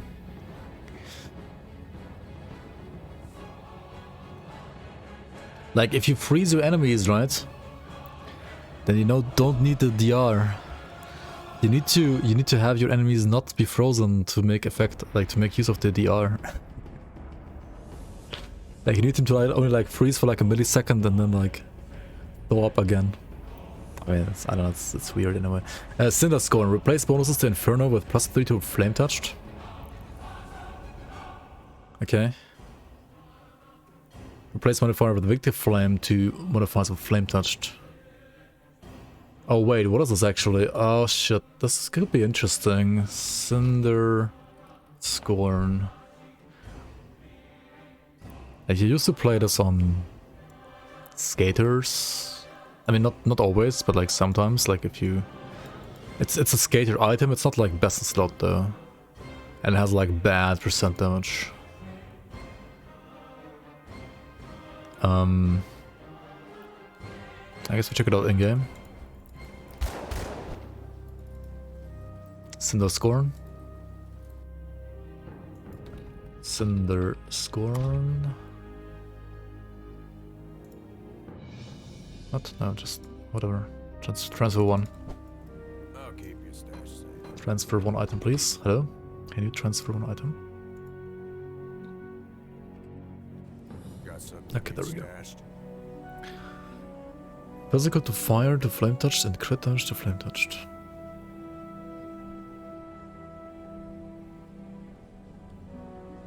Oh. So you dual wield these? And then what?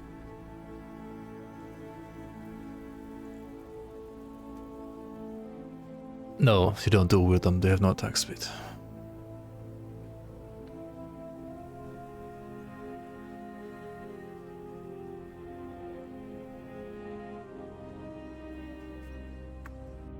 Okay, so you got crit damage though, right? Okay, so you got 15% global crit, which is good for Wire Smite. So this is basically 15%. This is basically 15% crit damage for Skater Shield Breakers.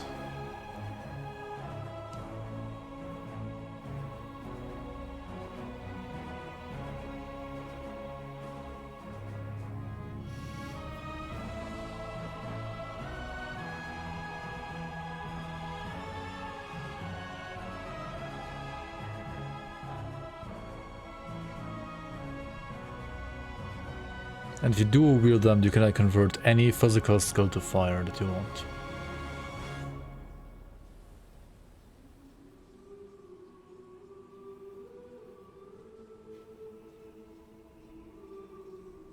But which one? Which skill do you play?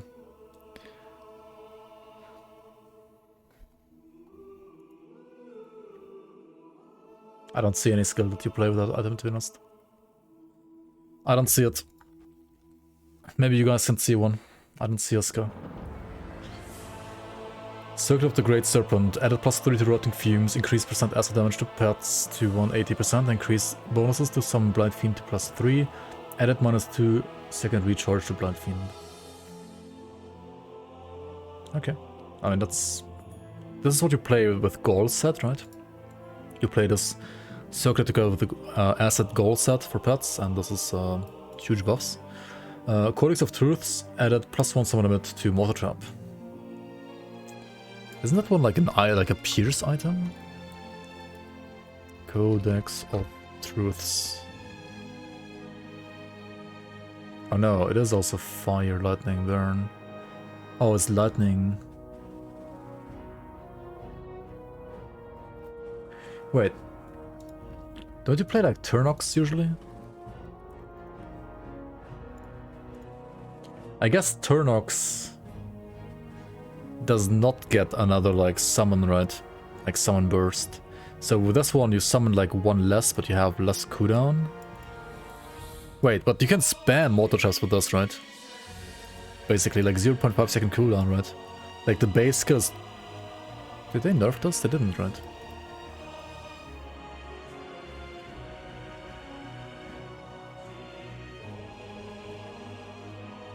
No.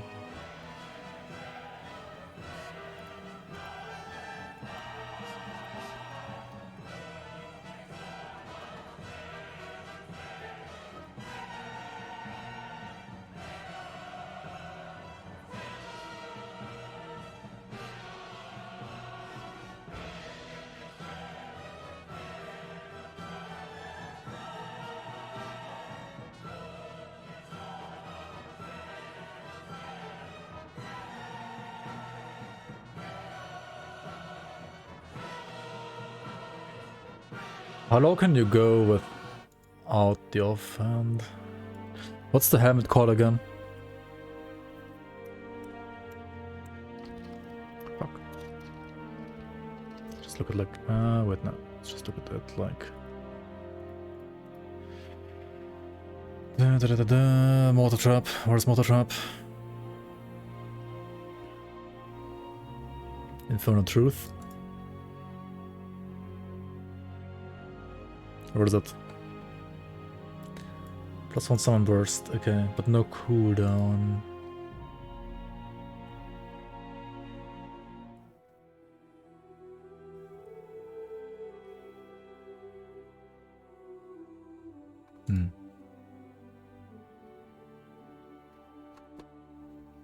What was Anderos's amplifier?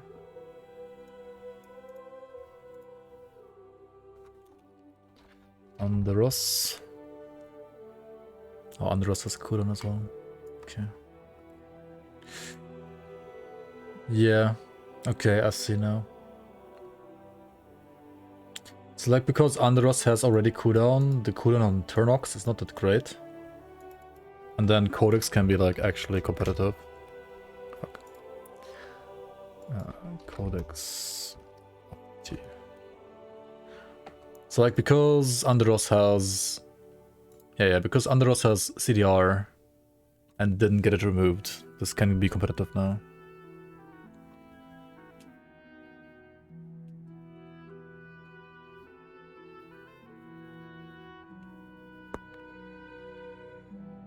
Yeah, I mean, with this you have 0.5 second cooldown, right?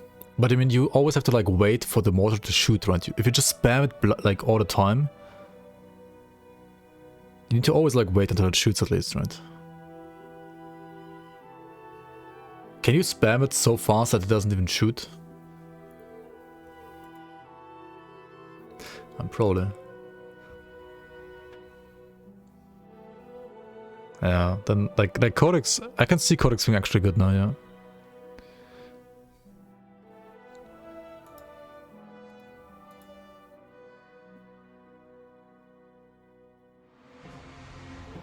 So broken for dots. I mean, all of the mortar trap items are now like this, though, kind of.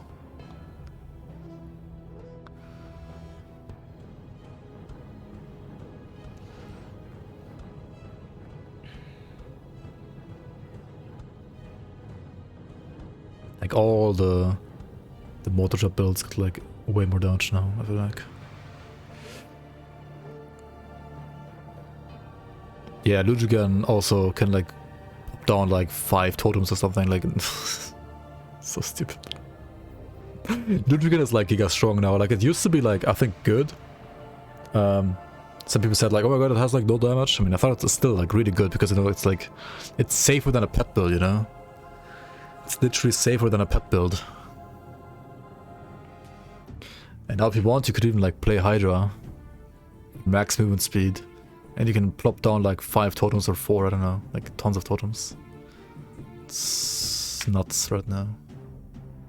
Like, I don't know, I think Lujigan needs a nerf, not gonna lie. Like, it's so weird, a little weird. I think Lujigan is overbuffed. Like, not gonna lie. It's kind of stupid. Like, considering how safe it is, right? Like, it shouldn't be that much damage. I don't mind it with Mortar Trap that much, right? Because like Mortar Trap has to hit. And enemies can dodge Mortar Trap, like, if you don't face tank, right? But totems, they just like instantly zap, right?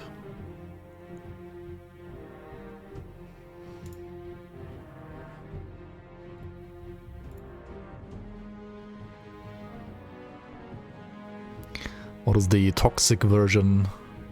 The toxic min-maxer version of Lujigan.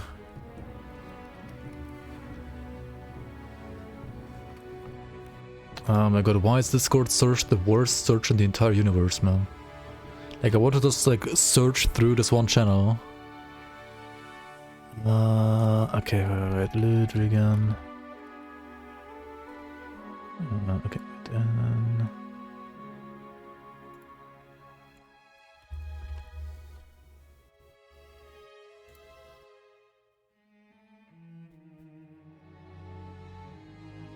Spoilers. Spoilers, guys. Big spoilers right here. Big flashbang.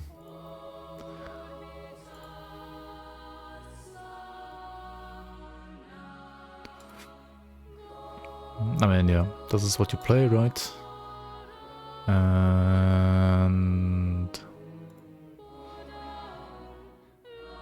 yeah.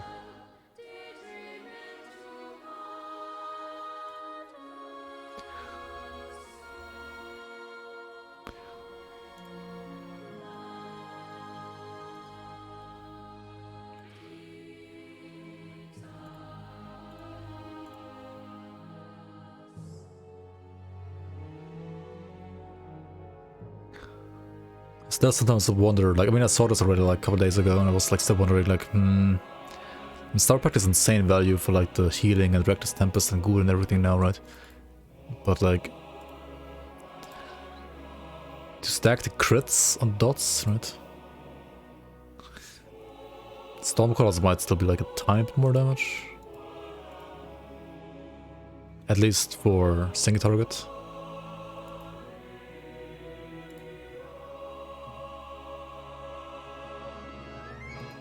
I mean, once it's like breaking even for damage, then you wanna play Star Pact, of course, for like all the other stuff, right? Yeah, obviously. Wait, yeah, we're gonna like see it right. So get like one burst from the amulet, right? From this, and then from the set some more wherever it is. We'll check it out later. Where was I?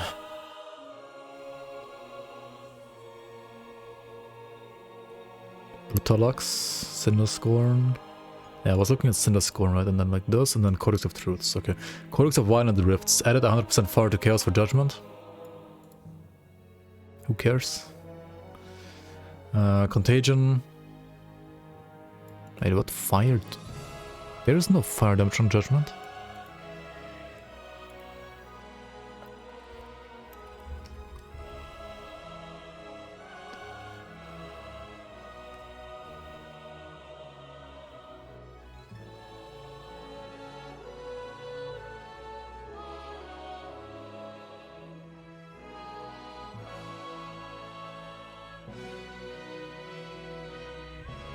You put down like 4 totems with 1 click. It has a cooldown still, yes. It's not like Mortar Trap has like no cooldown if you want. Totems still have a cooldown. Ah, I've been expecting you, human. RC Ayer, welcome on, thanks for the prime. Welcome to the Bloomers, much appreciated support. Much appreciated. Yes, all item changes are retroactive.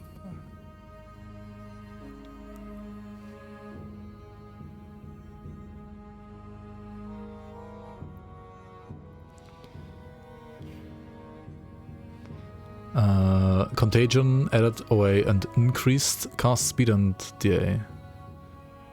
Wait, what item is this even? Contagion? Contagion. Oh, this one? I've never used this one. What does it do? It's actually like not that bad of an item, but I think I've never ever used it. What do you play this for?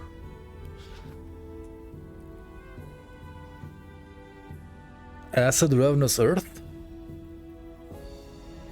No. No, you're gonna play like the horn for that, right? Like some Yeti horn? For with PB? Oh yeah, true. It's with PB, yeah.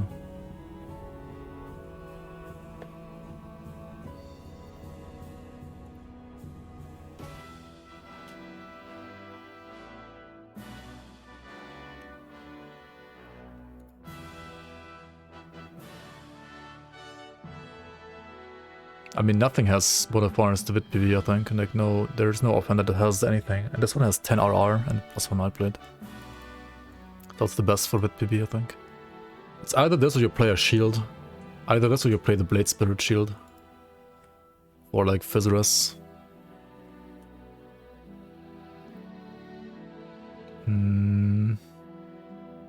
Better than Fang of Chthon, it's an offhand. Oh, you mean dual wielding with Fang of Chthon?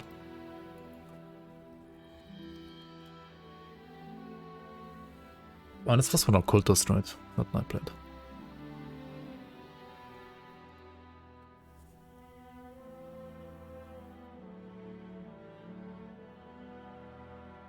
And no casting speed, yeah.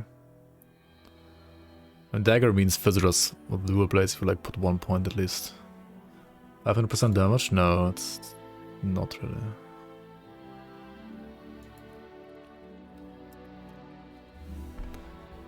It's 5% more RR though, that's what it is. I mean, it is also more damage, yeah.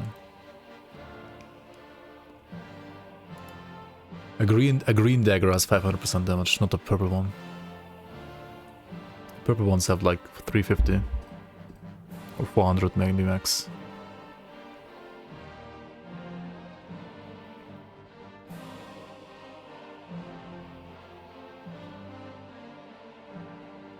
I mean, I don't know, like in the end I guess it like depends how important this, like the plus skill points to Nightblade are. If they're not that important, then I can see Fang of Chthon being better, yeah. But then like energy might be an issue, and energy is actually like a big issue with PB, so... Kurtosin Scrolls, increased bonus of proliferation to +4, penalty points, PogU, Crimson Lotus, added +2 Terrifying Gaze. What is this again? Oh, it's like a belt, like it's a Fire Dukes of Eye belt. I mean, it's like a belt for many things, but like Fire Dukes of Eye is like one of the things it supports. Crown of the Revenant King increases bit damage to Euryoctes to 80. What? Crown of the Winter King increased percent cold damage to pets, conversion for pets to 100, and increased bonuses to Prime Bond to +4. Okay, pet buffs. Damnation, added 4% CDR and 12% casting speed. Oh yeah, this one is actually pretty nice. I actually played this one off stream. I played Vitality Doombolt with this. And it actually killed Ravager as well. Like Ravager of Minds. I mean, okay, it was like 5 minutes, but... or 6 minutes. But yeah, it actually did that. So yeah. It's a cool weapon.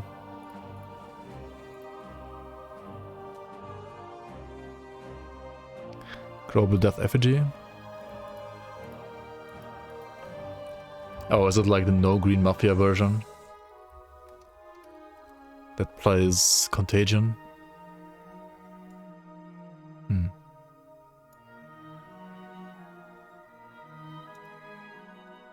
Do I have to do green tools for the Doombolt? Holy fuck. Flashbang. Let me search it.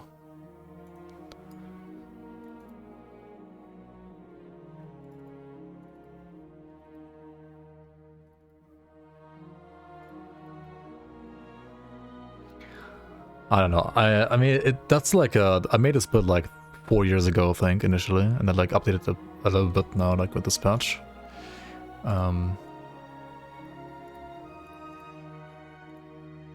It's basically like Pox and Doombolt.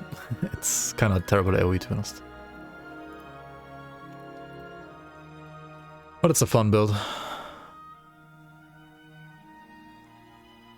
Damnation Revenant King for full with RF. Yeah, that's another way to use this, and like to use the helmet, like the Revenant King helmet. This one is the caster version, kind of. Anyway. See you around, Rainer. Mythical Hagradin Enforcer, hands down the best change to use though. Pretty nice gun now. Nice, nice. Let's see. Where do I go next? Deathbound Amethyst, increased core damage modifier for turning essence to 90. Death Dealer's sidearm and reduced physical damage modifier for Reaping Strike and Smite. Okay, it's like a Death Knight, like dual wield gun Death Knight nerf. Deathwalker's Grace, reduced pets. HP Devil Tongue, added 22 fire damage. Fury Fire buff, let's go. Mythical Dracarys, increased fire damage modifier for Flame Touch to 44. Skill proc now activates on attack rather than on kill, and the values have been adjusted accordingly. That's overall a very nice buff, to be honest. Mythical Dreadweaver, increased CDR to bonus to minus 0.6 seconds, and the cold modifier to 120. The Red Weaver, right? That's the weird, like, cold Death Knight Bone Harvest item, right? The Red Weaver. Such a weird item.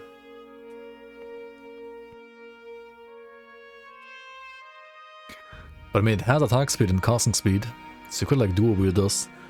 But that's still kind of weird. It's minus 0.6 now, so like you dual wield this, right? Like then you have minus 1.2, and you could play Goals Reach, and you have minus 2 seconds, and you have a 1 second Bone Harvest. And in between you use Warcry and attack, and you have 0 resistance reduction.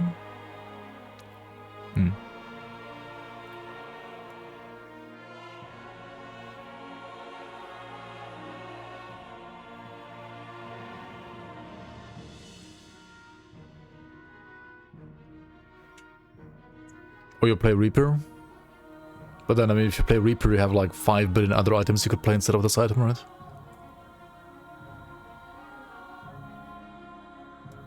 Why does it have +2 to Rune of Hagrad? What the fuck? Okay. Next item. It's the garbage. Edge of Death. Removed % bleed damage, increased % physical to wit to field command. Edge of Death. Edge of Death. Increased, yeah, but like by how much? To what? To what value? Right, to like to 50%. I'm blind.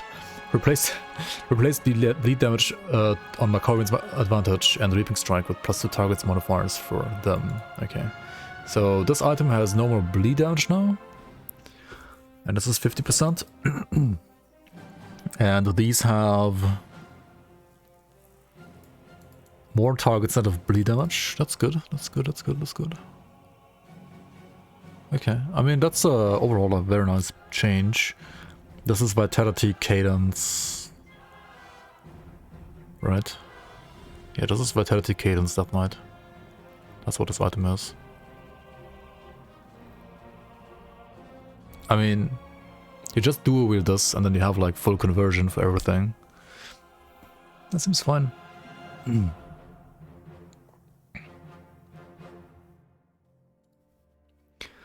Better than before, at least.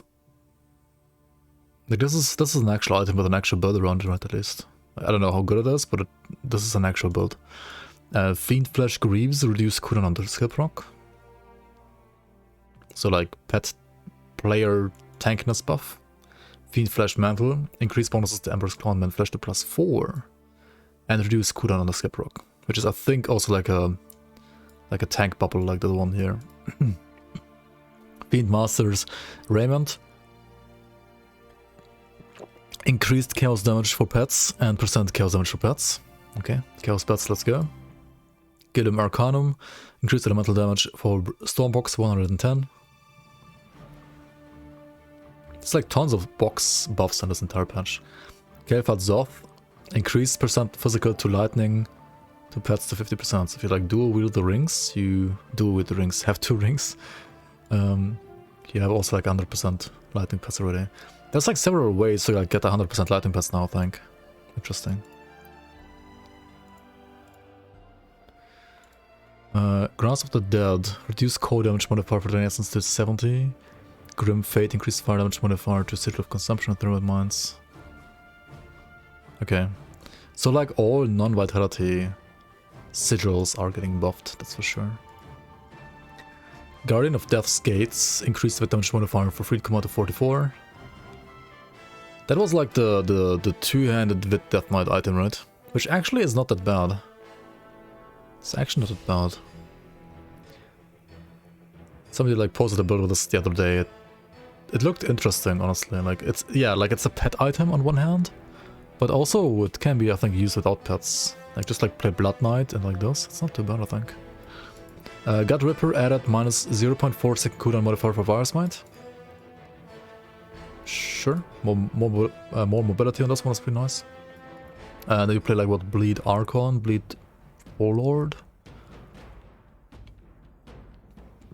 like physical Bleed Warlord, for example. Hagoradian Enforcer replaced bonuses to Shattering Blast with +1 to Inquisitor skills and added 45% acid to cold. Oh shit. Yeah. Grenado made no sense in this item. This was a non-Grenado item. Hagoradian, right? Hagoradian Enforcer. So this is a gun for like dual-wield ranged Inquisitor, like Infiltrator, right? And it got +1 to Inquisitor now. And you convert Lethal Assault now. Almost fully, holy fuck. And you can get like full conversion because this is like part of the item itself, so there will be like a low and a high roll, and if you get like 2 high rolls you have 100%. Added DR on the skill proc. How much is it in game? That's also insane. I mean, you're playing Infiltrator, you have like Aura of Sensor anyway, but so this is kinda whatever. Unless it's more than Inquisitor's Aura, right?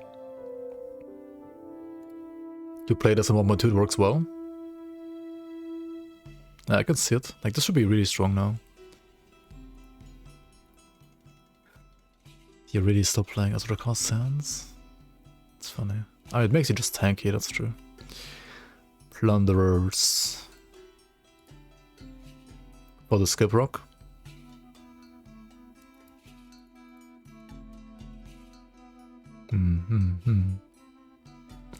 What's the attack speed? 193? Or does it have like... Oh yeah, I mean it's +1... Oh yeah, but it's +2 here, of course, right, in the patch.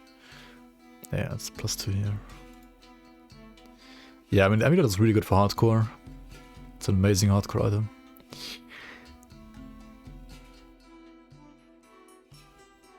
This is 10 points in game, right?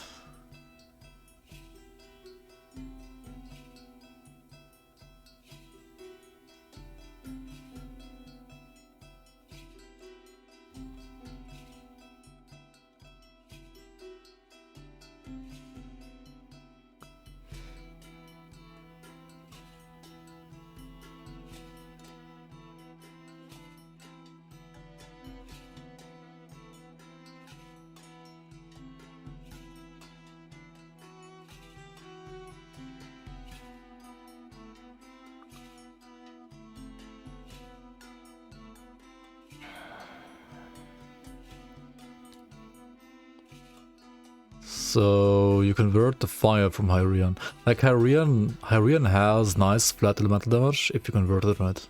Like a flat cold damage in this case.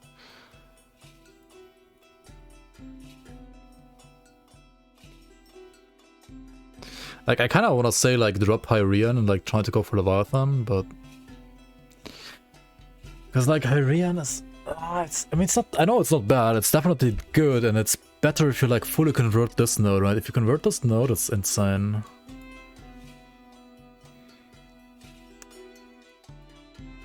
But Leviathan sucks. No. The way to Leviathan kinda sucks. Leviathan itself doesn't suck. The Leviathan gives you more Fizzerness and more percent damage. And a better proc. But I mean, better proc, no quotation marks, right? You have to like put it in Inquisitor's, you know.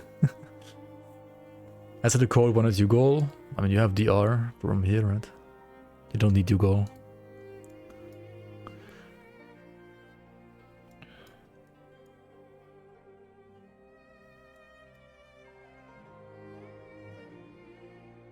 Ugol is Leech though, like this node is still nice.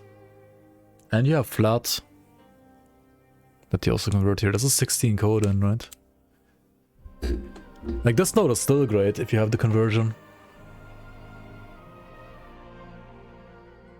Yeah, this node is still really nice.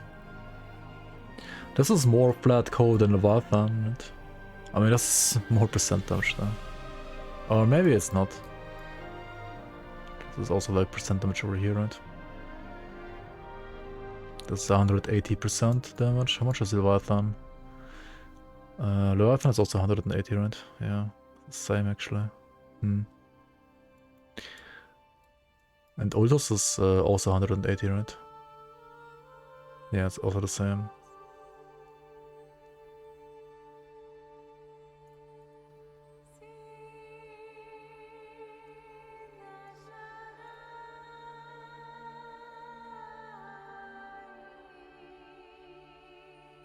Very purple for Crab. And Crab is really good though.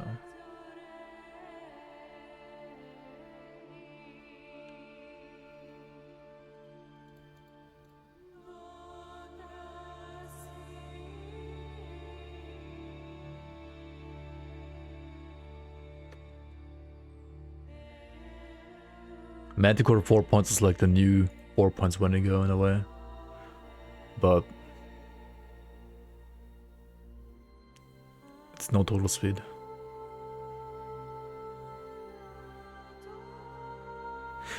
I mean, this node is useless though. Right? I mean, this node is the same as Wendigo. This is the same as Wendigo, except like this is Fizzurus and Wendigo is total speed, right? Both have like one useless node, right? Like this one and this one is useless. This is health and OA, and this is also health and spirit. Okay. Manticore is more OA though, yeah. Manticore is OA. You rather have 2 points in Dryad?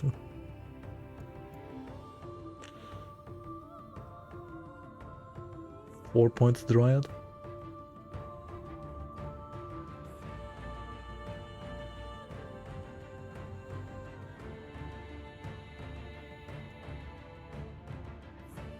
Here's some in a week I tune in. I'm not doctoring Grim Tools. What is this then?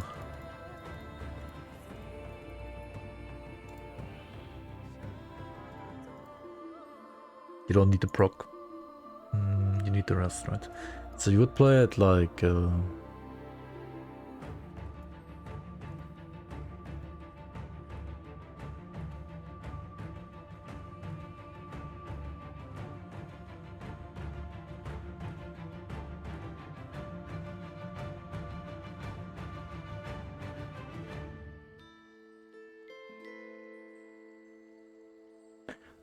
The problem is like if you play Crab, right? If you play Crab, it's so hard to get anything except for Hyrian. And like Ugol is so far if you play Crab, right? I mean, but Crab is so good, right? Okay, what if you play Hyrian but not Crab? No Crab? Blasphemy? The Blasphemy? Oh yeah, but oh, no, the affinity is garbage on this. Why am I playing? Let's just like fill out for Ugol first, maybe, and then we look what we want next. So Fox, Spider, Hydra, Ugol. So this seems like decent, right? Decent. And then you could like grab. I mean, the Autarch nodes aren't that good actually if you're like playing mostly flat damage, right? What do you want now?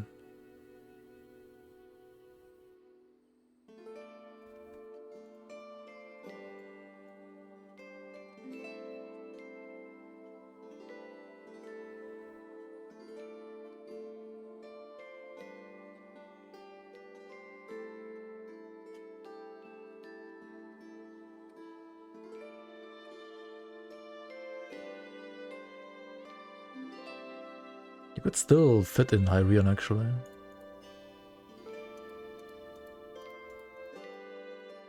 Or is that good? I don't know.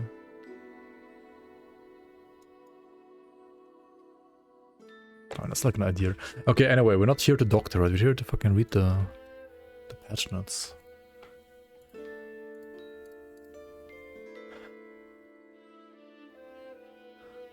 Halix's head added 25 DA. Nobody cares. Havoc reduced physical damage for chilling rounds, Makomi's advantage to 60. It's like a paladin nerf, I think mostly. Physical paladin nerf. Half the mountain increased, yeah, that's like Getty buff, right? Blazing Ends added 45 wit to fire. This is good for bat, right? For bat healing. On like fire, blazing end cocktail builds. Or do you play scales with this? Not sure. Yeah, good night, Grigor. Good night, good night. There's also like sleepy music right here. What the fuck?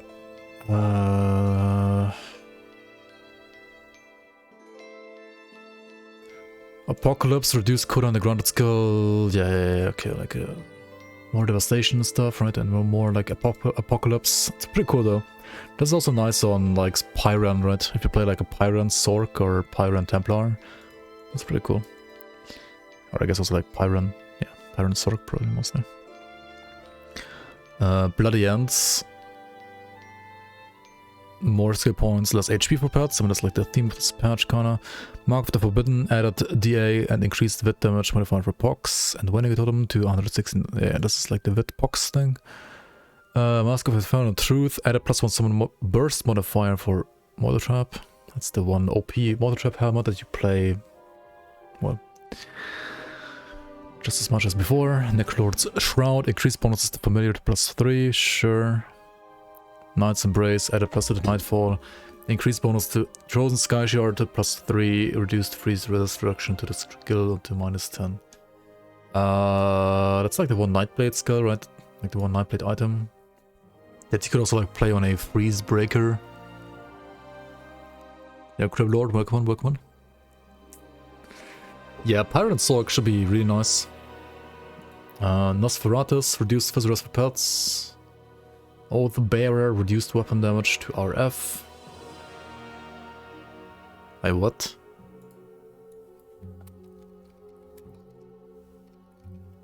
Huh? Did anybody play this weapon?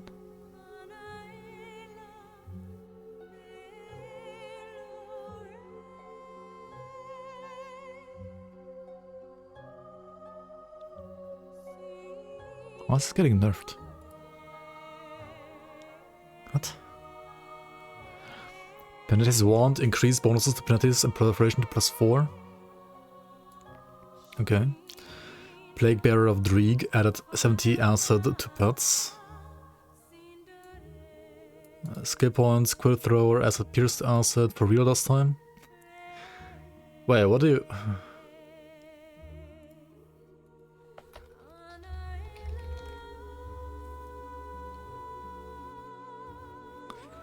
Okay, so like it got pierced acid.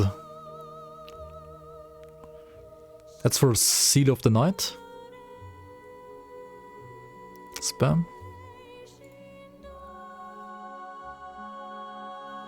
Wait, but you wanna spam Dreeg's Evil Eye, right? What's the pierced acid for, guys? What?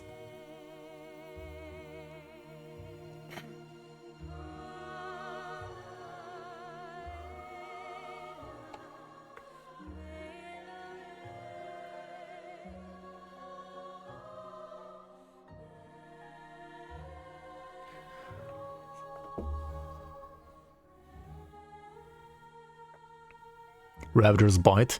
Increased fatality damage modifier for Bone Harvest to 155 and bleed damage modifier to 210/3. And added 100% physical to Vit to this one, okay. And this one compared to the green one is like kind of uninteresting though, but okay. Unless it already had like CDR. No, it didn't. I mean, it has RR though. But, questionable.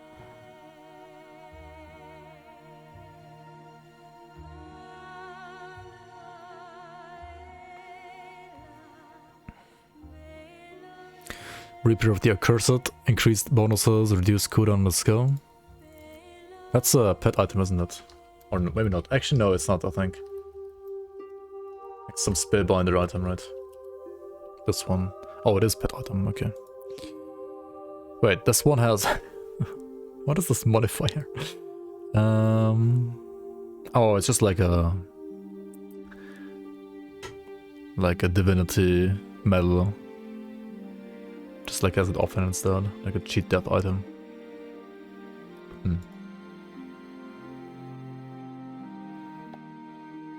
It's like a Menhir's Will offhand.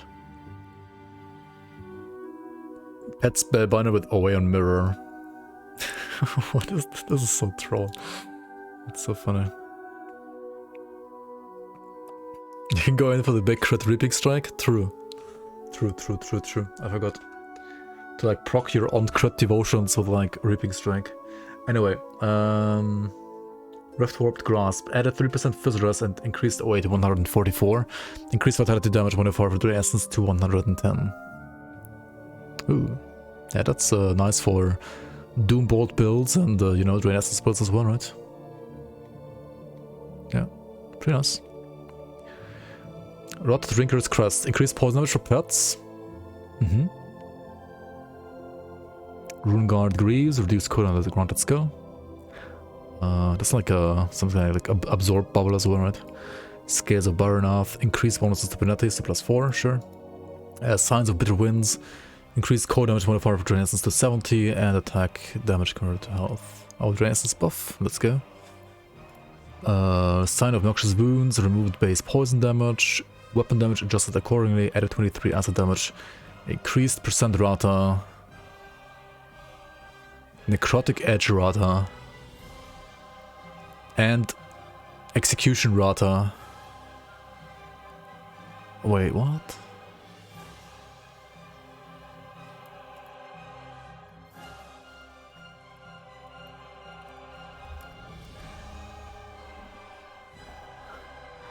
I mean, that's at least like some identity to this item.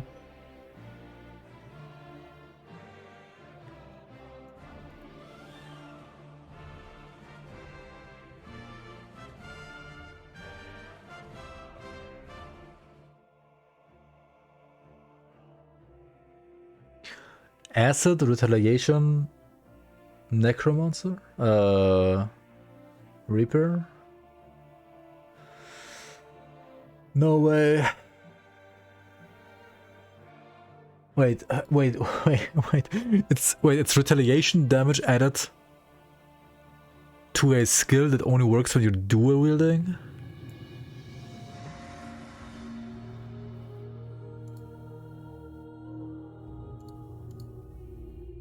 So you can't play a shield? I mean...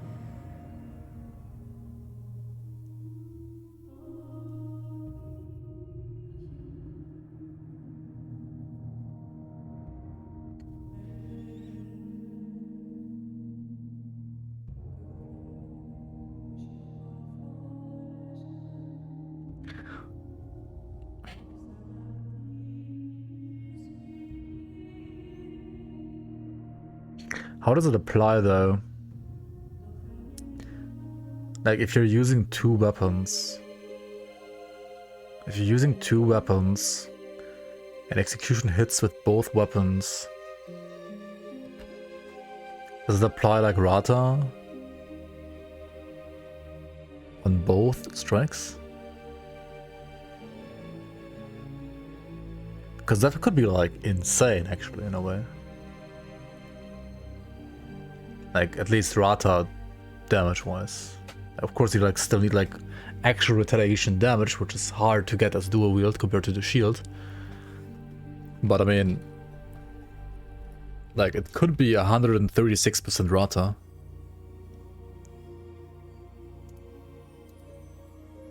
But the weapons also have like 0% rata. They have like flat asset there at least.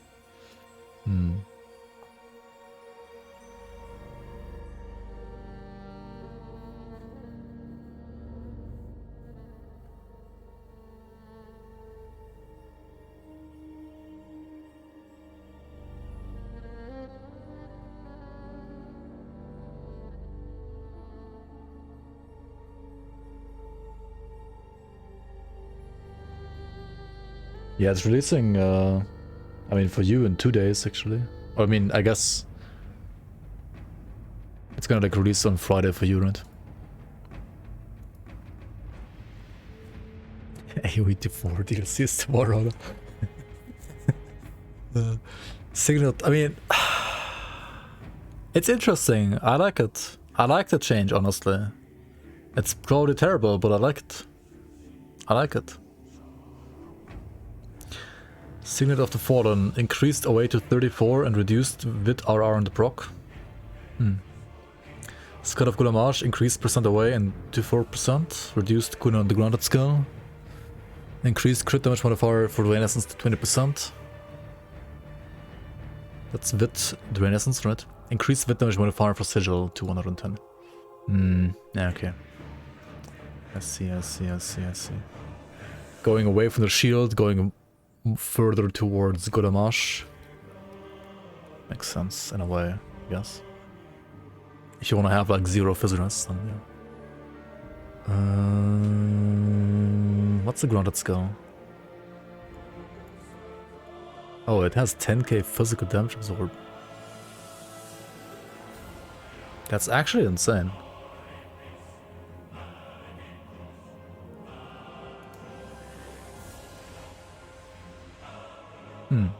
Okay. I guess this is like the go-to Vitality Sigil item now. Soul Bearer added +1 summon limit to Wendigo Totem. Wait, what is that item? Soul Bearer. This thing has +1 summon limit to Wendigo Totem now.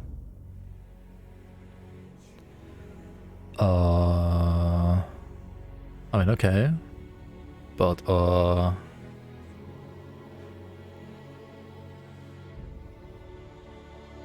this is another Bone House item.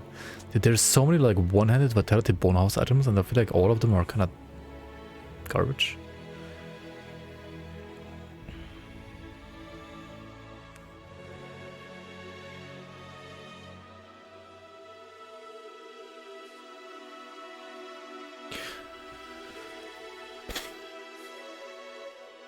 Why did this one not get like CDR to Bone Harvest instead of like fucking Scythe?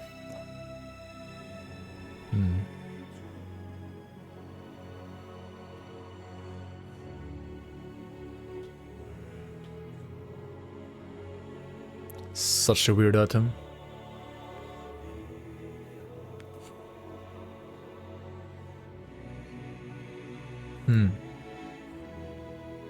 Soul Blade added 100% fist to fire to Creditor's Tempest.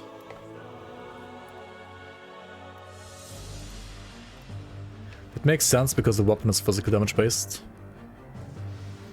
Yeah, I mean that's needed.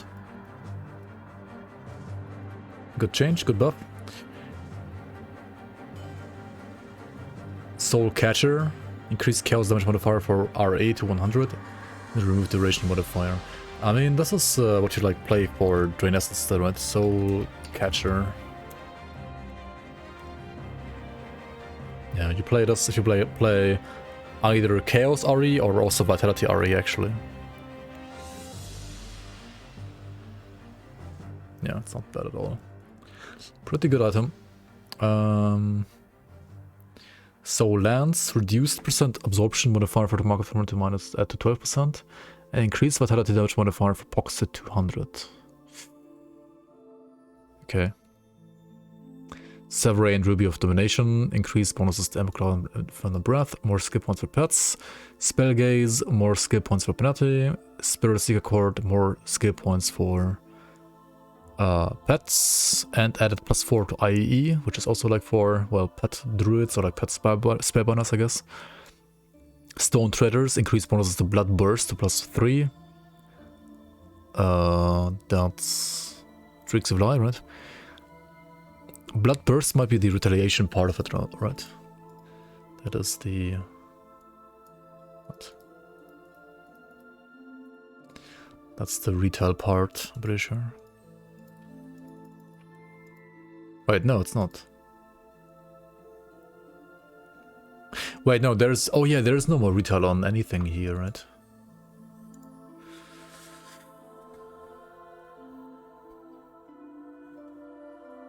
So it's for non-retail Tricks of Lie. Whatever. I mean, this is literally whatever. Who cares? Tome of Atonement added +3 to Tricks of Lie, increased percent TDM to Tricks of Lie to 20%. That's the fire offhand for 5 Tricks of Lie. This is actually a very, very strong build now, right? Like fire Tricks of Lie, like fire burn, especially. Like burn, Ember's Calling, Pyromancer is really good actually, yeah. Tome of Names, increased duration to distortion and supercharge to +3. Touch of the Ever-Living Grove, increased regen and +4. That's the gloves. Still looking like poison. The fire Tricks of Lie. Yes. It does. Undying Oath, increased regen and regen. Veil Piercer added 40 fire damage modifier to Hellhound. Venom Spine Greaves, increased bonuses to Tricks of Lie +3. Okay. Physical penalty meta, let's go. Veil Piercer, pet buffs, right? Undying Oath, what is this? Undying Oath. Oh, this thing, right. This is more regen now? I mean, okay, sure. Sure. Vigorous Hunger added 60 DA, increased leech for Dwayne Essence and Siphons also 10%, increased Wit damage modifier for Dwayne Essence to 60. That is needed for Vitality Dwayne Essence. Good item. Or like rather mediocre item and now maybe good item. Void Mance's Cord, that's for pets, right? +3, +4, acid to lighting for pets. And this part right here is kind of funny. Reduced percent lightning resistance for pets to 50%. This used to have like 100%. So basically you like played this and then you could kill Mogjogen with this, right? But now it's reduced, now it got nerfed. So like now you need to invest a bit more to like make pets tank enough for Mogjogen. Void Walker's Footpads, reduce cooldown on the grounded skill. Just like some absorption, yeah, some like absorption shield. Void Whisper Wand, reduced health for pets. Warp Fire, increased Aether damage to match fire damage. For real this time. Wild Shorn Leg Guards, increased percent all damage for pets to 80, all retail damage for pets to 800. Wait, percent all retail damage on pets is back. Will of Bismeal, increased skill bonus to +3. Pet stuff, yeah. Added the granted skill from the non-mythical version. Wait, what? Will of the Simp. I mean, what? So it now also has the Invocation of Chaos.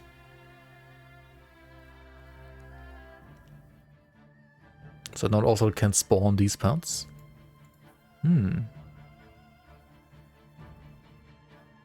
Interesting.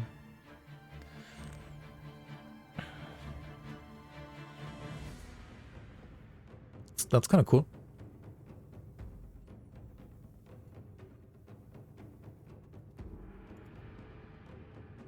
Witching Hour added chaos damage for pets and more chaos damage for pets. Wraithborn leg wraps increased health to 890. Who? Wraith. Oh, these? More health for spellbinders? Sure, why not? Spellbinders are kinda... Honestly, binders on this patch... Or like rather on last patch already as well. Kinda like a shadow of their former self. They're getting something back this patch though, so maybe they're better now? I don't know. Wretched Tome of Naradin. This is for like Acid, Reeks of Lie, more bonuses, sure. Worm scale foot guards, cooldown on the grounded skill. Oh yeah, it's like the absorption skill on the boots, right? And now it gets kind of annoying, because actually that's not too many items here. Okay, Nightclaw, increased bleed damage modifier for cadence. Nightclaw. One-handed bleed cadence.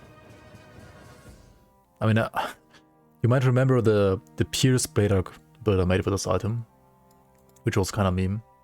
I mean, giga meme. But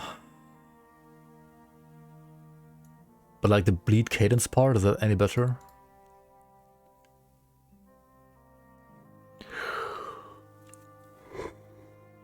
That also seems like so bad. Maybe we should make this into a like Pierce Bleed hybrid item, like hybrid build instead of the one I have. So they made a Bleeding Blade mask with us.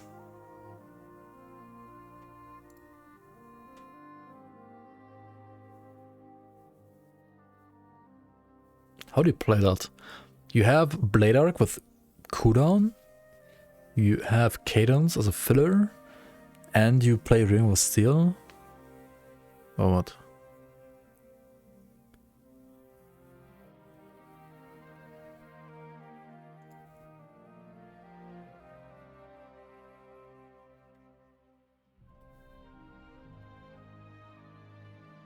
Ah, you just play Blood Rager and like have one of these? Pitmaster's Axe. Oh no, it's getting nerfed.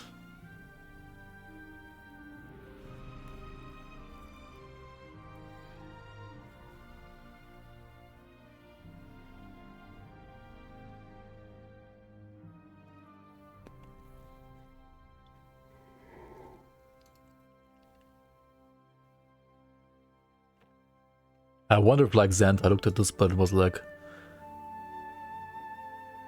Wait, but this is actually 1.2, right? Yeah, he's playing 1.2. Oh. This is post-nerf. Post-Blade Arc nerf. Like, on the weapon. Still maxed out cadence?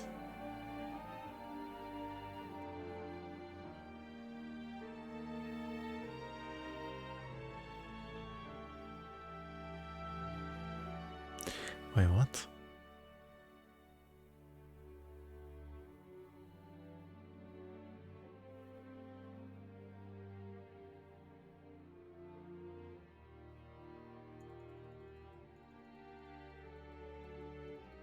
It's plus 15 from skills.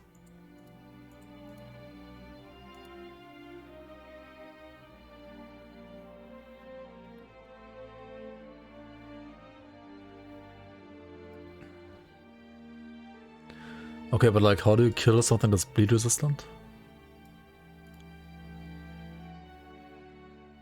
Huh?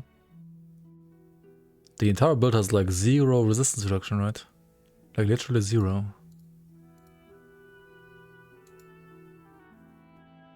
How does it even work? You just do it? What?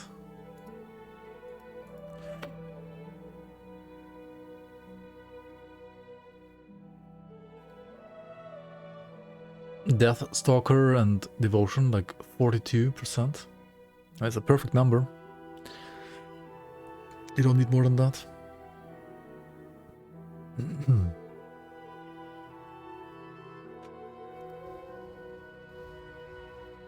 Wait, how does it have like a 2-minute color kill? 8 seconds in, he clusters.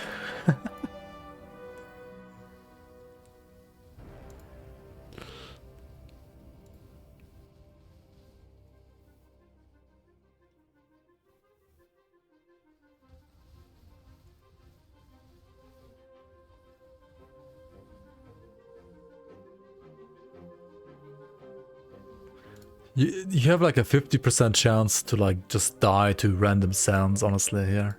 On this build. Because it's color, and color's kind of bullshit.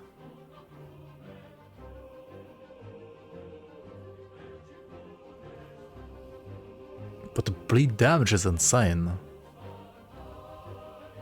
Like the damage is actually insane. Like considering like how often he attacks like once per blue moon, right? And he still kills her in like 2 minutes.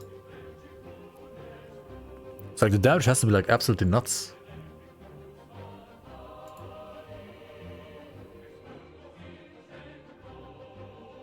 Could be lucky crits though, yeah. True, with dots it could be just like lucky crits.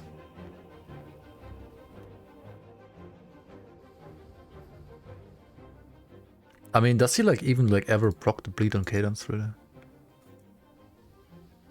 I guess it, yeah, here he does.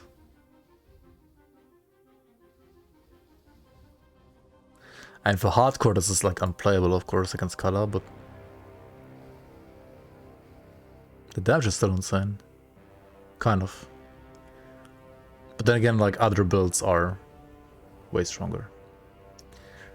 Like other min-max softcore builds just face roll Kala in like sub 1 minute, you know. Even on the new patch, so it's double cluster build. Just start the fight with a cluster, so you can use cluster again at the end of the fight, right?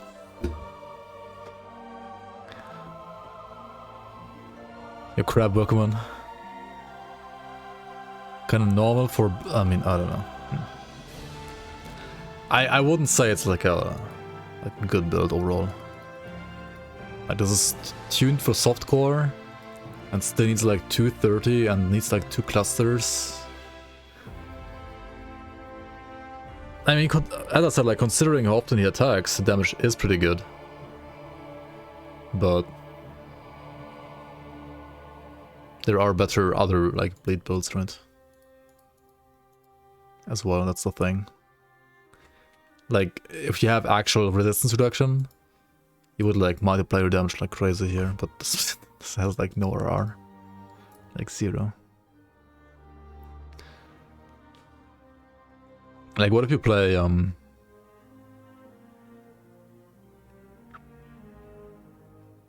water instead? And like play Axe and Shield? Not even kidding. Axe and Shield, bleed water.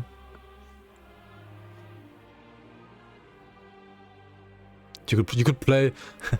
Okay, this is the Giga cringe build, right? You could play like Cadence, Blade Arc, and Savagery at the same time. And no, of course you don't. To stack like all the bleed, right?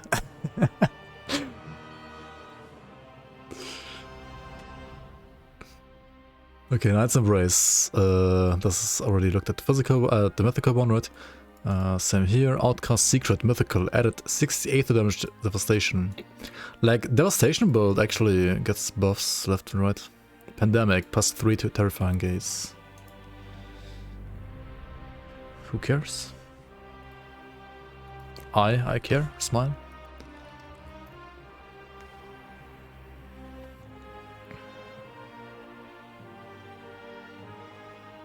Actually, this weapon is not that bad, right? It's actually fine. Stop trolling? Huh?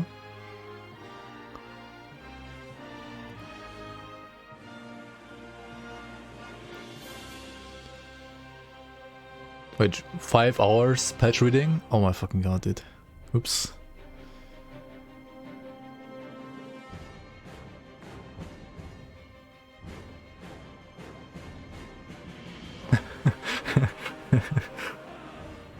Ravager's Dread Gaze. Souls increased leech and increased healing. Oh.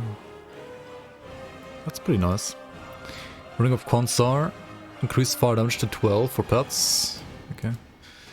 Noxious, the same as the other one. Short Eternal Flame. Reduced fire damage modifier for Pulse Wave. Signet of the Fallen, reduced with RR and skill proc. Yeah, Black Scourge, the pet stuff. Grey Knight. Reduced cooldown and skill proc. Wait, what? It's got buffed. Grey Knight got buffed. What the fuck? That's an absorption proc. Okay, cool. Doesn't really matter, to be honest. Venom Tongue Mantle, increased OA. Void Mancer's core, reduced lightning rest plus to minus to 50%. Yeah, okay. Oh, we're ready like all of this. Okay, we're almost done. Wait, no, there's legendary set items. Oh, never mind. Okay, this is the last chapter here. Hello? Website, please. Okay, Alagast's Masterpiece set. Replaced bonuses to Arcane Will with +3 to Chosen Sky Shard. Replaced % Aether and % Vitality Resistance bonuses to with 100% Aether, 120% Aether damage, and 100%, 120% Lightning damage bonuses. Increased % damage modifiers with deadly aim to 150%. Increased Aether damage, okay, just like Giga buffs all around, right? Alagast actually got Giga buffed now. And there's like many other also box items, like Stormbox items that also get like Giga buffed.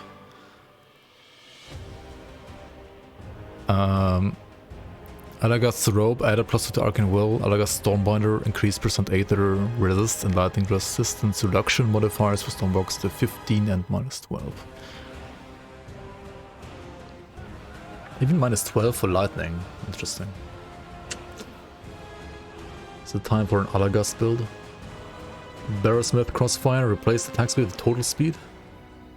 No shit. I was feeling weird to like adding total speed to weapons in my mod, in the league rather.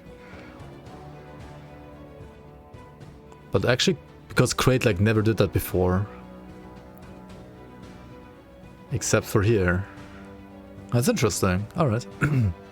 Barrowsmith's Destroyer set. Increased duration of energy reach on the grounded skill. What? There's energy reach on that skill? What? Barrowsmith.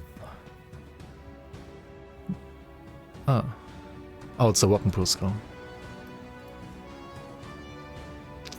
Right. This is like we do play non-caster version, I guess.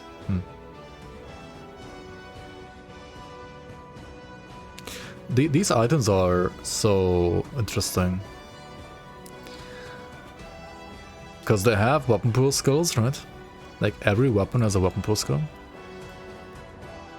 And the set is a weapon pool skill. But it has no skill bonuses. Neither on the set nor on the weapons to anything that's like related to weapon pool skills. The one thing it does have though, it has Fire to Lightning, which is good for caster version and the non-caster version. And you can play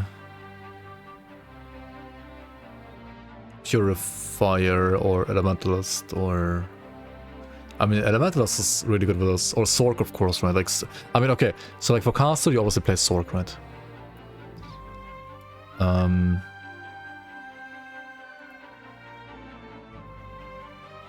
Non-cringe Runebinder.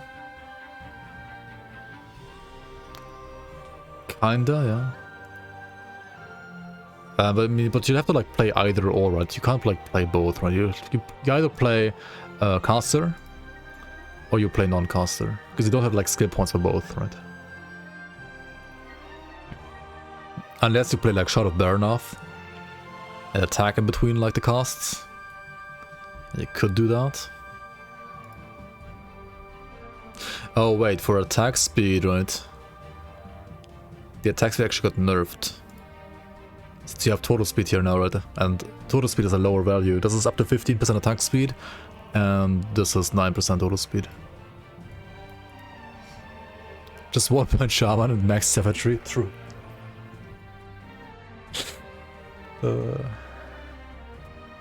Now you can play fast strike, I think, actually. I've seen that. Like I've seen like a lightning purifier of these guns. I mean, is it actually good or not though? Oh, I don't fucking know. Okay, next set. So I mean, okay, so like it actually got nerfed for attack speed based Barrowsmith and got like buffed for caster. And I thought personally that caster was already better than like non-caster, right? If you wanna like play lightning fire strike, these are unironically, I think actually better than the Goron, yeah. Not even kidding.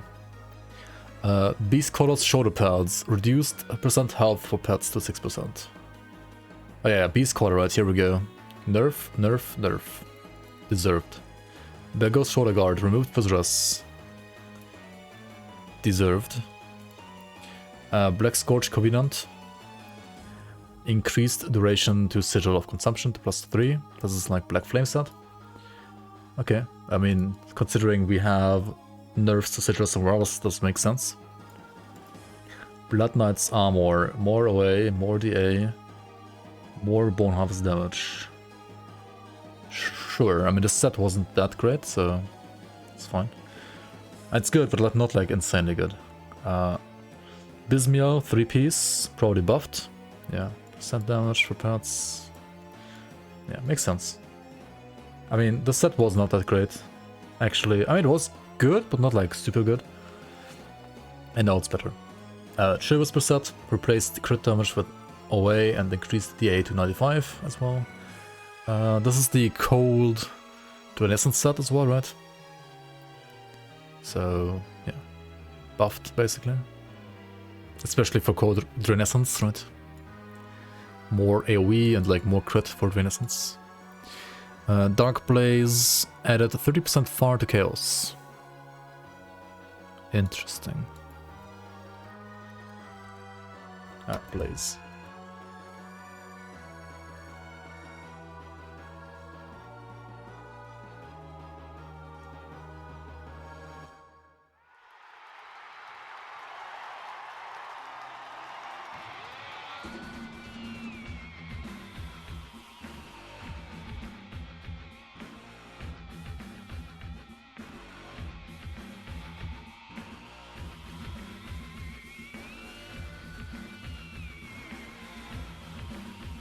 This one is still a bit to fire, by the way. What?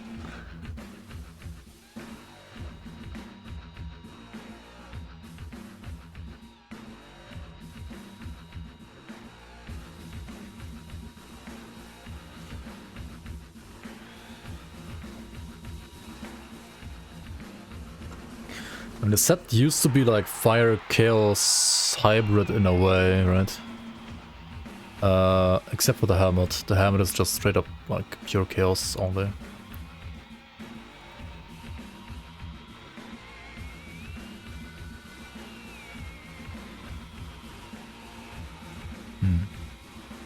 I mean, okay, like basically chaos version is better and... Oh, the source has... Okay, oh yeah, okay, here it is. Like removed conversion, increased damage and added slow on the grounded skull. So the source has no more bit to fire. And it got more damage.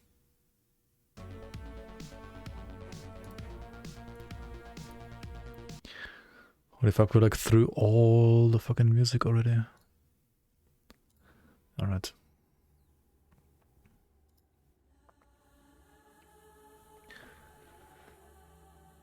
Dark One's Gift. Reverted cooldown on a skill proc back to 5 seconds. Removed by 30 damage modifier for pox. Increased away to 140, increased the 8 to 40. So the set has more away in the 8 than before. And more damage on Wendigo Totem, but like less damage on Pox.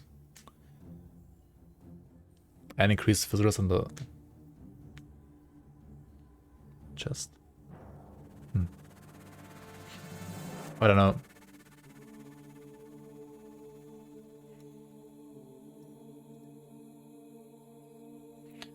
Why did Dark One need buffs? I mean, okay, it has like a nerf to Pox, but like other than that.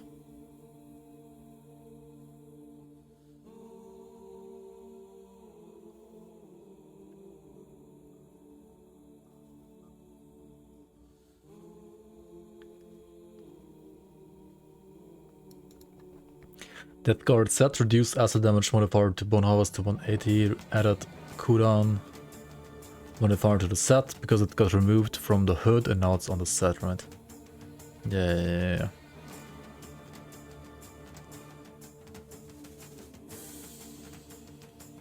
Deception of the Rig added Viscerus, increased Viscerus rather to 14%.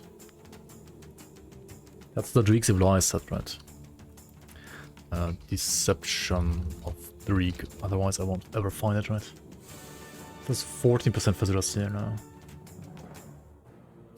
The 3-piece.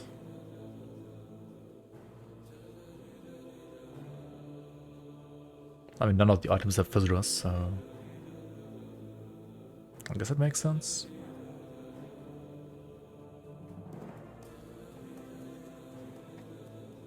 Mythical Black Gem of Dreeg. Bonuses, right? Like just plus skills on Dreeg's Evil Eye here. Diviner. Okay, so I mean, the set is pretty good actually, I think. It's not bad at all. Diviner's Vision set, reduced vitality damage bonus for pets. Increased percent cold, that delta's vitality for pets there, okay. Diviner's Codex, reduced vit damage for pets to 10, replaced percent all damage for pets with 120% vitality damage for pets. So it's like pure vitality pets now instead of like other stuff. Ember's Calling set, increased percent damage modified to Dreeg's Evil Eye to 28%. Yeah, like another TDM buff here to the fire burn Dreeg's Evil Eye. Armor of Ember's Calling, increased bonuses, plus, upgrade, right? Gorless Menace added 20% health bonus for pets.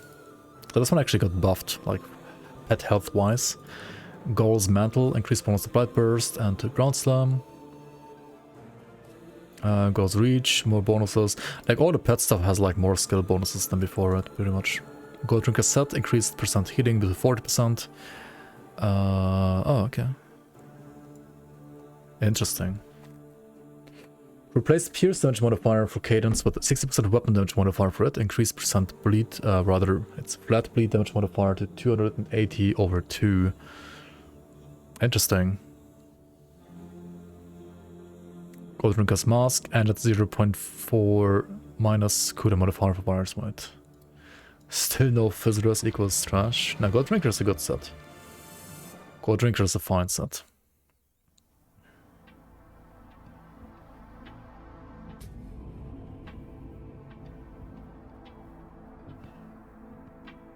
You just don't get hit right, and then it's good. Huh? You don't think this is a good set?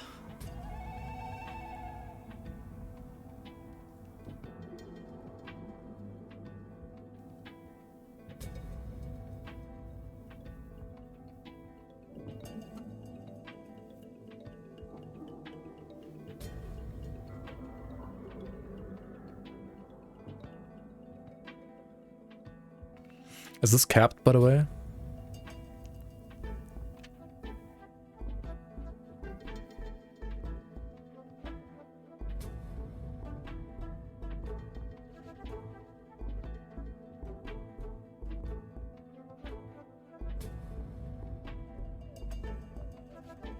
So it's 80%, not 100%?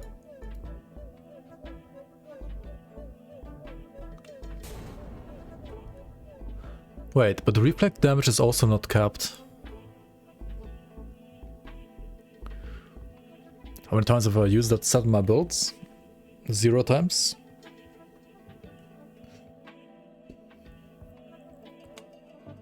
I mean, I've also like never used Chosen set.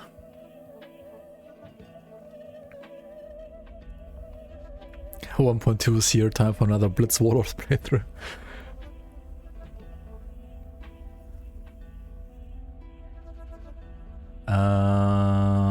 Invoker's set. Increased lightning damage modifier for penalty to 50.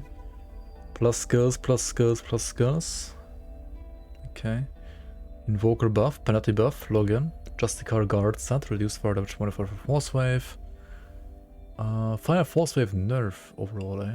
Interesting. Lights Guardian set, +1 summon burst to Storm Totem. Ludwig's Pride, here we go. Added +2 summon burst modifier for Storm Totem and increased percent damage modifier for penalty to 155. Yeah.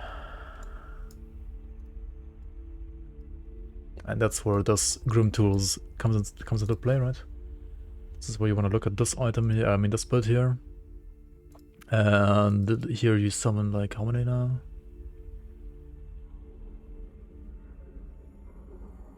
Like, just summon 3, right?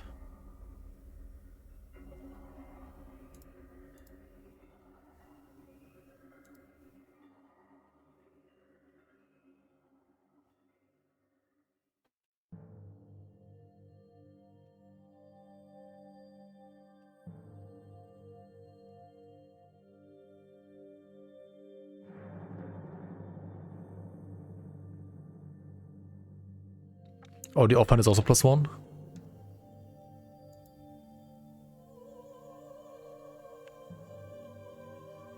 Four with the amulet, which makes the set kinda useless.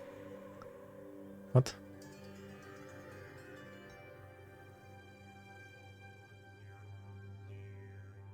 What? Wait, which set are you talking about? Octavius or this one?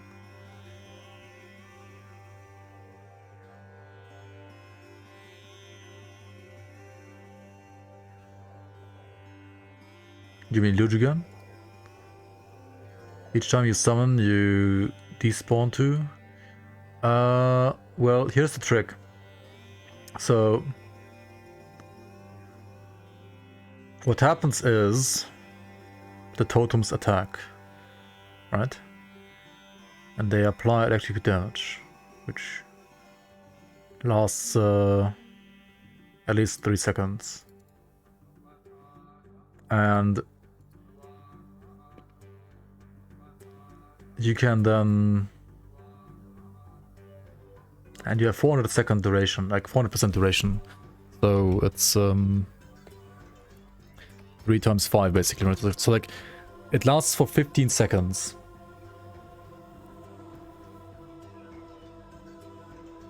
Let's get in his lighting dash, but director.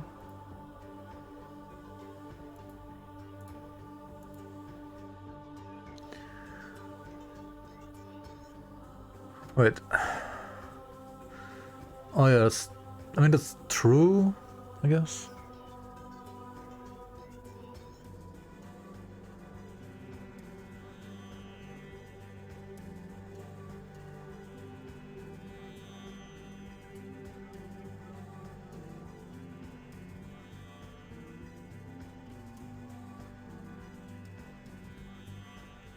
I mean, it's still good to like ramp up the damage quicker, right?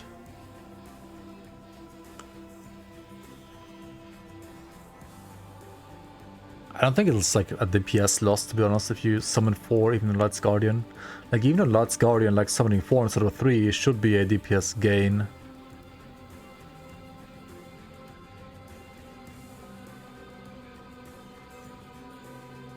This thing on Lugigan is just... I don't know. On Ludigans it's just OP as fuck, to be honest.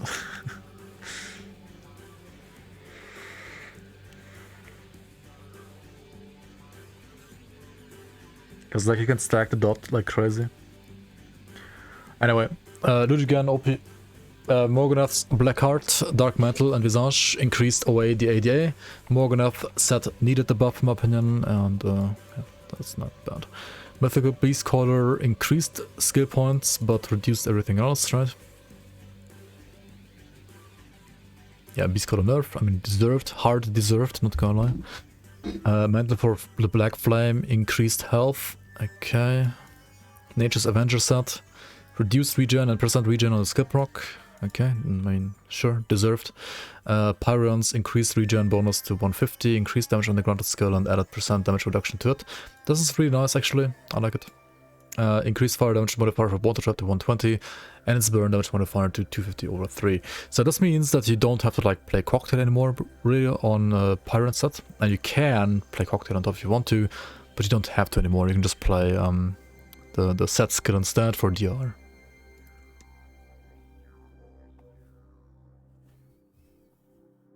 That's why you're playing Light's Guardian, because it's worse than Lugigan. I mean, because this one is getting nerfed next patch probably again, and this one isn't. Maybe, yeah. Noxious Wound needs more support. What is this? Rata Dervish?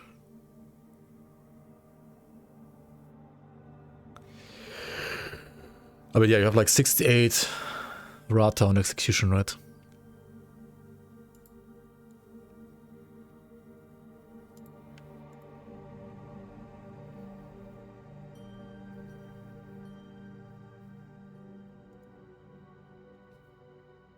It's kind of funny that like people say nice HP now when people have 15k HP. This used to be like more than enough HP like a couple years ago. And some Rata on Smite too. I mean, that's like probably what you play with us, right? That is probably what you play. Like you can't play Aegis and Execution, obviously. You have to play either or. How much Rata is this? I mean, this is just more than Execution, right? So why would you play Execution, right? Weird.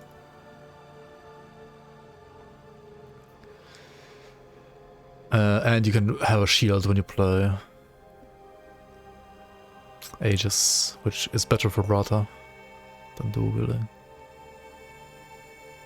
Radagon's Folly. Okay, what is this one doing here? Increase the OA, increase the A, reduced the A, damage absorption rather, of Monk of Torment to plus 6%. Okay, that's all there is. I mean, the sigil part has been nerfed quite a bit as well, because this build was using the shield and the scepter for endgame as well, right? And both of that has been nerfed, so... Actually, the scepter has been like buffed by 1 second actually, and the shield has been nerfed before, so it's like -3 overall. Yeah, Radagon sigil stacking has been nerfed. The other parts of this have been buffed though. I mean, MOT also got nerfed. I mean, I don't know why like MOT is getting nerfed everywhere, but okay. Ram tank set, reduced percent trap RR to -10. Rod guns increase leech to 18%. That's giga, holy fuck. What? Rotgeist chest guard increased bonuses to degrees of light to +3. Shepherd of the Lost Souls increased health to... or the player actually. Reduced vitality damage bonus to pets. Oh no, replaced with damage bonuses for pets with 22 physical damage for pets. Wait, can you play Lost Souls in like different ways than just vitality?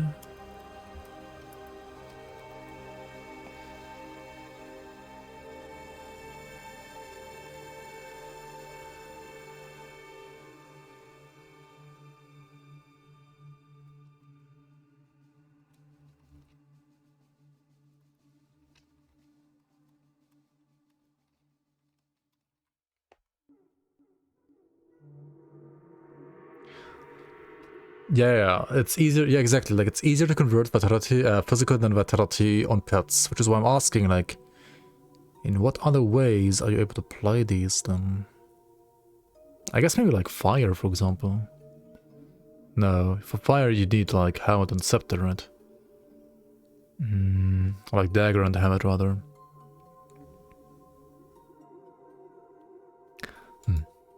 I mean, for this, I think it makes sense. The Shard of Lost Souls has the vitality damage also replaced with physical damage.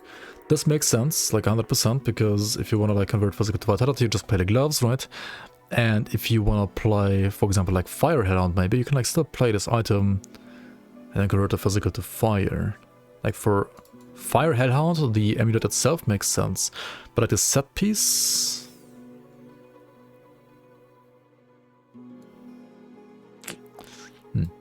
Maybe just like for consistency reasons, I guess. And here like plus skills, plus skills, plus skills, makes sense. Okay, Targo's Craft, reduced physical damage modifier for ABB to 300. Wait, what? Wait, what? Why? Oh, because the base ABB got buffed, but I mean...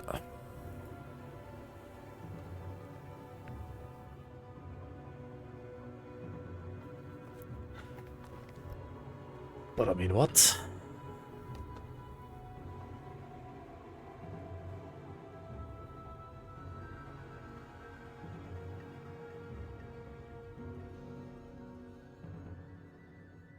On the set and on the helm?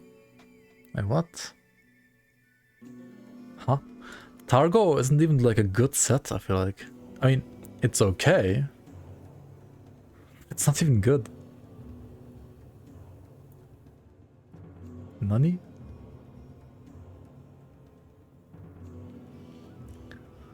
The Blight Lord. Increased away in the A to 60. Reduced percent width. Also, you're playing fucking physical Nightblade, right? Like, what? Why? Like, literally, Warborn set is better on physical Nightblade than Targo, right? Okay, Blight Lord. Increased away in the A to 60. Reduced with RR on the proc to -15. Increased fire modifier to RE to 180. Blight Lord's cover. Increased bonuses to cocktail and RE to +3. Increased away to 55. Increased with damage modifier to cocktail to 34. And its fire damage modifier to 28. 25 rather. Increased fire damage modifier to Ravenous Earth to 80. Okay. Blight Lord's Mantle. Increased the A to 60. Blight Lord's getting like buffs. Top, right, bottom and center. Why? I mean, it's a good set, I think. At least now. I mean, if it wasn't good before for some reason, it's definitely good now. Like, very good now. The Clairvoyant. Increased 8 damage modifier for Doombolt. Increased Vitality Decay modifier for Reap Spirit. Added +3 to Spectral Wrath. Can you play Clairvoyant together with like the Aether Sigil stuff on top? Maybe, right? Maybe. Ah, no, you can't play the wand really, right? Can you? You have to like mix and match a bit, maybe. Interesting. You can play the offhand though, right? You can play the Amulet and the offhand. You can't play the Scepter, but you can play offhand and Amulet. And you can play Aether Sigil, Aether Doombolt, and Aether Reap Spirit. It sounds like a fun build actually. Good dual wield, but I mean, I think the offhand is better than the Scepter. Like,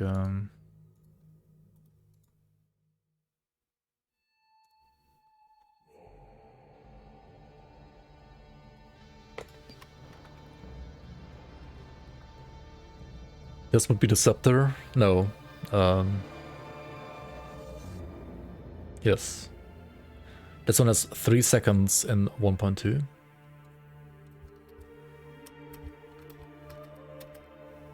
And this is the offhand, which has... what's it called? Flash Warp Tome.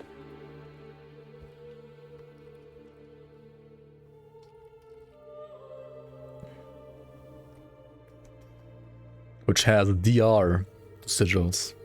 12% DR. I mean, I know it's only 12%, but this is a Kabbalist, right? And Kabbalist, well, always has DR from Necromancer. Never mind.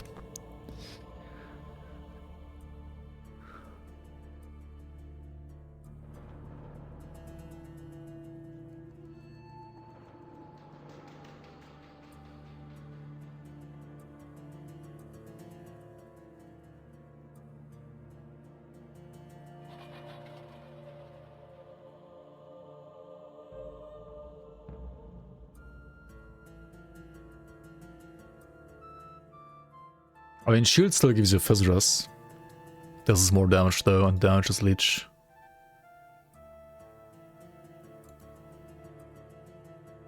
It's not better damage-wise though. I think like the flat is actually better here. Because you have TDM on top from Amulet, and you have like duration from Amulet. Like Amulet gives you +3 duration already.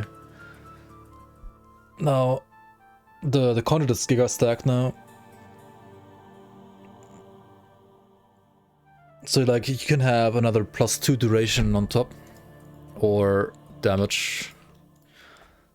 And if you have like, so it's like 11 instead of 9 duration, right? Which is still not bad, right? 11 divided by 9, it's like still 22% more, like for single target stacking at least. Or you could have, what is it, like 140 flat.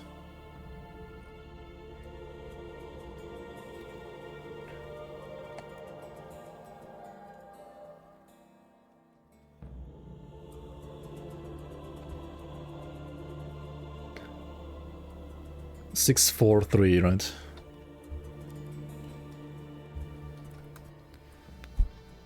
Yeah. Checks out.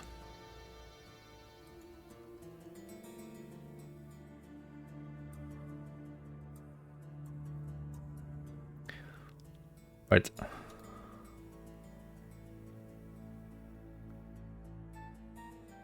If it's the same number though, you want to play the shield, because the shield gives you more tankiness.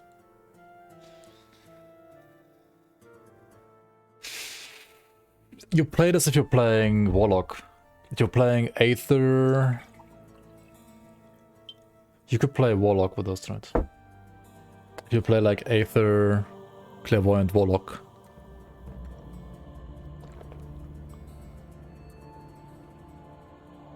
Maybe.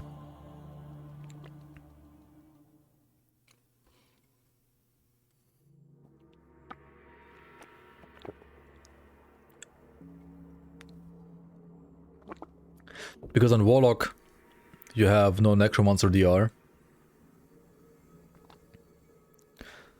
And on Warlock, you can also abuse the Aether Ray.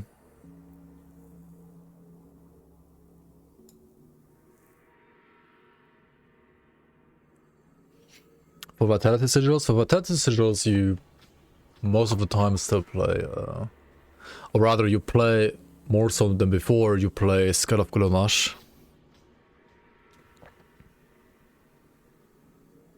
Why not just Pyro? No. No, just no. I think just no. Anyway, let's go back to Clairvoyant.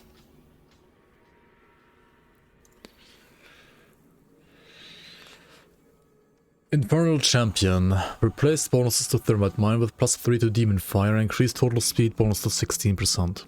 Added 220 fire damage modifier for Judgment. Increased fire damage modifier for Cocktail to 60.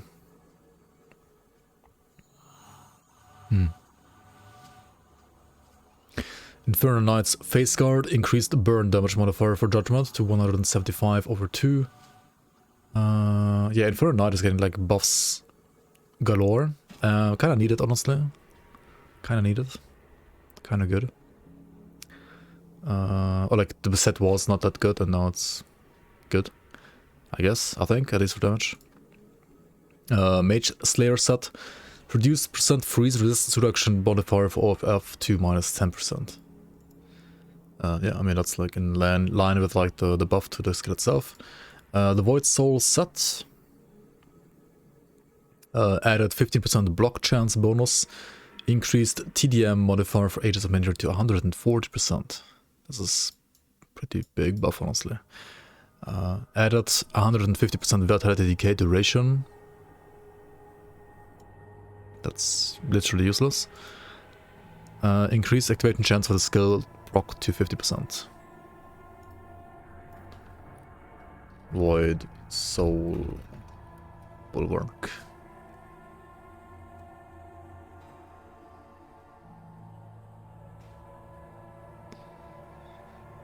So it has Vit Decay duration, and the proc has what? The proc has less cooldown? No, increased activation chance to 50% chance of block, okay. Okay, I mean, yeah, this was kinda bad. 30% chance of block is like giga bad. So yeah, this is, it's like good RR on this, but it's like giga bad proc chance, and now it's honestly still bad proc chance, but I guess somewhat like reasonable.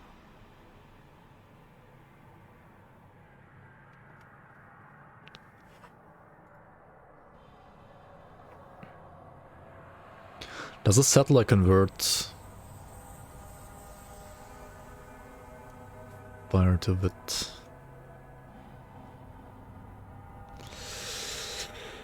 So it's like what, the Vit Decay ages?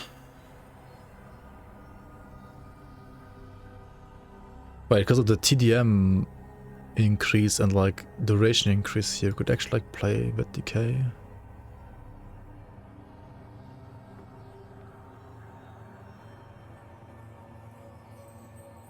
Poison already kind of works.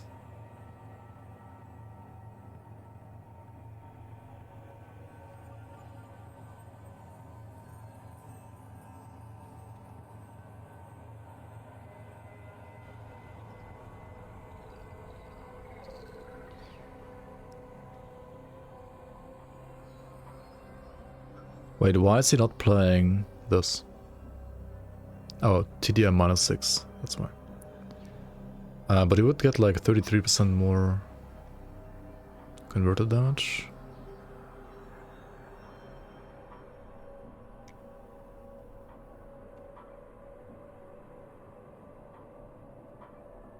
It's skull all over again. It literally is.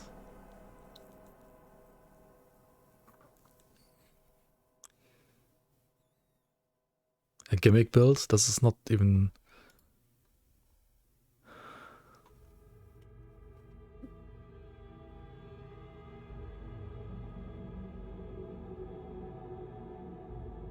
It's not even a gimmick build, I think. What do you mean gimmick build? Okay, there is like no percent poison, all of the stuff though. How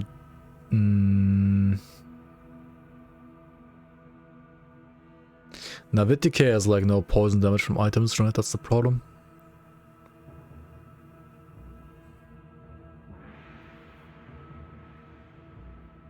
Like the scepter adds so much poison, it's kind of insane. Actually, it's not that much. 330 per second. It's not even that much, actually. The skill itself is more. The skill itself is like 500 if you max it out.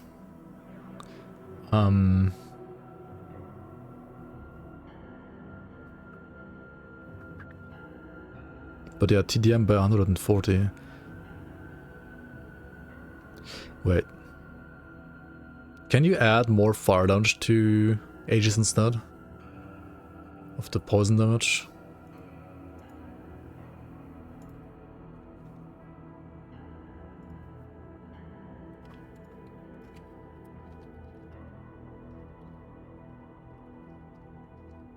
Okay, there's no bit decay. What about fire damage added to? Actually, no, there's no added, right? To Aegis. No, it needs to be burn, right? Oh my god, fuck. I'm so stupid. It needs to be like this wording, right? Like burn damage over. It's a shield, okay. It's only shields are the set.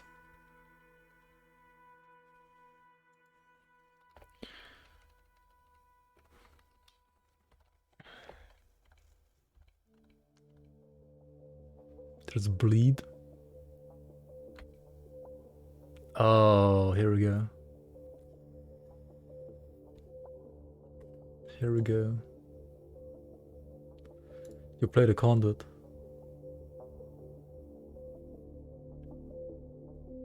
This is more damage than the acid. Right? This is 700 over 5.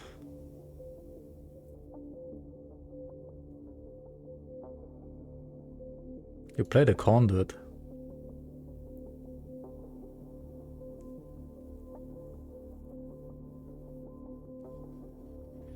This is insane.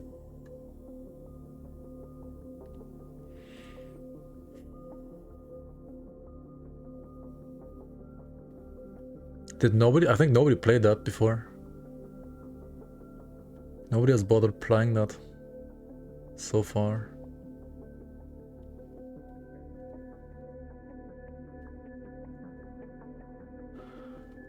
I mean, you say this build is not that bad. VTK is way better.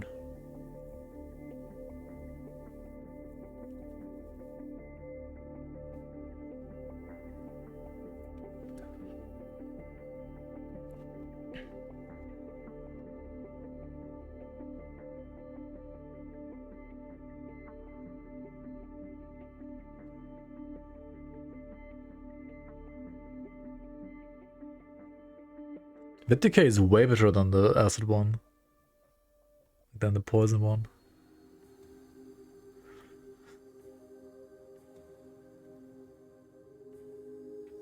It's hard to add VTK sources. Okay, where's the poison source here? It's only the scepter, right? Or am I blind?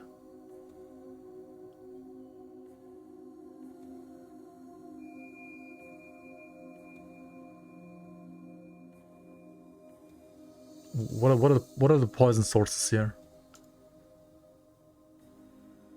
Path of the 3, okay.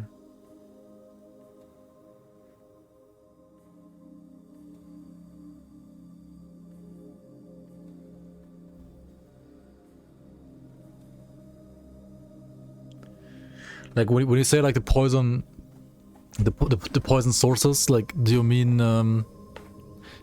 like flat, right? Like global weapon poison, right?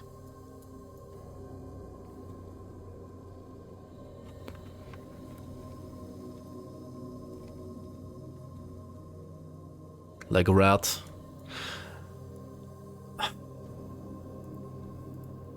Has the affliction changed live?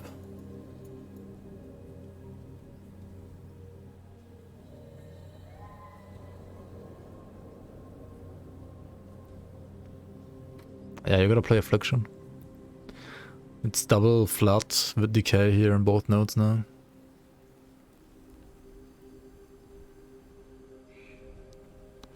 How much is it actually though? Like, fuck.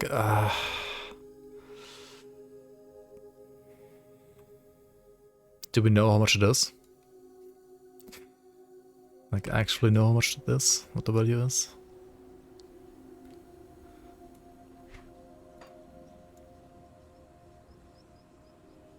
And I guess I can just like, so this is 1963 plus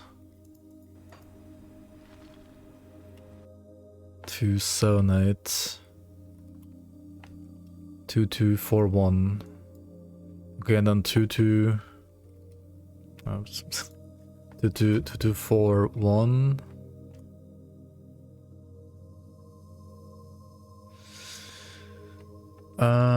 So you gotta take the number here, right?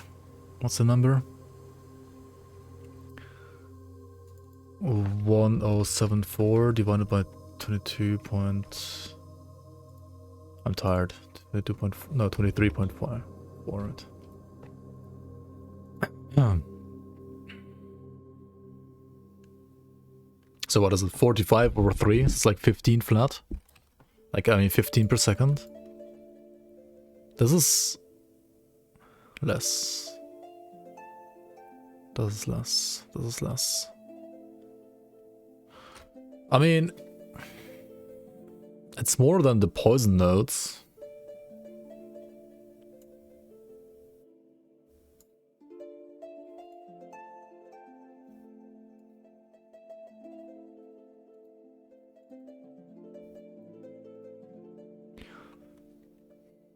But Path of the 3 is way more. 75. Like, this is just 5 times as much as like one affliction node.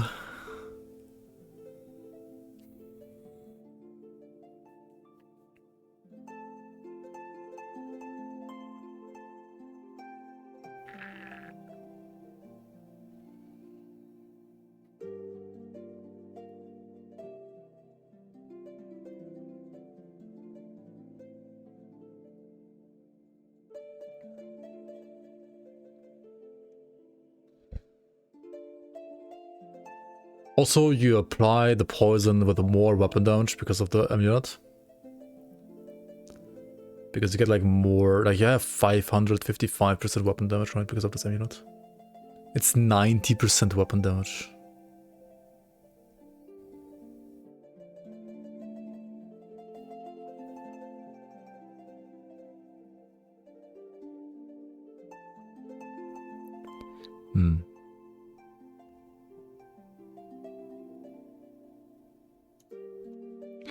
I think it could be still interesting to like check it out, but like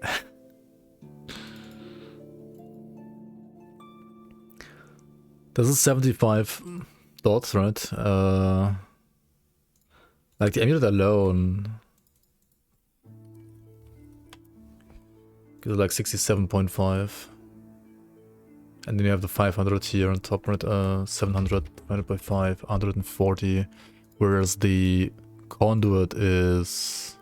Actually, the conduit is still a lot of damage though, right? It's 840 divided by 3, 280.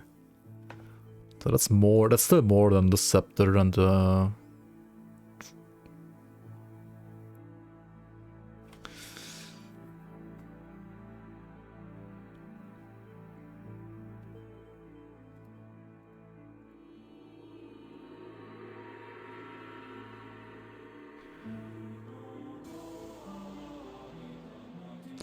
thing is though, like, for poison you can just like stack tons of other like poison sources. For with decay there's like nothing. Anyway, what if you play, what's it called? Let's search for acid damage converted to vitality real quick. I need to read patch notes, what the fuck am I doing? Just give me 1 sec, 1 sec.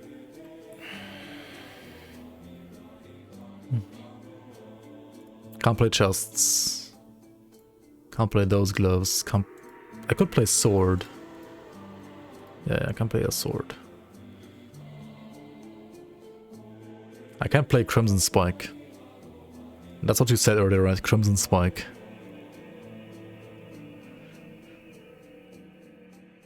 And that's it? Yeah, that's what you said, right? There's literally nothing except Crimson Spike. Because this item converts physical to vitality, not poison.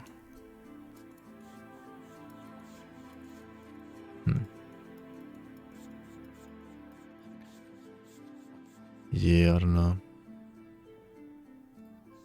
Maybe acid's still better. Like poison's still better, maybe. Funny. That is quite funny.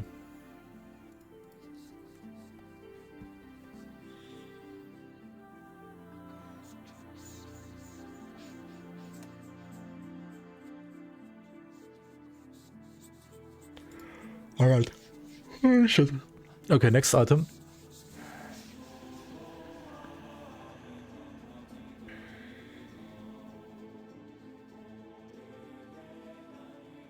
Increase percent weapon damage modifier for 80 to 75% here though. And that's gonna like buff both poison and vitality decay builds. And also of course like the chaos builds. Chosen Skybreak set. Increased DA bonus to 140. Chosen Skybreak? It's just like the chosen set, right? Standard. Chosen Skybreak. What? Sky Breach, I can't read. So this node here has, like this thing here has 40 more DA, okay.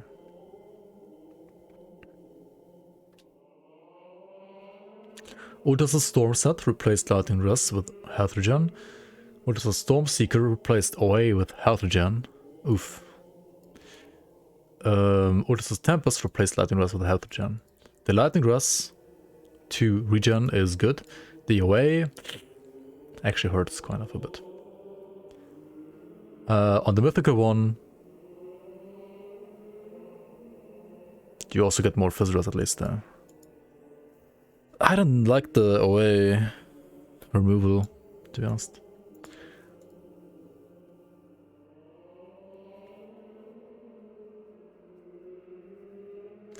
Ouroboros.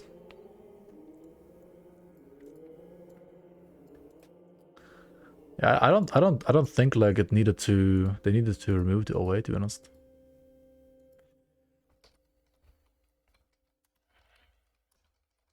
Like removing the lightning rust, sure.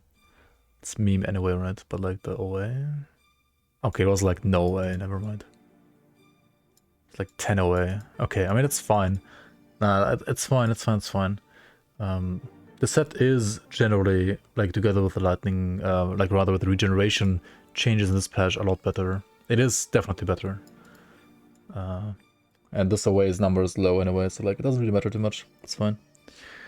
I mean it still hurts a bit, but they could have like removed it, like or rather put it maybe like on.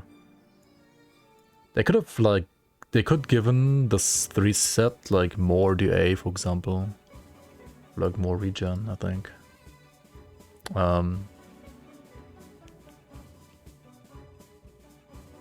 Yeah, but instead the lightning rust got removed and we got regen here, which is also great, but like This could be like maybe higher DA. Like Flippin' Trozen is 140 DA here, right? This is 50? What? Alright, Ouroboros. Increased Aether damage for Drain Essence, reduce cooldown on the granted skill, which is like some defensive absorption skill, I think. Effigy, added stun res, added Aether res for Drain Essence, increased Fizz res to 4% in the chest as well. So yeah, overall, like, more damage, more tankiness, Ouroboros, Aether Drain Essence, with also like the base Drain Essence buff, should be decent at least. Should be, actually, I think a fine build now. Definitely way better than before. Valdoon's Betrayal. Valdoon has like all the fire conversion moved over to elemental.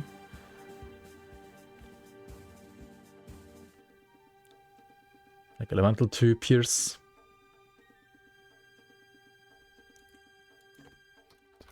Which means what? This had 50% fire to pierce here.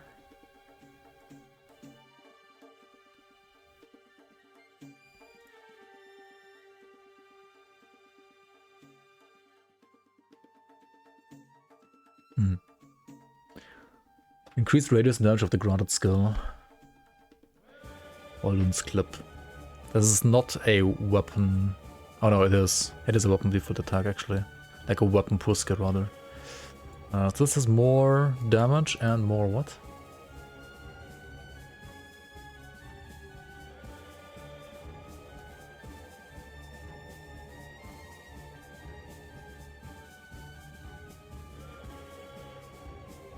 Wait, no, it's not from the set, it's the bounty. What's the bounty? Is that the gun? Oh no, it's this.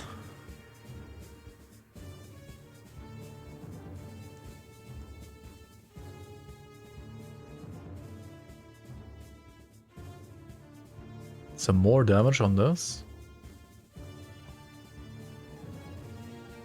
What do you mean increased radius? Oh, right, because it's like an explosion thing. Okay. I see. Explosive round, yeah. Okay, this one deals more radius, makes sense. Okay, and you have full... And there's 50% fire to pierce here. What's the rest?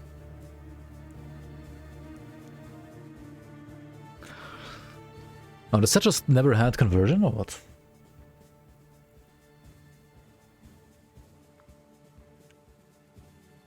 You have fire to pierce to cadence.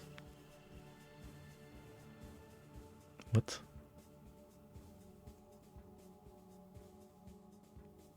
Wait, what?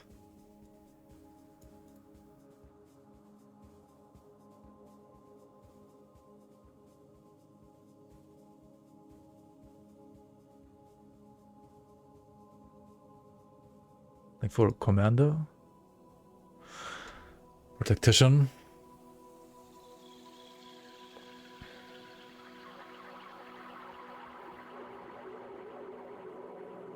Anyway, this is a buff for the weapon pool skills from Inquisitor basic, right? Like the elemental to pierce, the fire to pierce bonuses are better for Inquisitor's weapon pool skills pretty much. And also for the flat damage that you get from either devotion sometimes, not really though. Rather for the flat bonus damage from the seal, right? Yeah. Okay, Valgor's Hunger, increased vitality damage to sigils. Reduced leech resistance reduction modifier for Siphon Souls minus 4%. And its vitality resistance reduction modifier to minus 10%. Valgur. Minus 4, minus 10. Rhetoric got buffed to 10 from 8, so it's like overall minus 1. I mean plus 1 on this build, and plus 2 in other vitality builds. And 5 RR lost here though. Alright. It's still good enough, I think, this set. Definitely, like for sigils, it is really, really good damage actually. Totem, I think the totems is also pretty good. Valgur's Raiment, added the A, increased the OA on the Valgur's Touch. Sure. And then Veilkeeper's Armor has gotten nothing except for more regen. And Veilkeeper actually can get pretty crazy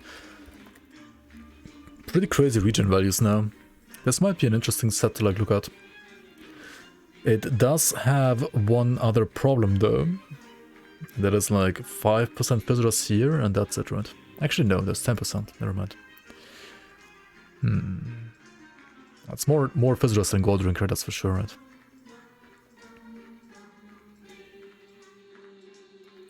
And this 3-piece gives you like 5 billion resistances, actually. That's kind of interesting. I mean, this is a good set. For like Upheaval Druid, for example. Or for...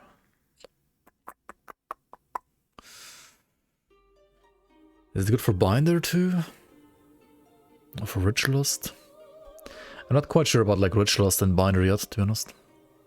But it's definitely good for... It always has been good kind of like for Upheaval Druid, right?